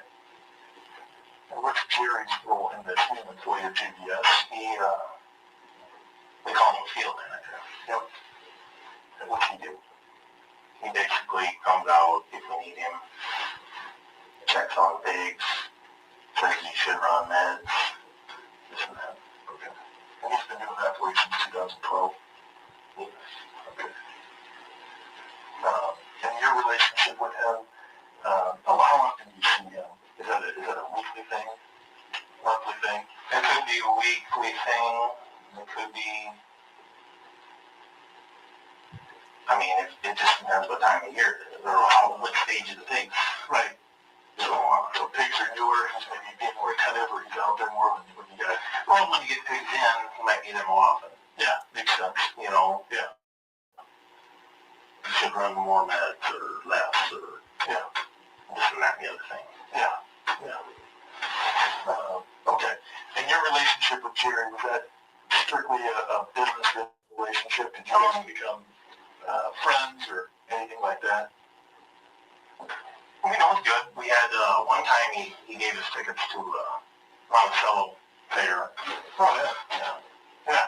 To the Jones County Fair. They put on that's a big county fair. Mm-hmm. Okay. What about Evie? Did she have a relationship with Jerry, or how did that go with them? Yeah. Tell me about that. I relied on her to do a lot of the interactions. Mm-hmm.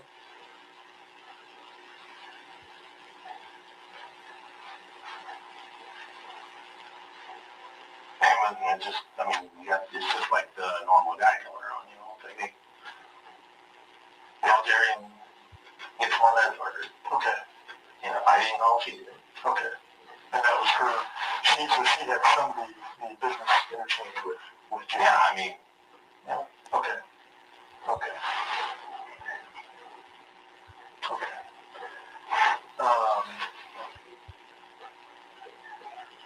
right. Anything else that we didn't talk about that you think would be important for me to know?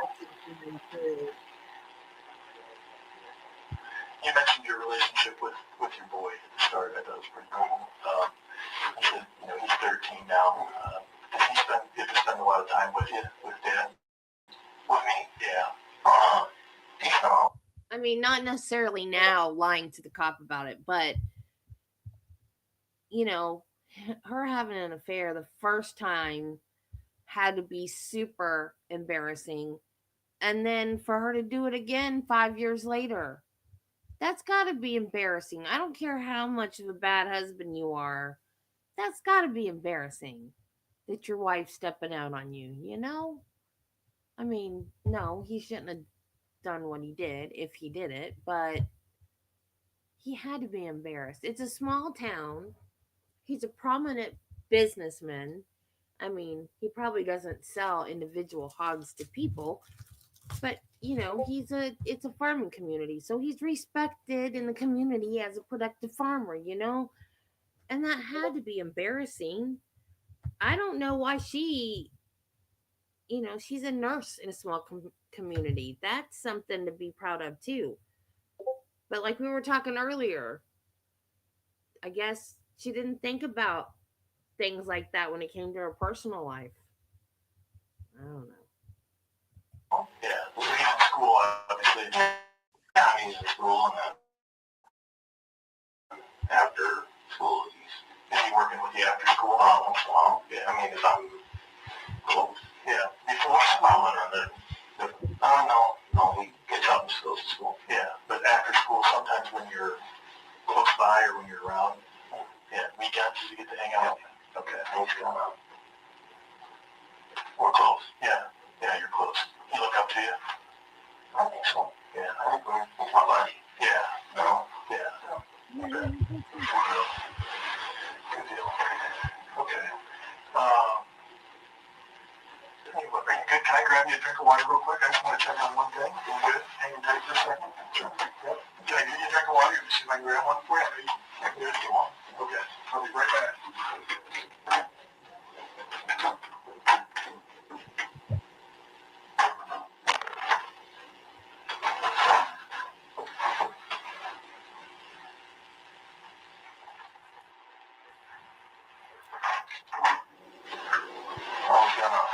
I got you. Oh. Balance was good out there. You okay? Yeah, I was good out there too. Yeah, that was one conversation that that I did have with him, with Jerry. I said, I just don't want you to, I think I have with Amy,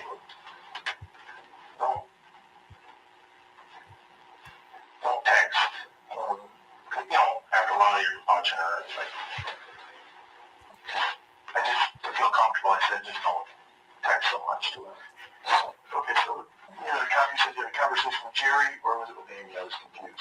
Actually, both of them. With both. I just said, hey, if you need something, the thing I had with Jerry is, I said, if you can just ask me, instead of always texting me. Okay.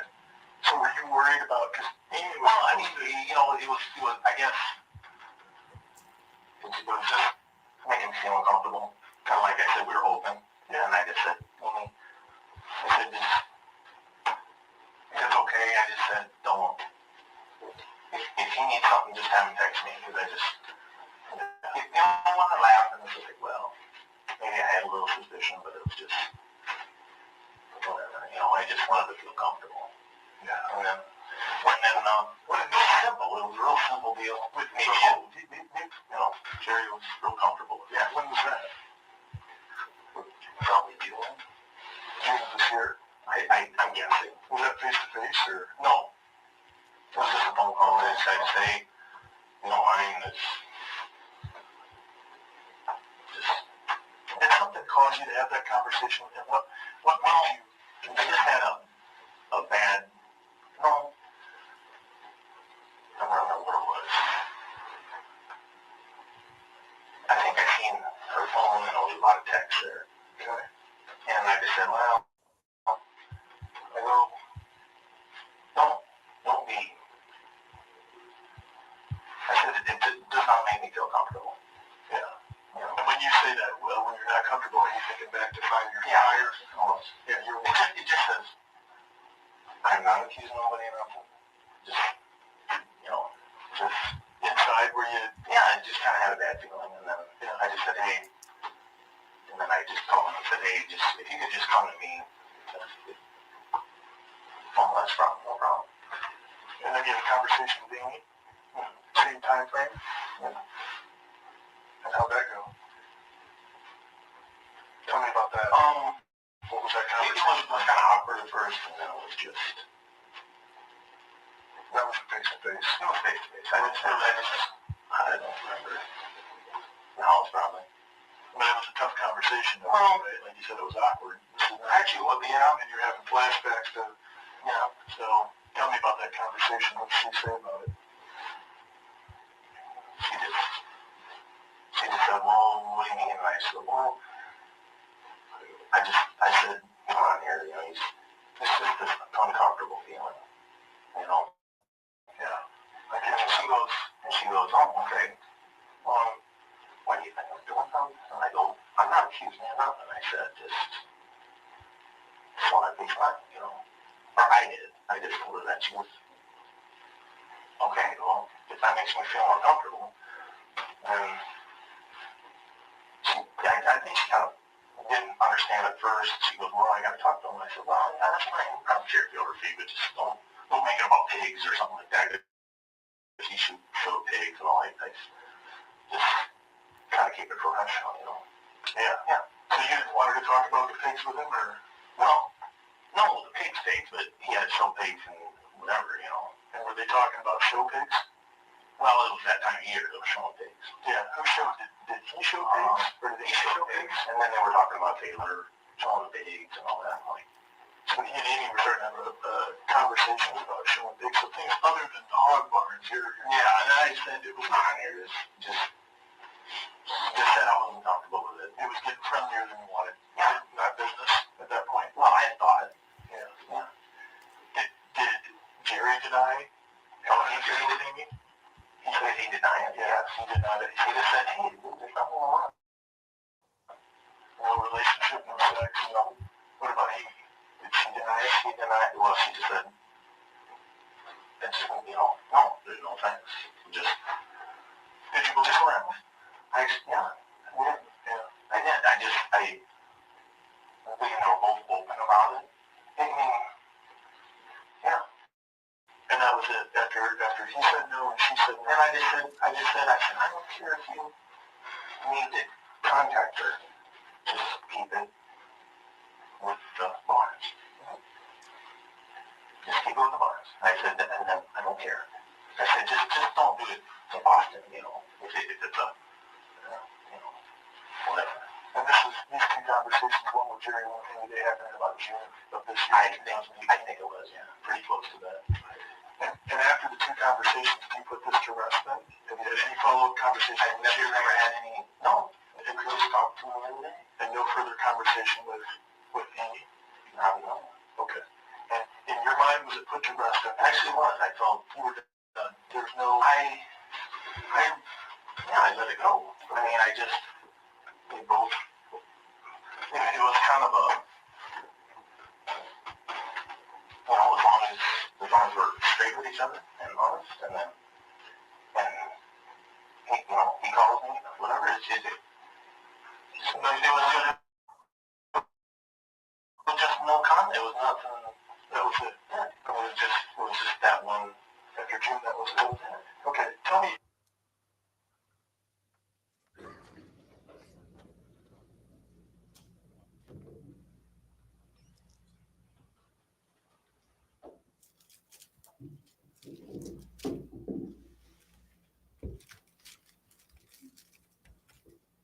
Agent, a minute ago, I asked you, before we looked at that clip, I asked you about whether or not you asked Todd to summarize what happened on Saturday, November 10th, 2018. Do you recall that? Yes. And at any point during that summary, did you ask Todd if anyone else was on the farm that day? Yes, I did. And what was Todd's response? He told me no one was on the farm that day except him, Tristan, Amy, and the two smaller children in the house. And did you go further and ask Todd if he has any workers or anybody else that generally works at their farm? Yes, I tried to clarify if there was the possibility of any working men or hired hands or anyone that would also be on the property for some reason. And what was Todd's response to that? He said there was no one else on the property that day. Now, Agent, as part of your involvement in this case, did you learn about the results of the medical examiner's report? Yes. Or conclusions? Yes. And how did you learn about that? I'm provided a copy of the autopsy report when it's finalized. As part of the investigative team, I also had the opportunity to have some conversation with the state medical examiner that conducted the autopsy, Dr. Cruz. And when you spoke to Todd on November 16th, 2018, were you aware of the fact that this was considered a homicide? Yes, I had been told at that point that the medical examiner believed this was now a homicide. And at that point, was the medical examiner's report released yet? No, that was completely inside of the closed circles of the investigative and prosecutive team. So the public had not heard yet that this was deemed a homicide? No, it was still being considered an accidental fall to the public. During your conversation with Todd on November 16th, 2018, did you tell the defendant that Amy's death was a homicide? Yes, I did. And what was the defendant's reaction when you told him that? No time after I tell him that, does he deny and say, no, I did not kill my wife. In fact, as I proceed for the next 35 plus minutes to tell him the evidence is very clear. In fact, it is a homicide and you killed Amy. The most I get from him, it's a very flat emotional affect. He says, how?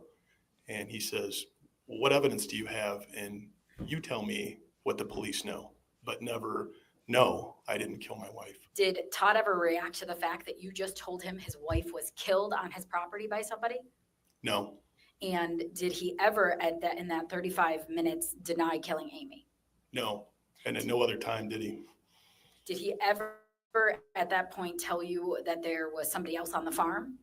No, he did not tell me to look for anyone else that killed her. Did he give you any ideas of any suspects or anybody with any motive to kill Amy? No. And did he tell you at any point that he heard anybody else come onto his farm that day?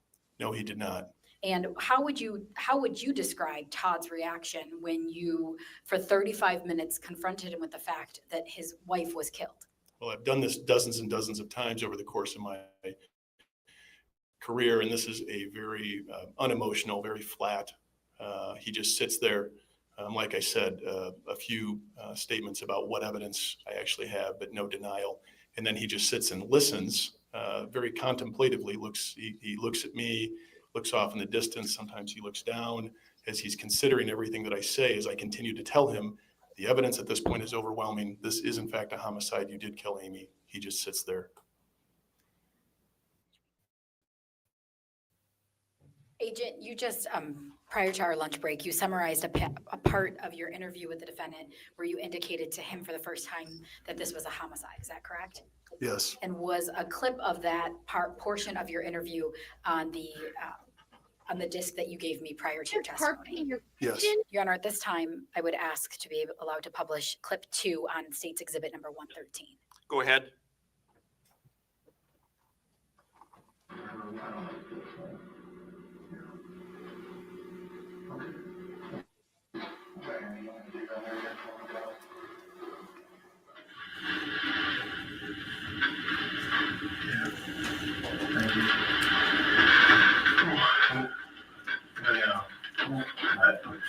I mean, there's a couple pains back here, so that's where she was. Okay, we've completed our investigation at this point, and the case very clearly shows that you're responsible for Amy's death at this point.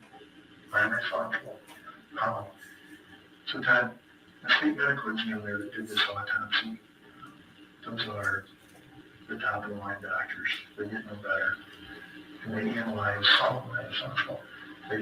that body, and they work with not just the doctors at the state medical examiner's office, but they have colleagues across the country, experts in autopsy and human bodies, some of the best doctors in the field, Todd.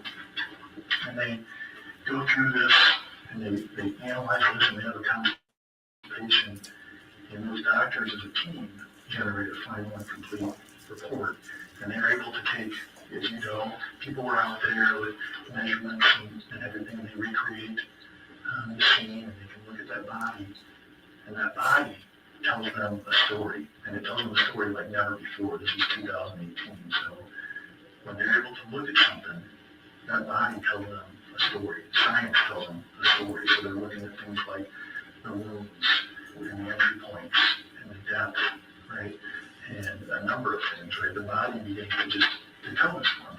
So just like you're sitting here and I can see you got a black shirt on or a pair of blue jeans down, they start to unfold that body and it starts to talk to them and it tells them exactly what happened and what didn't happen. And it's very, very clear. And it tells them the who, the what, the when, the where. Those questions start to get answered with absolute certainty. The thing that the body doesn't tell is the why. And that's our job. Our job is to work through this and figure out the why something like this happens. And I think at this point, the why has become more and more clear in this situation. It's not actually here, but really from a week of investigating and a team of investigators. So I am a special agent with the Iowa Division of Criminal Investigation. I'm a major crimes detective, and all I do is just work things like this, and we were called in to assist here, and we've been investigating thoroughly. And at this point, what I can say is, Todd, is this Saturday was something of the culmination of a perfect storm for you and Amy. There were a lot of things going on, not just in this week or in the months before, but in the months and years building up to this. Are you familiar with the term perfect storm? Have you heard of perfect storm? Yeah, there's movies, there's books, right? And you know that concept is a boat goes out on the sea, right? And everything looks good, right? You get the fishing boat or whatever it is, and they get out there and everything looks good. Well-intentioned, heading out there and they get going. But at some point they get out away from land, away from any point where they're going to get back anytime real soon. And maybe they start to catch reports, right? And it's 2018, yeah, maybe you contact, they hear things, or maybe we see something in the distance. But pretty much unbeknownst to that boat, what's been going on Todd, is we've got currents and wind temperatures and all kinds of things that are taking shape. You get all these forces of nature that are working in a perfect storm. There's very few of them. There's very few. And they actually converge on a single point in time, Todd. And when I talk to you, and I spend my time talking to all the people in your life and Amy's life, and we're looking at all the electronic data, right? There's a big one out there, which is there's a ton of it. And that's what we do. Our job is to have analysts to do all that, to talk to people, right? And what I see is I see a lot of perfect storm elements that are circling around you, Todd, a lot of pressures that are weighing in on you. We had that first affair about 5 years ago. What did you know about that? I absolutely know about that, Todd. I know about, well, I mean, so I know about that first affair. I know how hard that hits you and the family. I know what that did to your trust. I know that shattered trust. And I know that wasn't a one and done, that things just were, left behind after a few counseling sessions. I know the baggage from that lingered, both in her life and in your life, such that your relationship was never the same. And there was a lack of trust, and there was a level of suspicion, rightfully so, Todd, because you're right. As you start to have your children, I know your children are very, very important to you. I know Tristan and Taylor and Wyatt are very important to you. And I worked really hard at your farm, and I mean, it's something that you want to pass on to your children. I get that farming's come down to generations. Yeah, but I didn't even have a farm. And I know a little bit all that's there. And you're trying to be a good dad in the midst of Amy not really pulling weight in some ways, right? I mean, that'd be putting it nicely. To say that she's out having sex with another man that time, that's a devastating. That's right. And that's a devastating. It's a devastating storm on the horizon. But then to have this again in 2018, you say, oh man, not again. Jerry, again. And you had suspicions, and you were right there. And you were worried about things going on between the two of them. And there was the confrontation you had with Jerry. He actually went out and confronted Jerry's wife, and you called her, and remember talking to her about the Ephesians. Remember the conversations with Amy. Remember all these things going on. And Todd, you were feeling the stress of a lot of things in your life at this point. And that lack of trust was gone away. Here you are trying to put in our yards, work the farm, do the right thing, cultivate that relationship with your kids. Tristan is coming up. He is a young version of you, right? He is very young dad. You should be very proud of him. And you want to hold this family together, you told me so bad. But that's not chief on Amy's mind. It is on some days. But Amy is, I don't know what she was thinking every day. Taking care of Amy's needs. I don't know what she was thinking. I asked her so many times. But she thought it was all this moment stuff, and she's chasing after Jerry and pursuing that relationship even after. She's not worried about you. In fact, her conversations are, what portion of the farm would she get if she left you? And what would happen with the kids? Did she walk out clean? Did she walk out clean with some of your farm? Or did she take some of that away from you? I knew that was going on, and you thought about those things. Contemplating what she could do if she tried to rip that away from David. So all these perfect storm elements, Todd, they're brewing. And this is all still very much fresh. And then we come to Saturday. And it's not just another Saturday. It's not just another nice day out the hog barn and doing some chores. Things got out of hand. I know they did. I know for a fact now we can look at that and we can see the evidence. And here's the deal with this, Todd. The evidence will drive this thing. It will drive it. The evidence will. If you tell the story of what happened, you tell the who, the what, the when, the where. But what that evidence is, it's cold, it's indifferent. So when that evidence laid out, and it tells what happened, that's cold. But explanation that you and I are doing here, that's warm. When people can understand the perfect storm, the things that were going on, and the stressors you were under, and what Amy was putting you through, and the other things that were going on, that's warm. People can understand my mind I said, no time, you know, right? You knew all that time. Listen, how come you had an incident from what? Listen, you knew about the relationship and you had your suspicions and it was not at you. You were upset. You weren't going to have that farm taken away from you by Amy. That wasn't going to happen. You weren't going to have your children taken away from you by Amy. You weren't going to be jerked around for round number 2.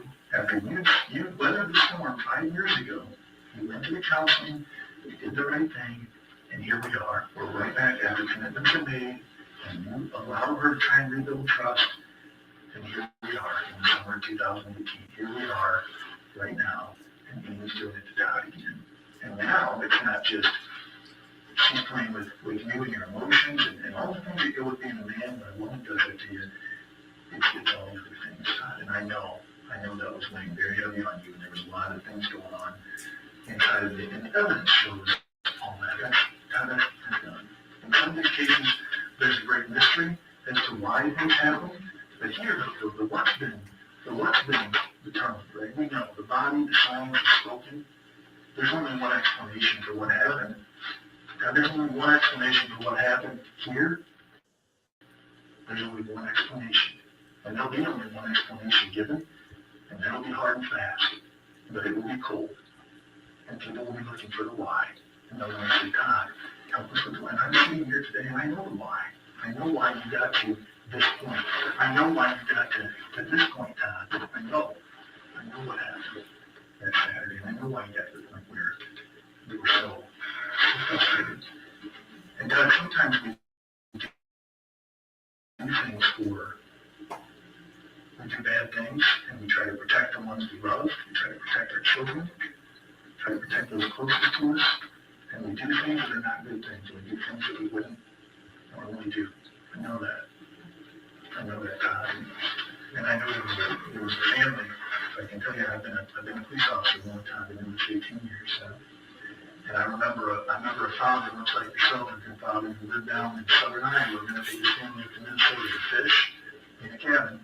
And he had to work Friday. He had a tough job, and he worked, but he told his wife, I'm going to get out early, I'm going to pick you and the kids up, have this vehicle loaded, we're going north, we're going to be on the water by morning. I'm going to get us up to Minnesota. And they start this trip, and he works really early, goes in Friday early. He's exhausted, trying to be a good dad. Gets home late. Wife's kind of frazzled, right? But he's doing the right thing. His wife has 3 kids loaded up. They got 3 kids. And he jumps out of his work vehicle into their SUV, and they start north. It's already night. He's already waited when he wanted to get there. He's got a long drive up north, over Iowa, way up into Minnesota. And he starts to drive. And makes food for the kids. I remember this well. And they get rolling. And you know what happens? You get kids with a full belly, everybody eats.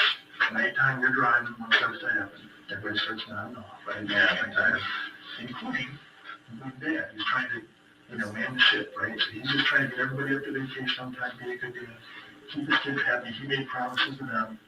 And it's nighttime, and he looks around, everybody's sleeping, wife's out, right? They're back there. If you remember, they tell us not to do this, but 2 of the kids were sitting normal. One of them laid across remember how you used to do that, right? You just kind of laid out there. One of the third child laid out, one of the boys laid across the laps of the other 2 in the SUV on Bank Road. And Dad starts getting tired, Todd. And he starts getting tired. And pretty soon it's rumble strips, and we've been there. And then you wake up a little bit. And adrenaline spikes momentarily. And he's like, man, I gotta stay on. I can't do this, right? I gotta hold it together with my family. And finally, he's by the Skunk River. I think on 35 is there's a river there. Pretty good size, not really, I guess. Okay, it looks like a treasure. It's called the Skunk River. And he ends up drifting off and then hits that left side, right? He goes over, hits the rumbles, but he actually hits that guardrail, which brings him to, jerks the vehicle back hard to the right, right? He's on the interstate, he's on 35, ramps it back, brings it all the way over, comes over and hits this side a little bit, and then brings it to a stop. Then we get control of it. Gets out, what sounds like him. Not nearly as bad as I thought it was, right? Got things up a little bit, not bad, getting back in. Everything goes, I think I'm okay. Starts rolling again, right? Just tries to keep moving. Pretty soon his wife's coming to. She's getting pretty hysterical. She's looking him back, and she's screaming at him. He's like, what, honey, wasn't that bad?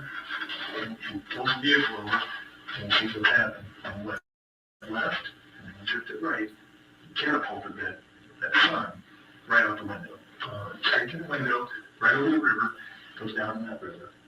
And they stop, and he calls 911, and everybody's down there. 45 minutes later, they retrieve the body, but it's too late. Little boy's dead. Was dead. Tons of division and hardship in this marriage, right? Wife is mad at him, what he's doing, you know. He is beside himself, lost somebody he loves, right? And all he's thinking to him, if I can do this over again, if I can just have a do-over on this, there's so many things that we do, right? I'm trying to be a good dad, I'm trying to do the right thing, if I can just do things over, right? And God, I know when I look at this situation, and I look at what the evidence says, and I look at how Amy was killed, and what happened, and I look at that perfect storm that swirled around this tide, and I know what's going on in your life, and I can see that so clearly.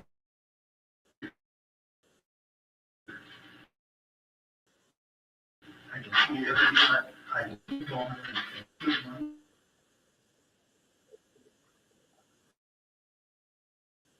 on for better. Time to the family, like you told me, you're going to do what's right, family, with everything. I know your family is everything.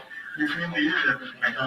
But sometimes we all these years, all I've ever said, all I've ever said, is I want my family tired. I want my family tired. That's all I've said. My family, my kids, they need everything. God, they do. I can't. I love my kids so much. And I do. And God, sometimes people, we do things for those we love, we do bad things, but we do things because we try to protect the ones we love. And I know that here. I know you're trying to protect your family and hold them together. Even if Amy is doing things to rip that family apart, I know that you're trying to hold this together. And you were trying to do the right thing. And I remember when I came home one night, I came home from work, and neighbor is pissed off. He comes across the street, he's mad as hell. He comes across the street and says, come look at this. You come look at my truck. He takes me over, shows me his truck. Man, that's so deafening, it hurt. Yeah, because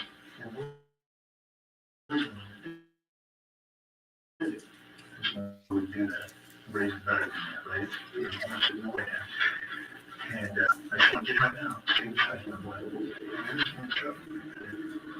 Get in the house. Then I didn't want to. I didn't say no, get in the house. I'm sorry, I didn't see bread. Okay, I'm sorry, man. I have no idea. I leave my kid in his room for hours, right? And my wife's like, hey, you think you should talk to me? Well, I know what's coming. It doesn't come back to me, right? Keep me his truck. Turns out the wife gets the bottom. What I find out, after I'm so red, I'm not even thinking straight, right? What I find out is my son had been over on neighbor's house. And the neighbor said something bad about me. Right? Made a derogatory comment about me. So my son, and that guy goes inside, and he does. He takes the rock, runs it right down against the to defend my honor, right? To defend my honor, okay?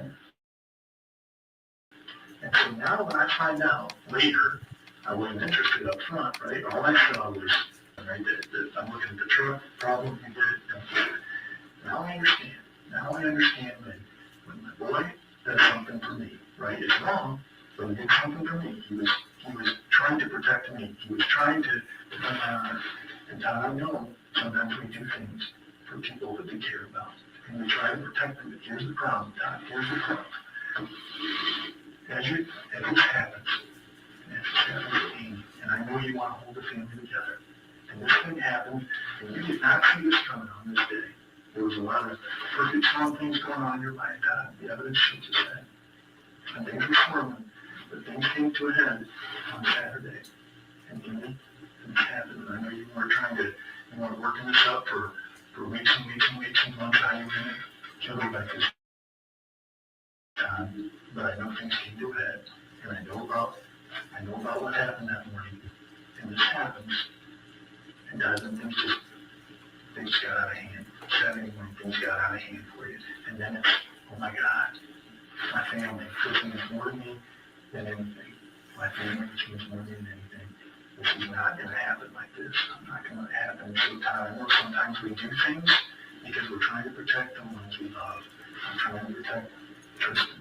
You're trying to protect Taylor in this. You're trying to protect life. They're still, even in this, trying to hold that family together. And Todd, here's what happens when you camp out on that and say, I don't know, man, I didn't know they do it. And we think we're protecting people. At this point, we're not protecting anybody. In fact, now you're around hanging out there saying, I didn't have anything to do with the death. I didn't know anything that happened Saturday. It's a big mystery to me. In fact, the case back shows Todd absolutely 100% that's not the case. I know that now.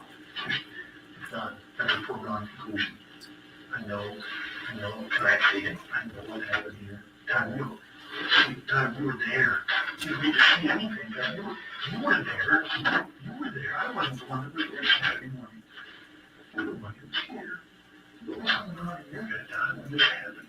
Because the explanation is going to need to be given convincingly. You don't want the evidence to drive this thing home. It's going to be cold, and people are going to be wondering, man, how did Todd get to that point? How did this happen? Such that you had to have this moment. I know it wasn't something you were picking up, Todd. I know that in the heat of this thing, and Todd, I look at something like this and I say, Todd, don't force those closest to you. Don't make Tristan try and bury this thing with you. Tristan knows things weren't right there. He knows. He knows. You guys weren't together though. There was time when you and Tristan were not together then. I know that now. You know? Yeah, I do. Todd, that's done. It's done, Todd. Yeah. So we're done. So that we can't. I didn't come in here today to debate if this happened. I came to sit down and talk to you about the why at this point. And that's really important. It's really important. There's two guys sitting here. And I just want to hear from you, Todd. Is this something where you're sorry that things got to this point? Or don't you care you saying what you said? Or do you, as you sit here, a few minutes ago, almost in tears, you're telling me how important your family is. I believe that. I believe you. Well, you started talking about you started talking about 5 years ago. My emotions come back every time. Absolutely, they come back. That was my goal. That's why I did what I did. I mean, as far as making the here's the recommit. Because that's what I did. Here's another cheating. And sex with another man in 2008. I didn't. Yeah, Todd, you were so mad about that. You felt betrayed again. And you saw there's no facts. Todd. And you knew what was happening, and there was no way you were going to let things go down this way. She was not going to take all that from you. Not cheating on you twice, and then trying to take your kids, and then trying to take the farm. That wasn't happening. You weren't going to let that happen. And I understand that. Are you sorry that something like this got to this point, or do you not care at all? Just something you well, that's not good. You care about Amy. I know you love Amy. I love her with all my heart. Yeah, you do. And that's how things happen like this. You don't hurt Amy because you don't love her. You hurt her because you love her too much. You hurt her because you love her so much and she doesn't return that love. In fact, she betrays you. And that's why this happens. It's not that you don't love Amy. It's because you love her more than she ever loved you. And you know that's true. And I know that's true now. And I know you're sorry that this happened. I know as we sit here, you're so sorry this happened. And I know as we sit here that this is weighing heavy on you. It doesn't go away. Well, it doesn't. You gotta move on. Without Tristan. Tristan and Taylor and Wyatt, they need explanation. They'll see what happened. They're gonna want to know. And they're going to need you to step up and be the dad that you told me that you are, Todd. You told me you're a good dad. I believe that. I believe you're a good father. I believe you're a good husband. Better than most. A lot of them would have been gone 5 years ago. You know that. Most would not have put up with round 1. Definitely don't want to put up with round 2. And they don't want to hear about pulling things out from underneath me. As you're faithful, you're gonna do that to me too. You're gonna do that. So you're gonna dig a dagger into my heart, and then you're gonna play with my kids and my farm. No man can handle that. I get that. I get it, Todd. So as we sit here, I know this is the case of loving Amy too much. much. And I'm reaching out to Amy and just, maybe I don't know. I know you're in a hole here. I know this is scary, hard. I know you're hurt. And I know you think there's nobody to talk to. I want to be that guy for you, right? I just want to talk to you. I just want to hear from you. Tell me about how hard that was. I know it was hard. I know the trajectory leading up to this. I know how we get here. We both know how you got there. And it was a spontaneous. This was not a well-planned, well-coordinated thing. This is it. The perfect storm hit right here on that farm on Saturday. The perfect storm hit, and all those elements finally came to the moment. They converged. And God, it was more than you could bear. It was more than any man could bear. And I understand that. And people can understand that as we talk. What they can't understand is coldness, lack of explanation. That people don't understand. But they can understand when you and I talk, and they hear about the emotion that you were feeling come Saturday. When we talk about how things came to a head that day. And Todd was done. Todd was done carrying the water, and carrying the water for a lot of years. Been carrying the water for a lot of years, Todd. Too many. And I know you want to do right by your kids. And the right thing at this point is to tell the truth. It's always good to tell the truth. You tell the truth from that. Don't tell that. Don't lie it. Telling the truth is always good. But now we can't say that as a parent. You can't say that and walk away from this. You can't be that dad. You can't be that parent and tell them that lesson and then walk here. Sometimes we do bad things for the people we love and we try to protect them. That I understand. But we can't tell our children that telling the truth is the right thing to do and then walk away from a situation like this. We love them by living what we tell them, by living out what we do. We can't be something other than what we tell our kids to be. That's not fair to them. They deserve better than that, Todd. They need you to step up. They need you to be their dad. Even in this situation, they need you right now, in this moment. And I need you. Todd, are you sorry this happened? Are you not sorry? Are you sorry that, but you must know everything already. I do. Tell you both do. You tell me that. I didn't just tell you. I told you. Sometimes you know it. Even better than I do. Because I wasn't in that. I wasn't in that shed in that moment, was I? I'm just coming in and picking up the pieces afterwards. What we've done for 18 years, and then we tell me what happened. How do you know that? Well, so things got so out of control. Things got so out of control for you that Saturday night. It was more than you could bear. You didn't plan it. It came to this point, and that was it. Didn't mean it to happen, but then things got out of control. And then it happened, and it was like, oh man. And now I sit down and you gotta try and explain it. Your first thought is, take care of my family. Take care of this farm that I want to pass on to my family. Those are virtuous things, I get it. And you start to try and explain the problem is, Todd, that you weren't ready for this. You weren't ready for this moment. We're not ready for this moment, and we're not ready to try and not tell the truth when it happened. And that's when they all start to just come unglued. They came unglued right before this. They came unglued in this moment. And I know, if you can do this back, I know you wish this wouldn't happen to you. I know that. I know that. I know that if you could do a do-over on Saturday, November 10th, you would pull this back. You would just do a few things different. You just walk out of that situation. You just go talk to somebody. But that's not how it happened. On Saturday, things came to a head, and they happened the way they did. And now it's time to be the dad that you tell your kids who you are. And don't let anybody else be right about you that thinks that you're something less than that. I know you're a good dad. I know you were a good husband. This story still has more to write on. There's so much more to Rake here. But show yourself to be the guy that you told the children you were, that you've raised Tristan for 13 years. You raised him to be you, which is what a good dad does. But you gotta write out the last, you gotta write these chapters that keep going in his life. And you gotta know that dad was a stand-up guy. Such that when he did something, he did it to try and protect the family ultimately. And it wasn't the right thing. And you're willing to say, okay, son. Okay, son.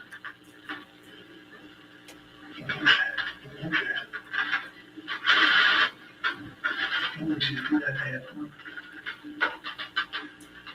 And look around, Todd. Give him an explanation. Todd, you know, you want to get me to come down to something in you. That's all I know. So I'm not interested in anything. I don't have an agenda. The only agenda I have, Todd, is sitting down with you to talk about that why. This is a done deal. This is a done deal. I think it's a done deal. They play all around right now. Todd, that's not true. That's not true.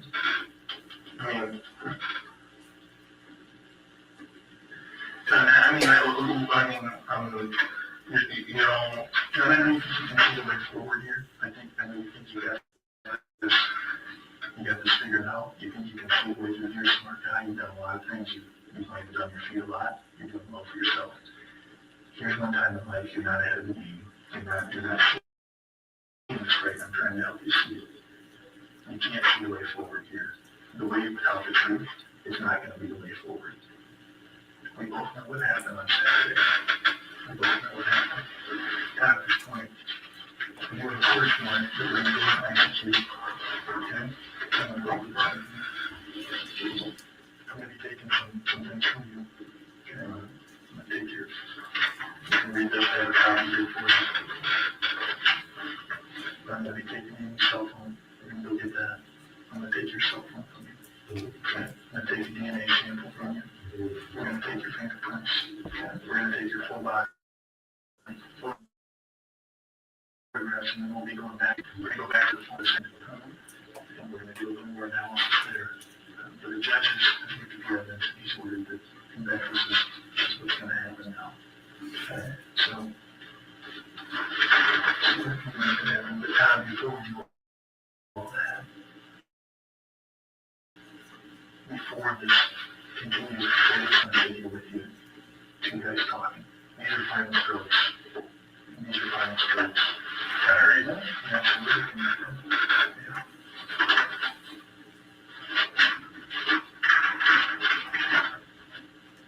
The mystery's going on. Listen to it.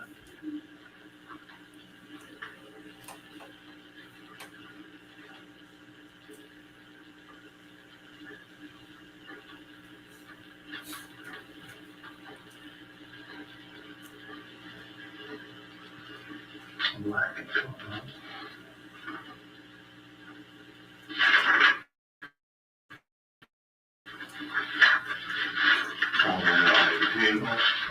We have one.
Regardless of what happens with the search, right? That'll just be, like I said, final strokes, some cleanup.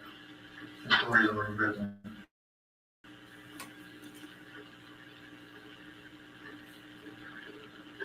We both know what happened that day. What do you think happened? I mean, I'm just, no, turn it up some killed Amy. He killed Amy. And I can understand why. And it is hard to wrap your head around, I know. I know. I know.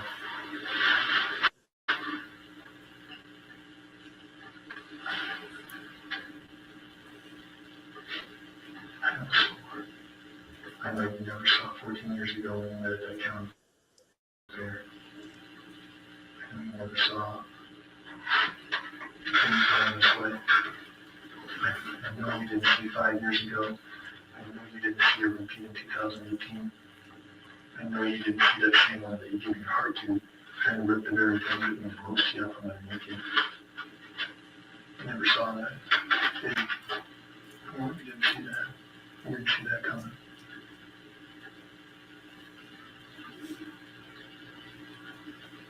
God, sometimes we do bad things. It doesn't change how much we love people. It doesn't even change who we are. But we do have to step up and be honest.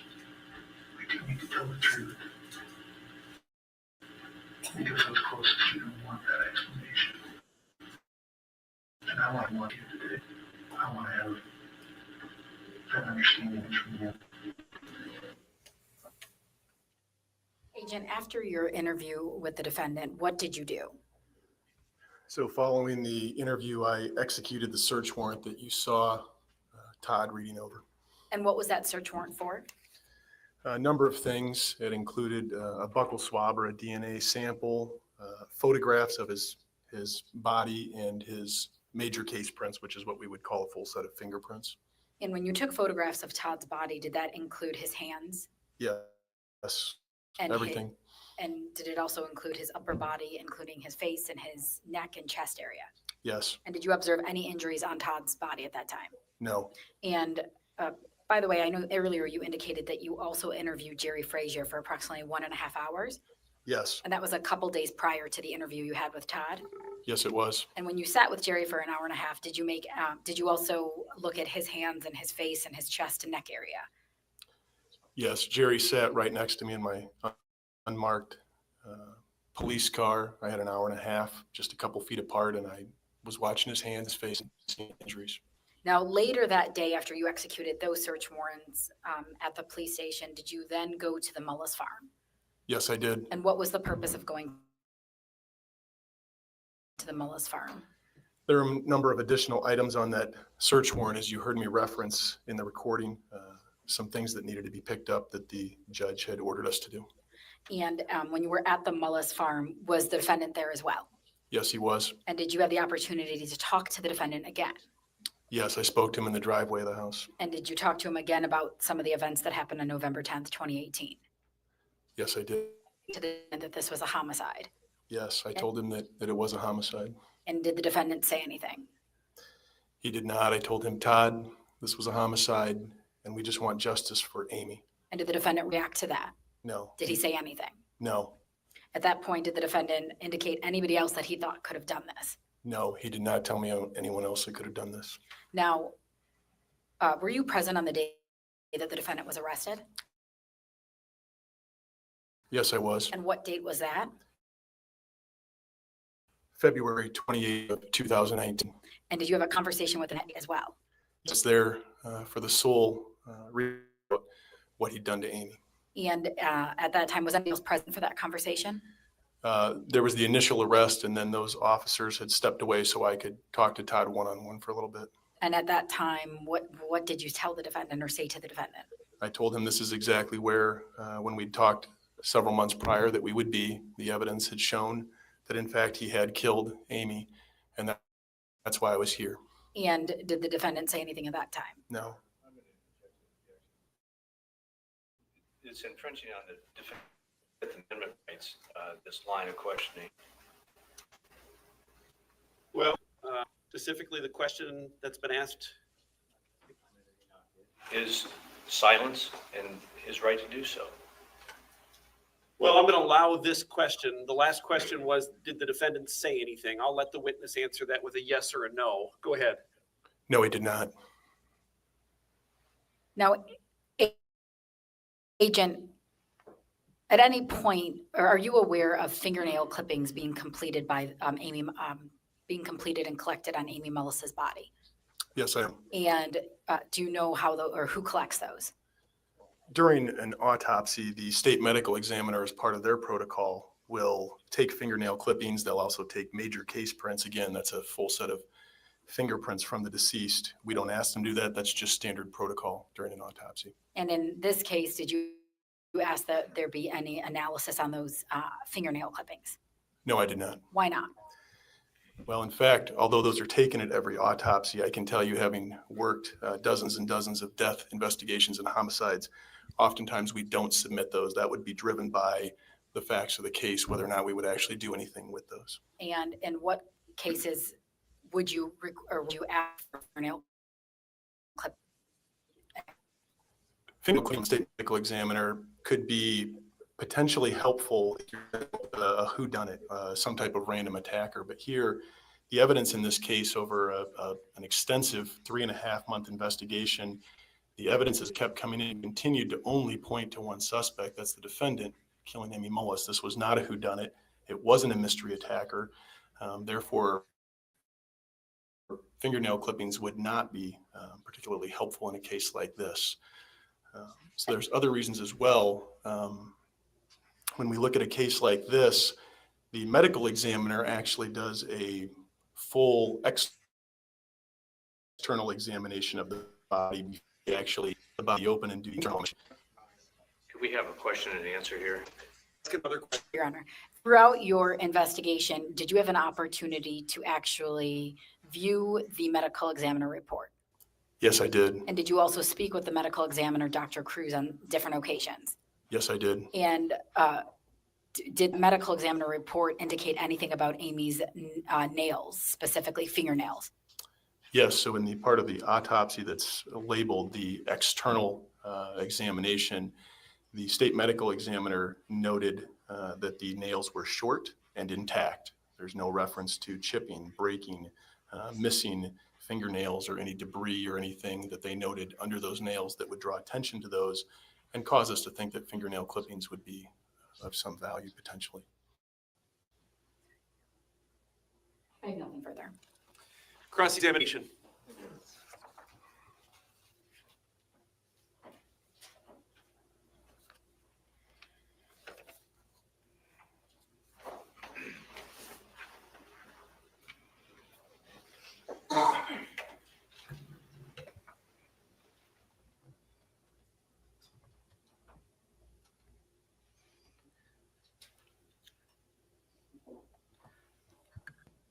Sir, where did that interview take place that we watched? The Delaware County Sheriff's Office. And that was on November 16th, 6 days after the death. Yes, that'd be on the Friday following the homicide.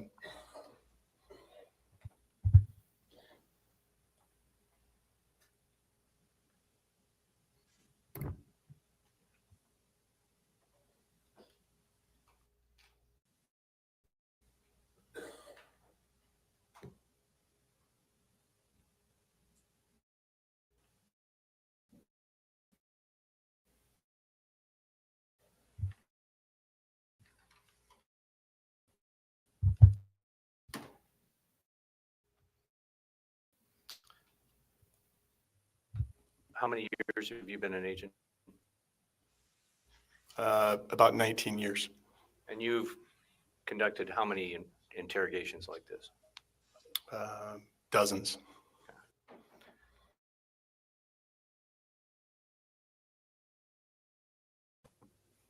There is a process we would follow in interviewing people as well as interrogating people, yes. Has that ever been referred to as the Reed method? Not the method that I'm utilizing, no. You indicated that Mr. Mullis didn't deny things. In my notes, you want me to confess to something I didn't do. Did you hear him say that? Yes. Isn't that a denial? I would call it denial. No, I didn't murder my wife. That'd be a denial. Is want me to confess to something I didn't? No, It's a denial. you can call it what you want. Okay. I would not call it a denial. And in here, if you look at, is it part of the plan that you really don't give him a chance to answer your questions? You just roll right into something else. No, So that's not indicated, right? if you watch the 2.5 hours, Todd has a tremendous amount of opportunity to speak and does so. Earlier on in this interview process, the parts that we didn't see, isn't it true that you told Todd that the state or your office had the ability to draw from the cloud conversations that were going on in the Mullis house murder? I don't recall saying it exactly.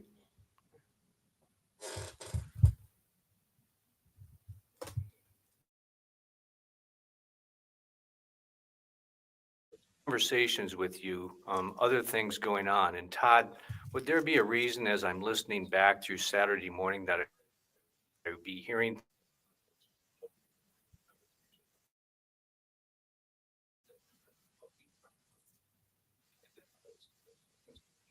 on that Saturday morning between the two of you? Between the two of you, that is more than a little bit of emotion.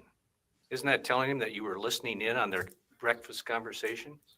No, in fact, if you look around the context of those comments, I am telling him there's a possibility in a situation like this that Amy may have been activating her phone or using her phone in such a way that the conversations between the two of them that morning were not private. They weren't just between the two of them. In fact, they may be recoverable electronically. So I asked him hypothetically, would there be any reason if I was to listen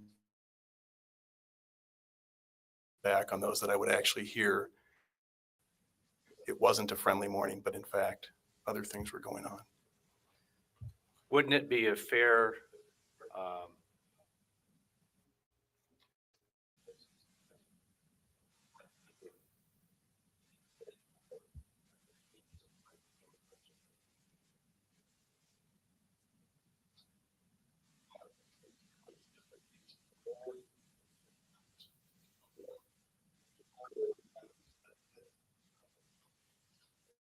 He simply asks both of them and then he's satisfied with that.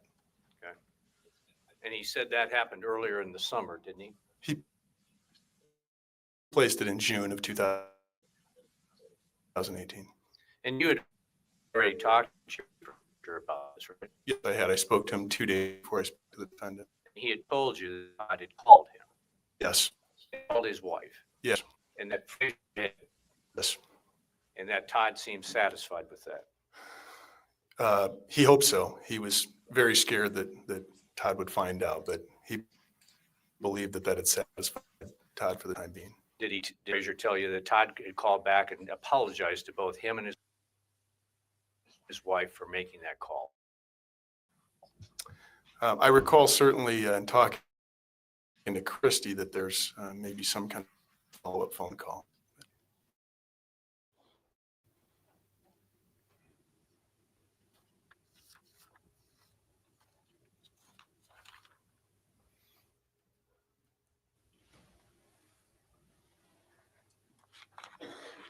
Too little, too late. On several occasions, Todd, in fact, refers back to, well, that was 5 years ago.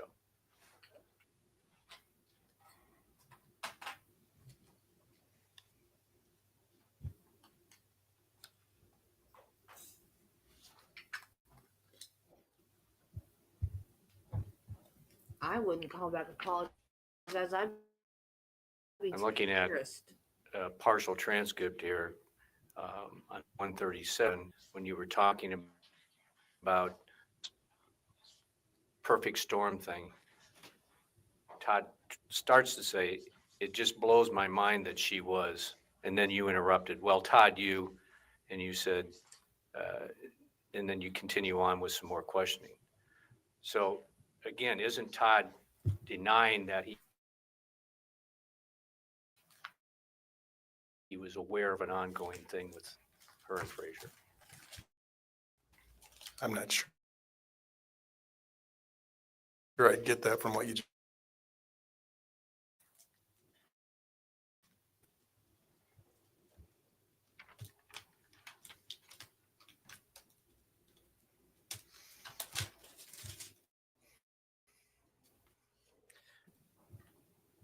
This fingernail clipping, you said in response, examining or looking into these fingernails wouldn't be helpful. I guess I don't understand that. Is there a question? I'm sorry. Why was it not helpful or appropriate to look for anyone else? Well, we don't go hunting for other people. We go where the evidence takes us. And in this case, from the first day that I'm involved, the evidence points towards the defendant killing Amy. There's the possibility of Jerry Frazier, right? He's a person of interest very early on. And beyond that, there's no evidence in this case file that would indicate anyone else was on that property. There's no physical evidence. There's no interview evidence. So there is no need to be looking anywhere else. We're open to all those possibilities, but we have to go where the evidence takes us. That's the only place where we can go. You knew that Tristan had said that Todd was in the barn with him the whole time, right? He said that during his initial interview with law enforcement. Several times he gave statements to that effect. I'm aware of the one with Special Agent Scott Rieger with the DCI and what we would call the lengthy or the interview that he did. Wouldn't that alone indicate that there could be someone else involved in this? If Tristan was telling the truth, right? So you only investigate things when you think they're telling the truth? Absolutely not. Well, let's talk about what happened to Amy Mullis. She appears to have had a horrible beating. Wouldn't you agree? There's other injuries on the front side of her body. She's found face down with a corn rake in her back, and those are the fatal blows. And the medical examiner yesterday told us that she had defensive type wounds on her hands. I didn't hear the medical examiner's testimony, but I know there's other injuries on her body.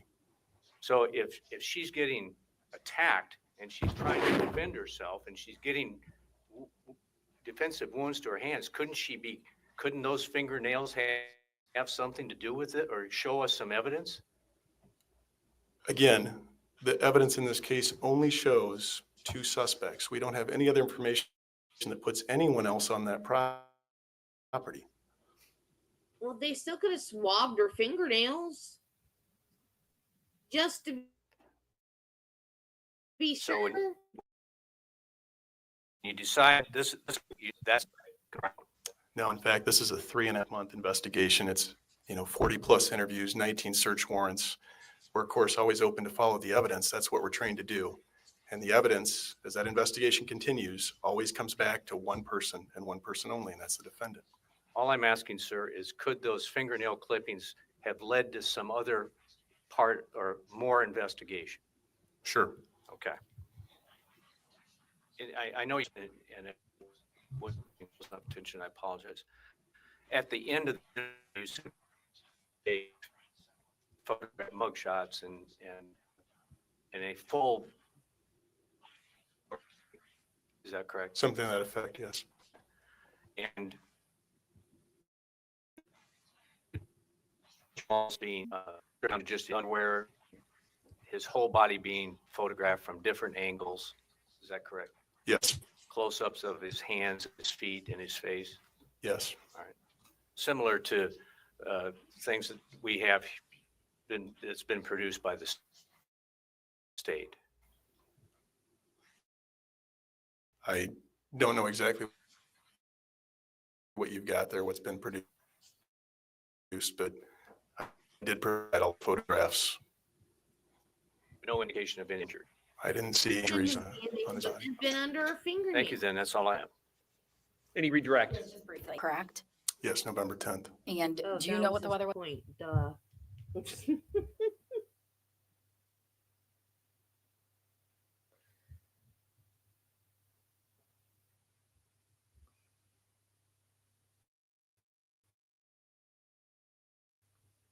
So no defensive wounds. I mean, no wounds on him. So Oh, she should add somebody else's The DNA defense for attorney also asked you fingers. about the Reed method of interrogation. Familiar with that? I am. And what, do you have extensive training in interrogation? I do. And can you just briefly explain to the ladies and gentlemen of the jury what that training is? I am at one point in my career early on. I've been through the Reed training. That's fairly standard interview and interrogation training technique. It's a 9-step process that's taught to some police officers. And what interrogation technique did you use in this interview? So we actually, the DCI, and I'm actually searching up their technologies. Nothing further.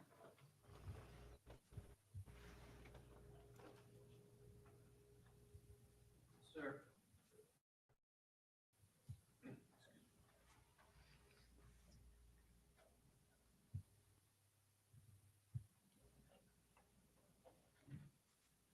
Sir, I believe in a response to one of the redirect questions, you said that there was no injuries to her hand. Objection, Your Honor, that was not the question.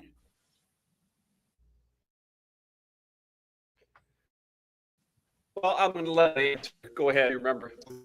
Was finger area on the hands, and I did not call any injuries. What I read on the autopsy report is the fingernails were short intact and there was no damage to the fingernail areas. Have you looked at states exhibits 41 to 40? Not that I recall right now. May I approach you? Yes.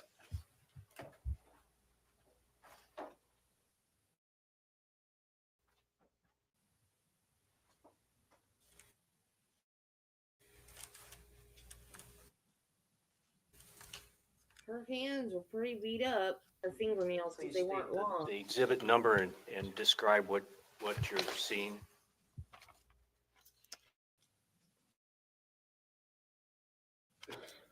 One is the right hand of the victim. There's some, generic, I would say there's some bruising on, purple bruising on.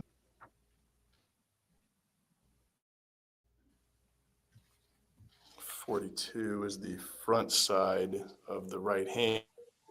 And you can see some, looks like cut maybe down near the base of the hand. A little hard to tell. Just 48 would be again the right hand. You can see the top or the back side of the right hand again. Sorry,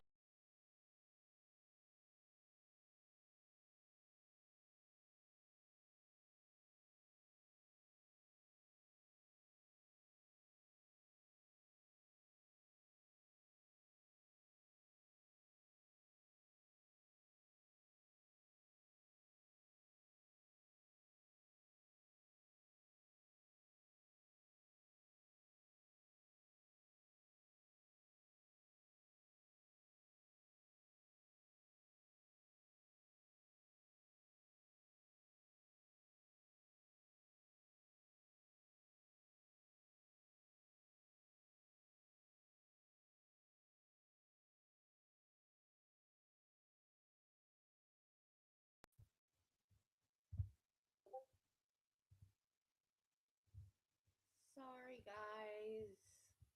I don't know what happened.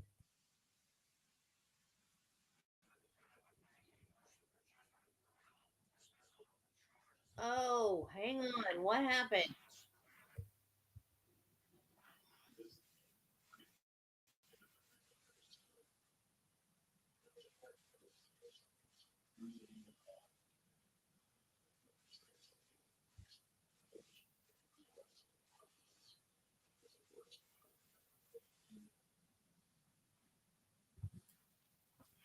Stop it, StreamYard.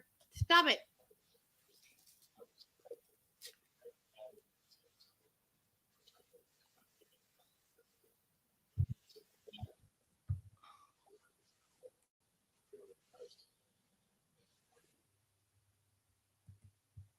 Come on, StreamYard. We are almost done for the day.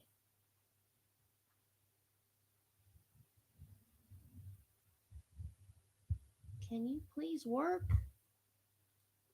Can you please work? Please, please, I'm begging you. We are almost done.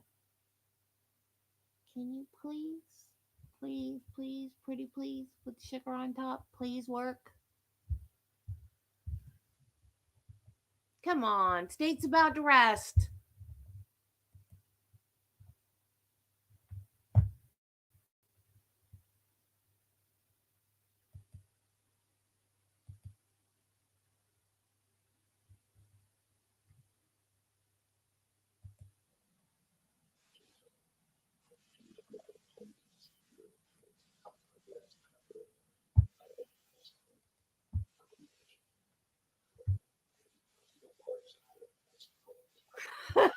Carla broke it again.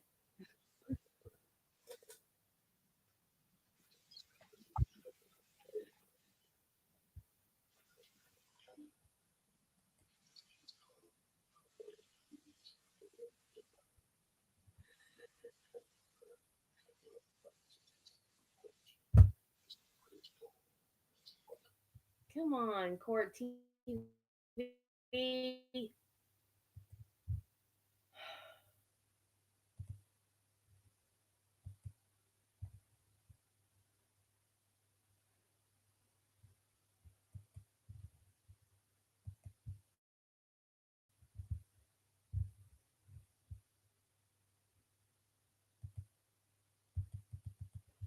Why won't it back up? I can't even get it to back up to the part where we were. Cut a dark spot on the back of the right hand. Oh, there we go. Thank you. Maybe.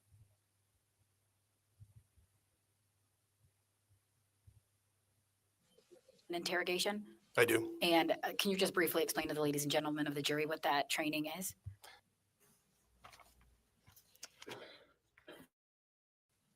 .41 is the right hand of the victim. There's some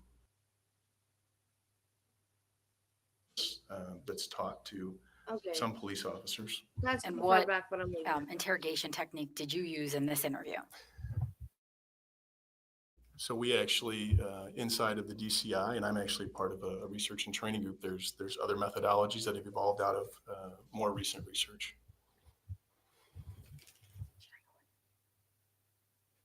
Nothing further.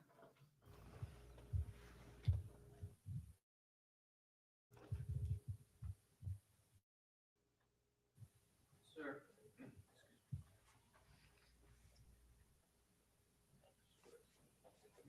That there was no injuries to her hand. Objection, Your Honor. That was not the question. Well, I'm going to let him answer. Go ahead if you remember. I believe the question was specific to the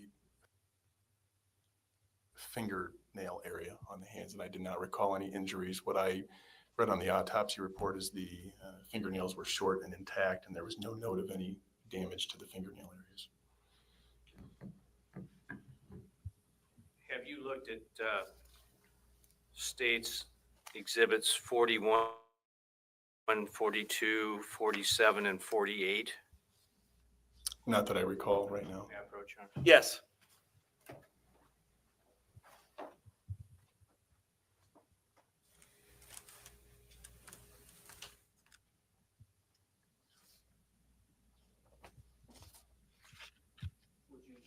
Please state the exhibit number and describe what you're seeing. 41 is the right hand of the victim. There's some, generically, I would say there's some bruising on, it looks like there's purplish, maybe bruising on some knuckles, and there's a dark spot on the back of the right hand.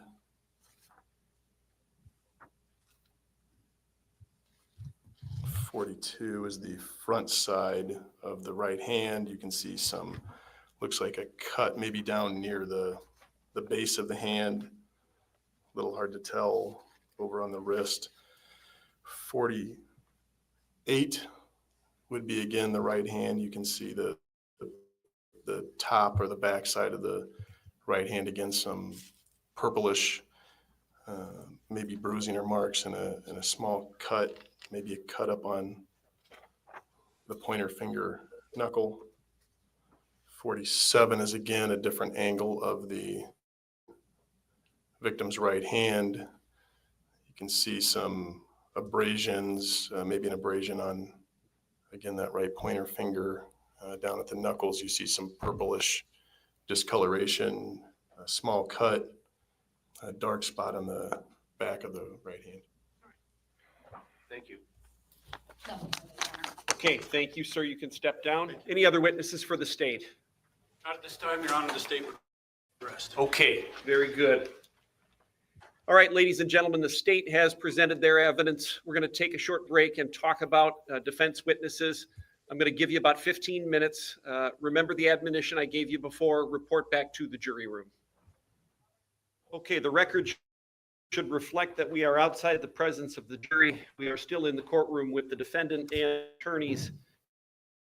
The state has just rested. Any motions that we need to take up before we start with the defendant's case in chief? Stay away. Yes, Your Honor.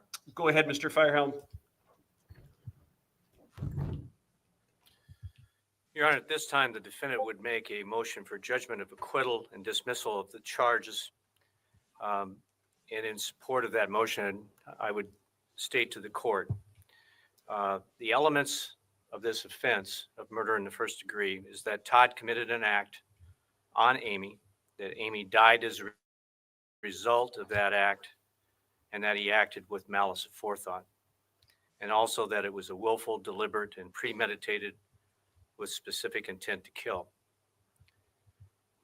What the state has proven here, Your Honor, is that Amy died, and she died obviously as a result of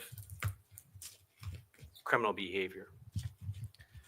What the state has not shown is the evidence that Todd committed this. All you missed was his interrogation, which was just your standard interrogation of him trying to get him to say he did it. It wasn't like super interesting with like any real gotcha moments because he didn't admit to anything. So it wasn't exciting. It wasn't like watching Sarah Boone's interrogation or anything. So you have carpet in your kitchen? Why do you have carpet in your kitchen? Your landlord needs to be... No, I'm not going to say that on YouTube. Your landlord needs to reevaluate his life. Why is he putting carpet in kitchen?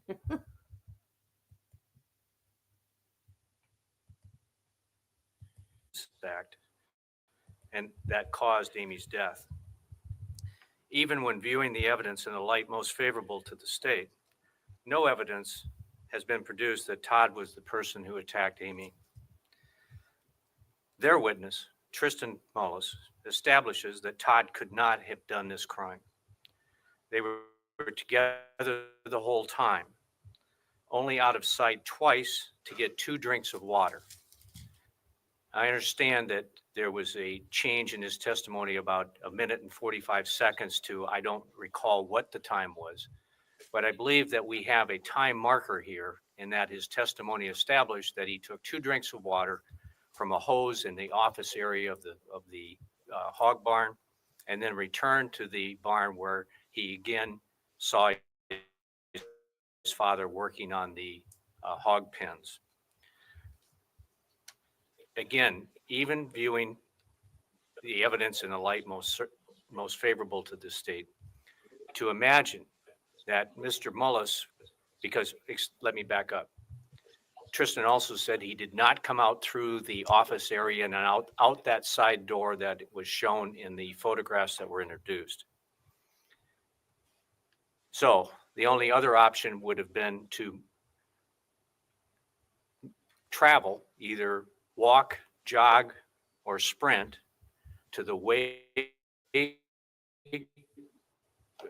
back end of the hog barn, out a door, up along and side of that long building, which has been described as a football field, approximately, go into the shed, attack Amy, beat her up, and kill her with this corn fork, and then return to the barn without any signs of dishevelment, injury, excitement,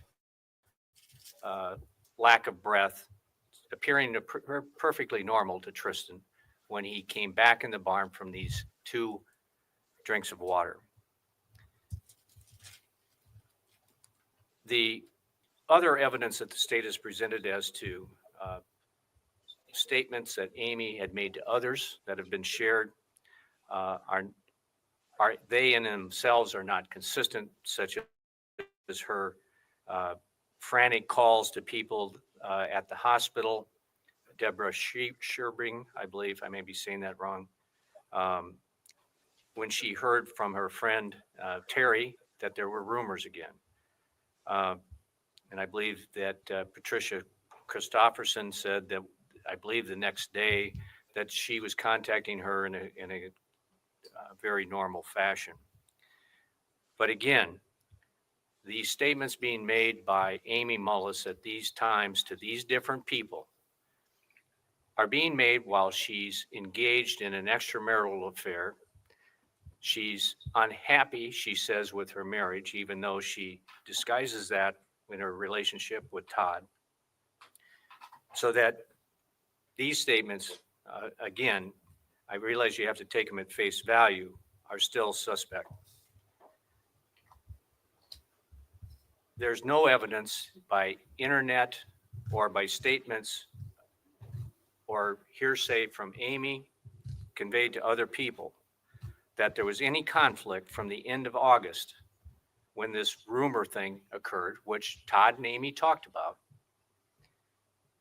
that there was nothing there of conflict from then until her death. Jerry Frazier continued to be a farm manager, no animosity or trouble between he and Todd, even though they had frequent contact, no issues between Amy and Todd. And in fact, the only thing that occurred during that time period was apparently sometime around the middle of October when Todd's mother chastised Amy for the amount of time that she was spending in Des Moines, I believe, because of an uncle's health issue. Todd had shared by text messages that we saw with her friends, Terry Stainer, mostly, that yes, it was bothering him that she was spending so much time away from home, that this was a tough time, that there was field work and rainy weather and he had the kids and so forth. So, but that's not the controversy that I think the state is trying to paint out here that would lead to this blow up where Todd would violently and viciously kill his wife and the mother of his children. So I would submit to the court that the granting of a motion of judgment of acquittal is appropriate at this time. Does the state want to respond? Your Honor, at this time, the state would object to the court entering such a motion as Rule 2.19 sub 8 of the Iowa Rules of Criminal Procedure states, the court on the motion of the defendant shall order the entry of judgment of acquittal if the evidence is insufficient to sustain a conviction of such offense or offenses. In this case, it is clear that the evidence is sufficient to sustain a conviction. In fact, when you take it in the light most favorable to the state, when it's uncontroverted, it is way beyond a reasonable doubt. There are 4 elements to the marshalling instruction, and they were set forth by defense counsel. The state has cleared each and every one of those. And as far as Tristan's statements go, they were totally mischaracterized by defense counsel. Tristan said that he was out of his father's sight for 2 drinks, not the other way around. Tristan said he didn't know how long his father was out of his sight Those are two wholly separate things. While it may seem like a subtle difference, it is a huge difference. Defendant was out of Tristan's sight for nobody knows how long. So he could have and did commit these crimes. The credibility of the witnesses are for the jury to decide. The weight of the evidence is for the jury to decide. It has been admitted. What we know is defendant was on this farm. His family was on this farm, and no one else was on this farm. The murder occurred between 10:14 a.m. and 12:01 p.m. He had planned this for almost a year. If you look at the Google searches, he was looking at potentially drowning. He was looking at potential firearm accidents. He was looking at potentially starvation, dehydration, freezing to death, hunting accident, he wasn't. burning, and then bodily organs, which right before the stabbing or the impalement says a lot about this case and this man. This is No. clearly a case that should go to the jury. I think he And the did it. state You has guys are cleared talking about the searches. defendant's request for motion for judgment of acquittal, and it should be overruled. As counsel indicated, I have to take this motion in the light most favorable to the non-moving party. Weighing the evidence that we've had so far, there have been witnesses who have talked about the defendant's statements, things to the effect of, I'm not going to give up half of what I've earned or accumulated. I'm not going to give up half the farm. We do have the internet searches on the device from the home. We do have the defendant there at the scene in close proximity. And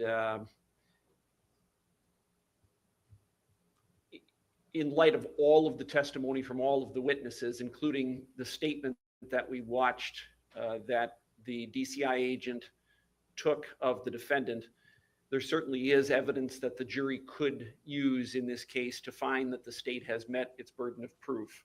The judgment, the motion for judgment of acquittal is denied. Any other motions from the defense at this time? No, Your Honor. From the state? No, Your Honor. Okay. You all need a 5-minute break or so before we start with the witness. Let's take a short break.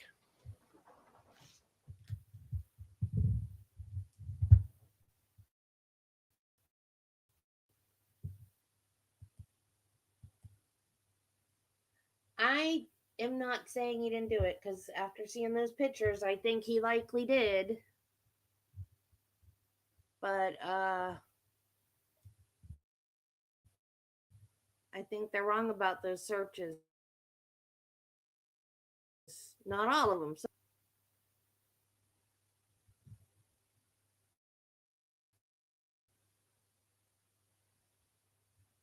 And like I said, if I was on that jury,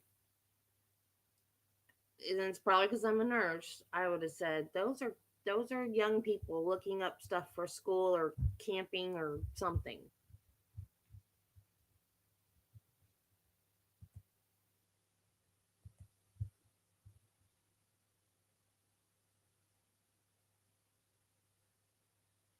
Again, no sound. Come on.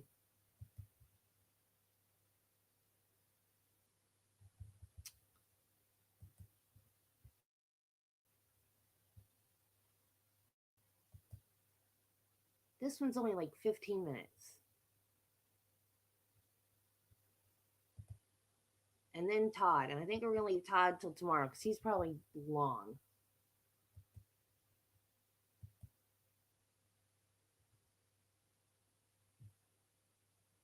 Still no. Why is there no sound?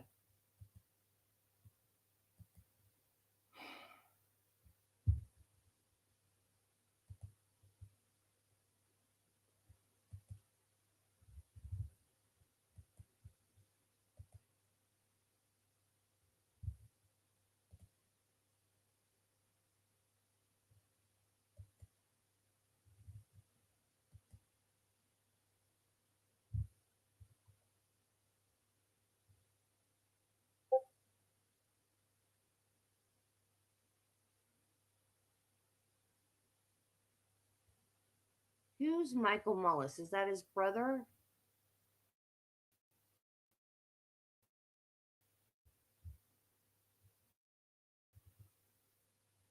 So we've got Michael Mullis and then Michael Krogman. That's the guy that drove Tristan where the ambulance met them, I believe.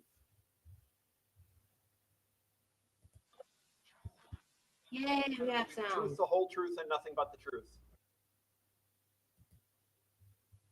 And now we have buffering.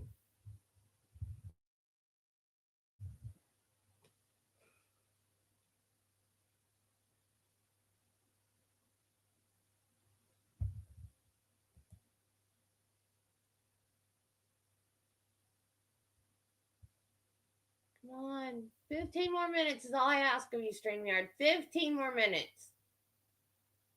That's it. That's all I want.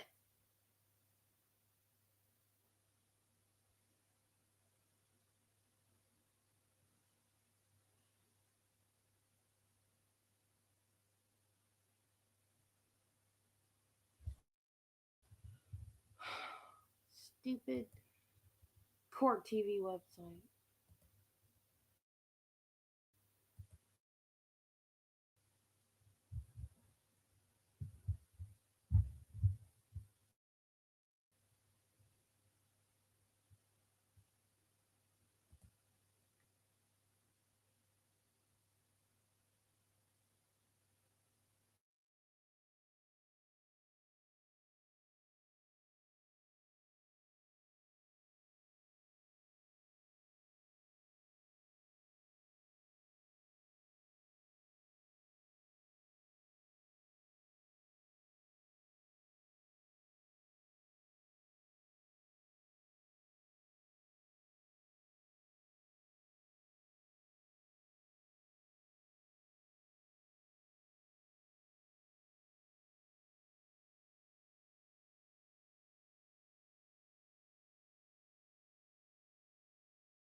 Swear and affirm.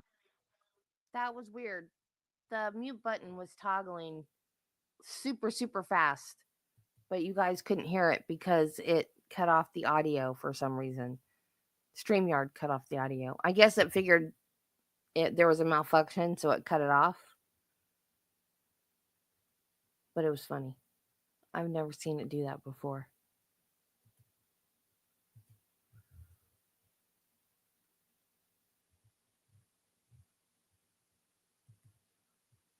That the testimony you give in this matter will be the truth, the whole truth, and nothing but the truth.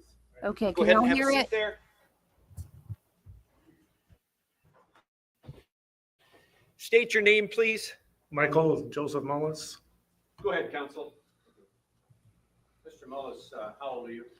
54 years old, And where do you live? 5 miles north of Irvine.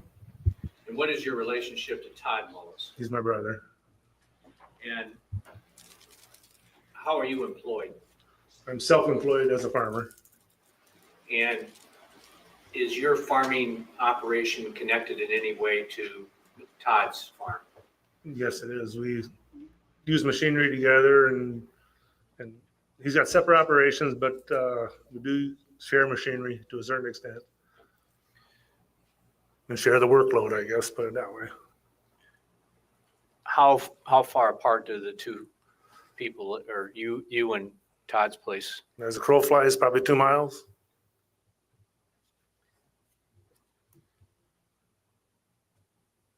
As part of helping out each other in the farming operation, would you work on his land and he work on yours? Yes, we just share labor. And I'm going to ask you about a specific piece of equipment. Corn rake? Were you aware that Todd had an iPad that he used for farming purposes? Yes, I did. That's farm Yeah. equipment? And did you see him use it in the farming operation? Yes, I did. We use it as a yield monitor and a GPS unit and just simple searches, I guess, for whatever reason. Did you ever use that iPad? Yes, I did. And what would be your reason for using it? Oh, we were trying to find some new tracks for our mini excavator. So one day I was over there and the excavator is there. So I just went and he said, yeah, go ahead and use it. So I went and got it and I was looking up for tracks for that excavator and we found some. So we bought them that way. Was there a password to get on that iPad? Yes, there was. Did you know what it was? Yes, I did. So that had been shared with you by Todd. Oh yeah, everybody knew what the password was.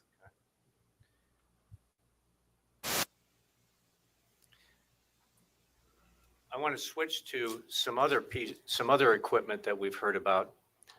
On Todd's farm, there were 2 large hog buildings, right? That's correct. And were you aware that there were security cameras mounted on, I believe, one of the buildings? Yes, it was on the south building. And are you familiar with those cameras and how they work? Yes, I am. I have the same cameras at my hog facility.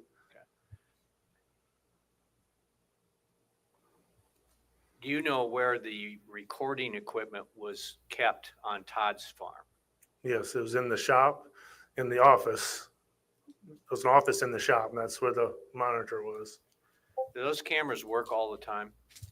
No, I got 2 of them on my place too, and they don't work right now either. But over at Todd's, if the cats would get in the office, where do you think they end up? They always end up in the window. And why would getting in the window interfere with these cameras? Well, that's where the antennas are located, because it's wireless, so you got to be within a sight, So if they would knock the cameras down or the antennas down, the camera couldn't get received. You blame it on the cats. And that wouldn't be a situation where the machines had been shut off. It was just that it wasn't receiving a signal. No, they were never shut off. Have you personally seen cats in the window in Todd's shop area where these antennas were? Yes, I have. Mr. Mullis, that's all the questions I have. The state may have some. Okay. Cross-examination. Thank you. Sir, you indicated that you remember using Todd's iPad to look up an excavator? Yes, getting tracks for an excavator. It's a mini backhoe. And when was that? Oh, it would have been the spring of 18. And that was when Todd told you you could do a search on the iPad. Yeah. Yes. And you also indicated that you talked a little bit about cameras. Mm-hmm. Is that a yes? Yes. And you indicated that you have the same cameras on your farm. Yes, I do. But you can physically turn them off if you choose to, correct? Well, if you unplug them, yeah. And you were not at the Mullis farm on November 10th, 2018. In the morning, I'm sorry, before this happened. No. And sometimes you're at the farm, at Todd Mullis's farm every day. Sometimes you'll go days without being there. I'm there pretty much on a day-by-day record, or every day I'm usually there, one way or another. Every day in October, did you go and see if those cameras were on in the Todd Mullis farm? No. And every day in November, did you go and see if they were on or off? No. Nothing further. No further questions, Your Honor. Thank you, sir. You can step down. Go ahead. So if Todd's farm is Mullis Hogs, or wasn't that the name of his farm?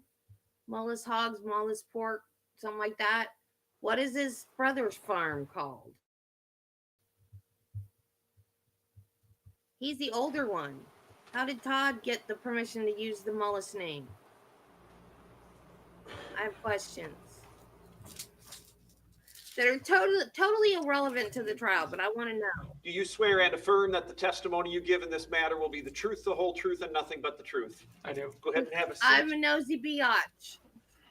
State your name, please. Michael James Krogman, Spell your last name. Krogmann. Go ahead, counsel. Thank you. Mr. Krogman, where do you live? Troy Mills, Iowa. And where's that from here? An hour and 7 minutes. Okay. Is that in the Cedar Rapids area? I'd be north of Cedar Rapids, a half hour north. And back on November 10th, 2018, were you in the Earlville, Iowa area? In the area. Did you become aware of a situation involving Amy Mullis? I did. How did that information come to you, or how did you get involved? I seen a patrol car go by with lights on, moving at a fairly fast rate, and looked to see where they went, and it was just on the road, so we went to see if we could help in any way. And where did that take you? To actually my cousin's house where he was building, and not knowing what was going on, and Todd and Amy's truck was parked in the driveway. What's your cousin's name? Ryan Krogman. And when you arrived and actually stopped your vehicle, what did you next do? I seen somebody on the ground, and I seen Todd and Tristan standing there, and I grabbed Tristan and hugged him and turned him away from what was being, I didn't know who was on the ground at that point, No, you but didn't. turned him away from it so he wasn't watching it. Were there emergency personnel and or law enforcement doing something to this person There on the was, ground? yes. What was happening? I really don't know. They were working on, which is Amy, they were working on Amy on the ground. And I grabbed Tristan and just turned him away from, he was watching what was going on. What appeared to be his emotional state at the time? Mostly probably shock. You said you turned him away. Did you move him away from where he was at? I just turned him so he's looking the other direction. What next happened then? We stood there for, seemed like quite a little while. They loaded Amy up, the ambulance was leaving, and Todd hollered at me to take care of Tristan. He was to take care of him. Do you know where Todd went? Behind the ambulance. Did he drive himself, or No, he did not. how did he get away from there? My dad was there as well. I rode with my dad to the scene, and then Todd had gotten in with my dad, and they followed the ambulance. So what did you and Tristan then do? I was putting Tristan in the truck or walking him over to the truck, and an officer come up wanted Tristan to take him to the farm. And I asked Tristan if he was okay with that, and he'd give me a nod that he was. And we got in the truck and headed towards the farm with one or two officers behind us. I'm not positive on that. I think it was two. Whose truck were you in at that time? Todd's truck. Okay. Tell us what happened when you got to the farm. We got to the farm. Obviously, we got out of the truck. Like I say, I believe it was two officers pulled in behind us. And Tristan took them over to where he had found Amy. And they went into the shed to see what had happened. Did you go with them? I walked to the entryway of the shed, yes. I never entered the shed. I think I poked my head in the shed and seen that it was crowded, and I just stepped back out. So you didn't participate in any conversation or discussion? No, not at that point, no. On the way from where you and Tristan left from the ambulance to back to the farm, did you have any discussion with him? Very little. He was not very talkative. I made a couple cracks, not knowing the severity of anything that was going on. I made a couple cracks about the truck smelling like hogs, and he really didn't want to talk at all. So we were driving to the farm, and I told him that the officers were going to ask him a few questions and to tell him the truth and tell him what you know, not what you think might have went on. Was he crying? A little bit, maybe, not sobbing by any means. But he wasn't very responsive to your. Absolutely not. After Tristan went in the shed to show the deputies around, did you have any more contact with Tristan? Yeah. At that point, I went up to the house to check on the other two kids in the house, checked on what was going on there, and then I went back out, and Tristan was heading back towards the house, and he came in the house then.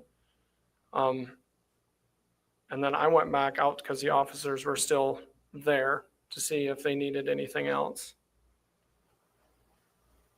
Did you have any further involvement in this? As far as talking to officers or that, they came into the house after that and talked to Tristan again. And then after that, no, nothing. So you went in with Tristan, went back out, Mm-hmm. and then returned back in the house with the officers? Correct. Okay. But after that, that was the end of your involvement. Mm-hmm. Yep. Thank you, Mr. Kroger. And that's all the questions I have. They may have some. Cross-examination. I have no questions, Judge. Okay, thank you, sir. You can step down. Okay.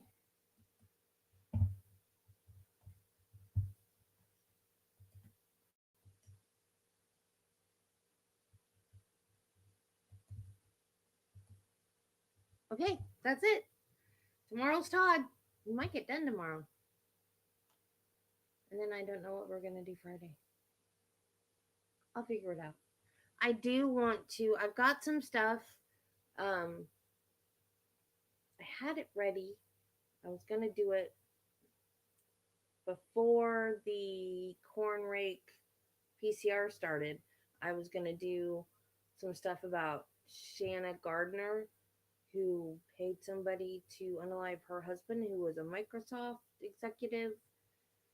So I might do that Friday.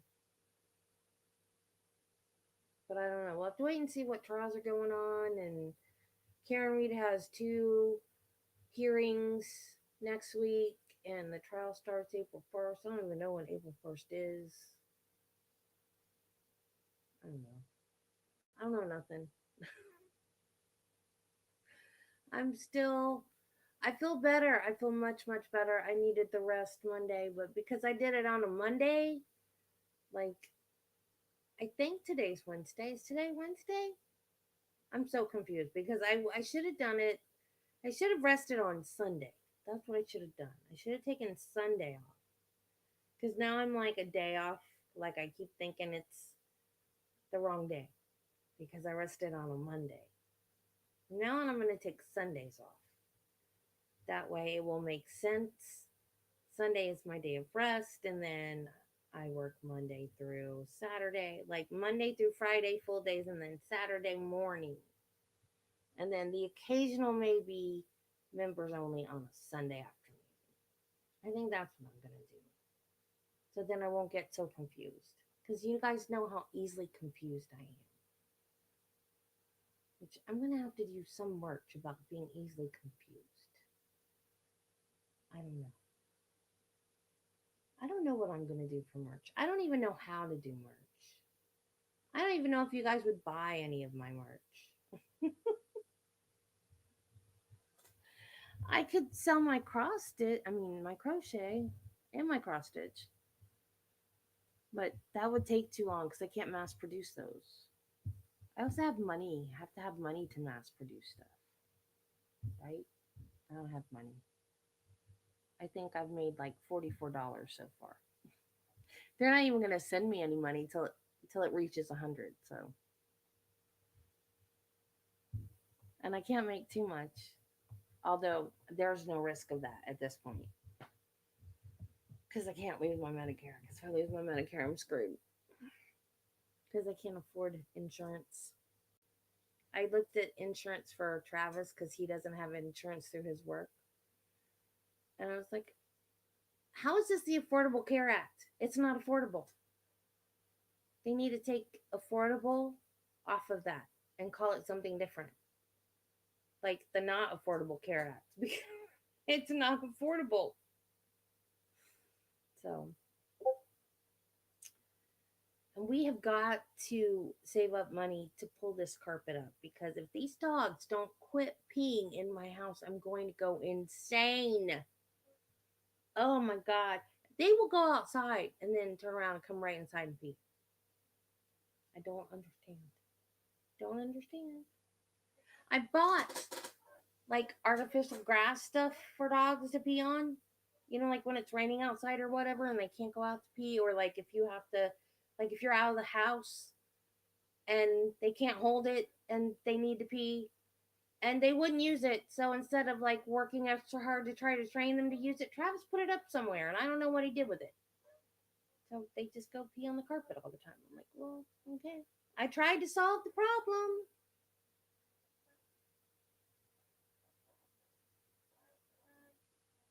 What requires the states to cooperate?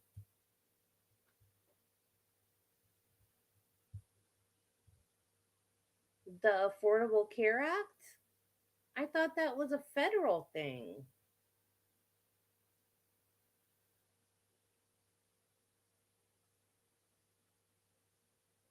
I can't even get Medicare.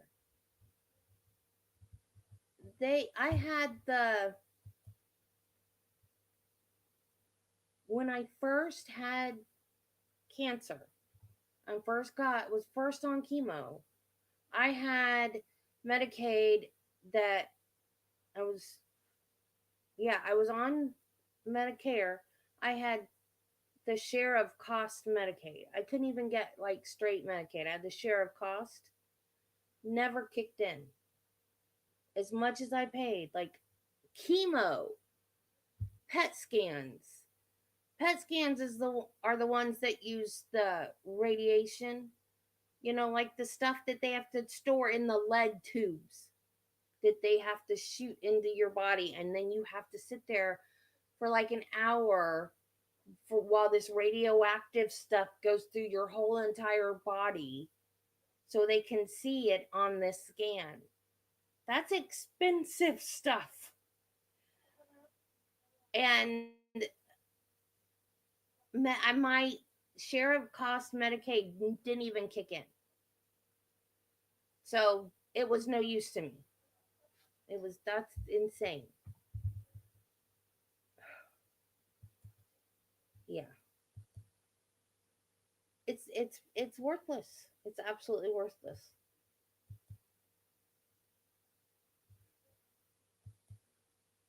I guess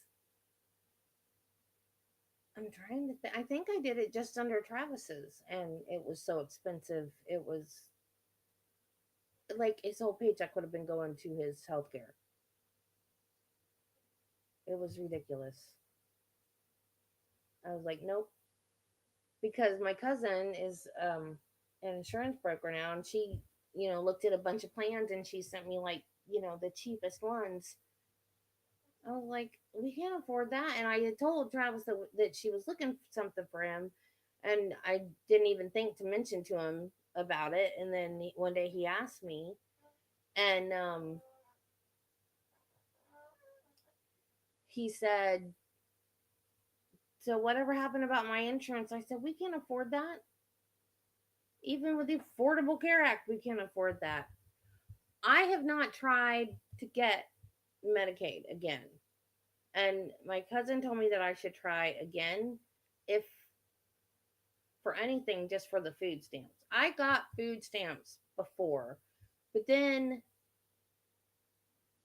my dad died, and he set up a trust for me, so I lost my food stamps. But the trust is over. But now we're both like, I get like a cost of living raise every year, which is not that much. And then he's gotten a raise every year with his job. So now we're probably making too much for us to get food stamps. So I don't know. We squeak by. I mean, we're okay. We have a lot of things in the house that need to be taken care of that are not like emergency things that we just, we're like, we'll get it fixed one day. We have food in the fridge. We have a roof over our heads. We have vehicles that run. We have the necessities. The stuff that's crappy in the house, we're like, we'll get it fixed one day. Travis is really good at saving money. What I'm planning on doing, I'm terrible at saving money, but what I'm going to try to do is whatever I make from this, I'm going to open a savings account and try to save it. Try to save it. But what I'm really bad with is, see, Travis only has a savings account. I'm really bad about getting my phone out and transferring money from my savings account to my checking account when I want something. Travis doesn't have that problem. And even if he did have a checking account, he would have no idea how to do that because he's not technologically advanced as I am. So he calls me the IT expert. I'm like, Travis, I have no idea. Every little thing that happens, I'll be in my bedroom reading a book, crocheting, playing a video game, whatever, and I'll hear, darn it, Debbie, come here. What now? The PlayStation's doing something weird. And it'll be just like, the PlayStation didn't shut down properly. And I'll just, give me the controller. And it'll be like one button, boom. And it just doesn't get anything that's electronic at all. It's like, just read what it says, Travis. Just read it and click one button, yes or no. That's all you have to do. I mean, so that's why he thinks like I'm so techie, because I'm not. So then when it comes to something a little more advanced, then it's embarrassing because then I don't know how to do it. So then I have to look it up. But I can look it up and then fix it. He can't even do that because his reading comprehension isn't that great. So there are times when it's something like RC related because he's really big in remote control stuff. And he's bought, this used to happen when we were dating, and I was like, is he just like including me? Because like he wants to show me that how much of a couple that we are. And then I learned later, no, he needs me to help him. He would buy like new radios, like the controllers for the RCs, and they got like really fancy ones that you can like program to control like 3 or 4 of your cars. I mean, now they probably have them that control a whole bunch of different cars. So you have to program them to do all kinds of stuff. So he would have me read the book to him while he programmed them. And I'm like, oh, he's just including me. This is it's a couple thing. And then I realized, no. If he reads it to himself, he doesn't understand because he doesn't have any reading comprehension. So if I read it to him, he gets it.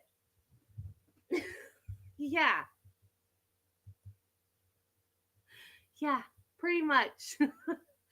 When we used to have the hot tub, the hurricane, it was the blow up kind, and the hurricane picked it up and threw it into the fence, and we have no more hot tub because it popped it. But he decided to put it up one of the coldest days of the year when we first got it. I don't know why he didn't wait till it was warmer, but one of the coldest days of the year, and he wanted me to read the instructions to him. So I'm out there freezing my butt off. Like, why did you do this today? It is freezing. So I'm sitting out there shaking. I'm so cold, reading the book to him while he's installing this hot tub. I'm like, do I really have to be a part of this? Yes, you have to read me the instruction. Every piece of furniture since we've been married that he has put together. Oh, I know how to do it. I can do it. He used to do that for a living. He worked for Badcock. He lived in Mulberry, which is just south of Lakeland, Florida, which is in Polk County. I know y'all have seen body cam videos from Polk County, Florida. And that's where the Badcock Furniture Store's main warehouse was. And he worked down there putting together furniture. So anytime we put furniture together, he's like, oh, let me do it. I can do it. Like one time I bought something and I put it together while he was at work. And I thought he'd be so proud of me. He comes home, he's mad because I put it together. He wanted to put it together. I'm like, I thought you'd be proud of me. I did it all by myself. And he's like, no, I wanted to do it.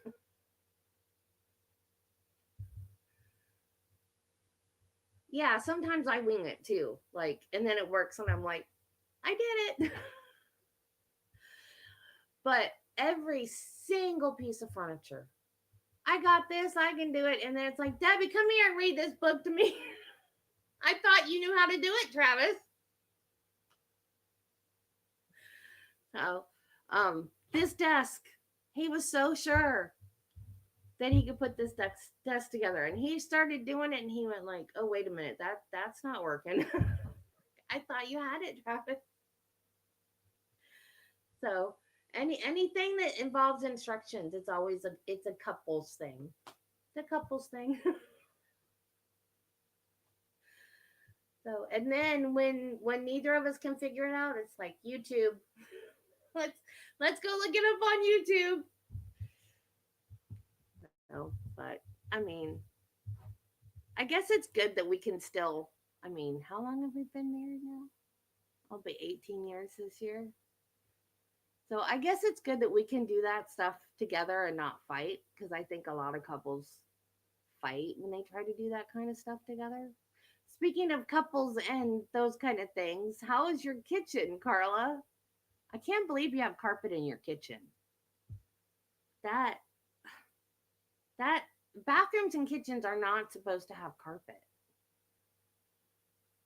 Unbelievable. Oh yeah, Travis can't do anything on his phone either. Nothing on the phone. What did I do? I have to put pictures on his phone for him. Like those pictures that we did, the family pictures that we did out at the Springs. I had to put those like wallpaper on his phone for him. He comes home the other day. We have a local store here that he goes to where we get our gas, and he goes there every morning and has breakfast. They have like little breakfast burritos that he gets, and he gets a big 36-ounce drink there every morning. And he comes home the other day and he's got this little tiny card that has one of the QR codes on it. And he goes, do this for me. Travis, all you have to do is open up your QR reader on your phone and hold it up to the thing. And he goes, I don't know how to do that. Give me your phone. That is one of the easiest things to do. And he can't even do that. And then, well, let me teach you. I won't remember how to do it. All right. Okay. But see, the way he was raised, he wasn't encouraged.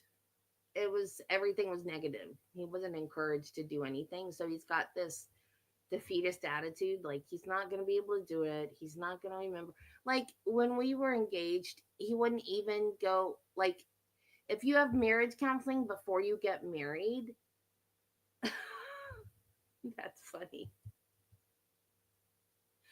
Oh, if I asked him to take a picture for me, like we were at Universal one time, and it's the very first time I ever went into Gringotts Bank. If you guys know the Harry Potter movies, you know Gringotts Bank with all the goblins.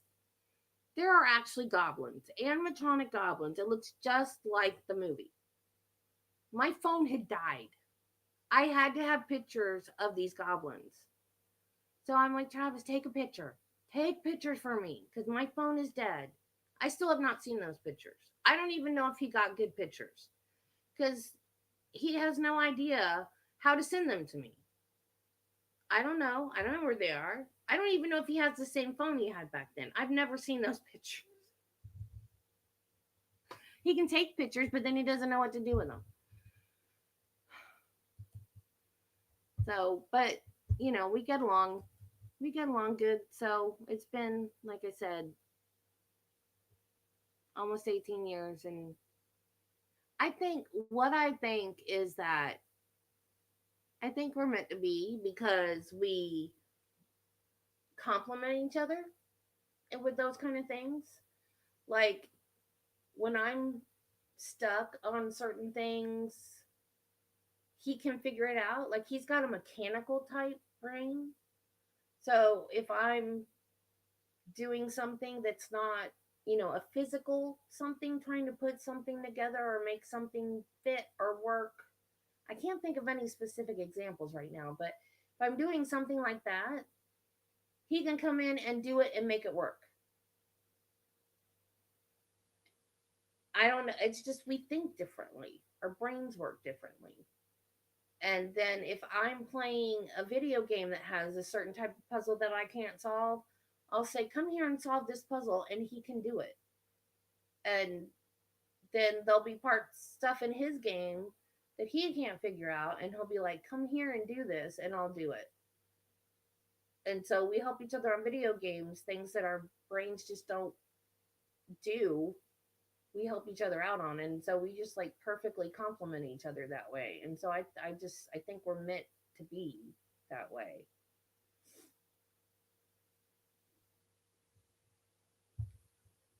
Yeah, Travis had a flip phone for a really, really long time, and then I finally got him to get a smartphone. But he doesn't know how to do anything with it at all. And I think what time is it? Oh no, he's not off work yet. I was gonna say I think I just heard him. You better stop talking about him. No, he's not off work. He'll be getting off work in like 5 minutes. But yeah, we like. Oh, I was gonna say during the trial, I was thinking about the interview when they interviewed Travis's dad. He didn't say I didn't kill my wife. He said you can't prove I killed my wife. So that's the type of person that raised Travis. So he is the most patient, kindest, gentlest person I've ever known to be raised by a man like that. And then to grow up to marry his ex-wife and everything she put him through with the cheating and the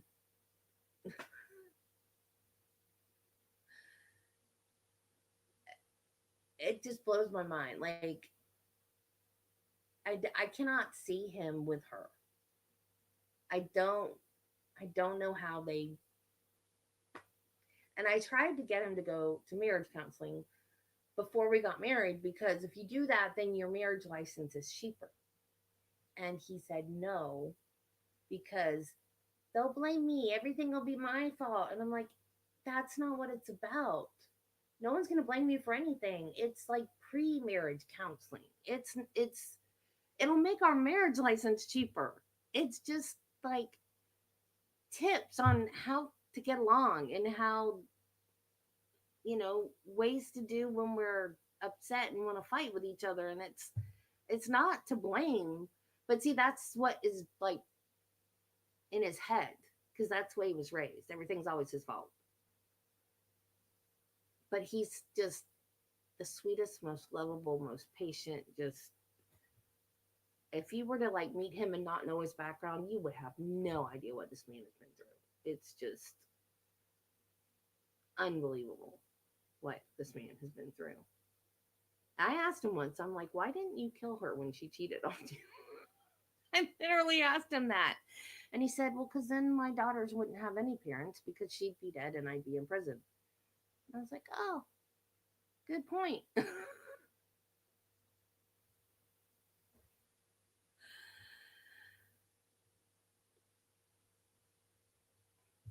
But yeah, he takes good care of me too. Because when I have bad days physically, he waits on me hand and foot. He's awesome.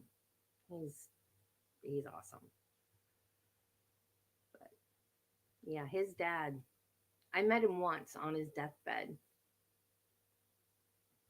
And of course, you know, he just looked like a sweet old man. And he told his daughter, because Travis has a half sister, and he told her there's lots of places in Florida to hide a body. He's never like denied it, like straight out denied it. So there is a video. Well, I don't know if it's still up on her channel, but Meg's Crime Watch. She and I did a video about my mother-in-law's missing persons case. So if you're interested, go over there and check it out. So, and on that note, that cheery note, I'll see you guys tomorrow. I love y'all. So tomorrow is Todd. I don't know. I think we might be done with this tomorrow. I already said that, didn't I? Okay. Bye, guys. See you later. Love y'all.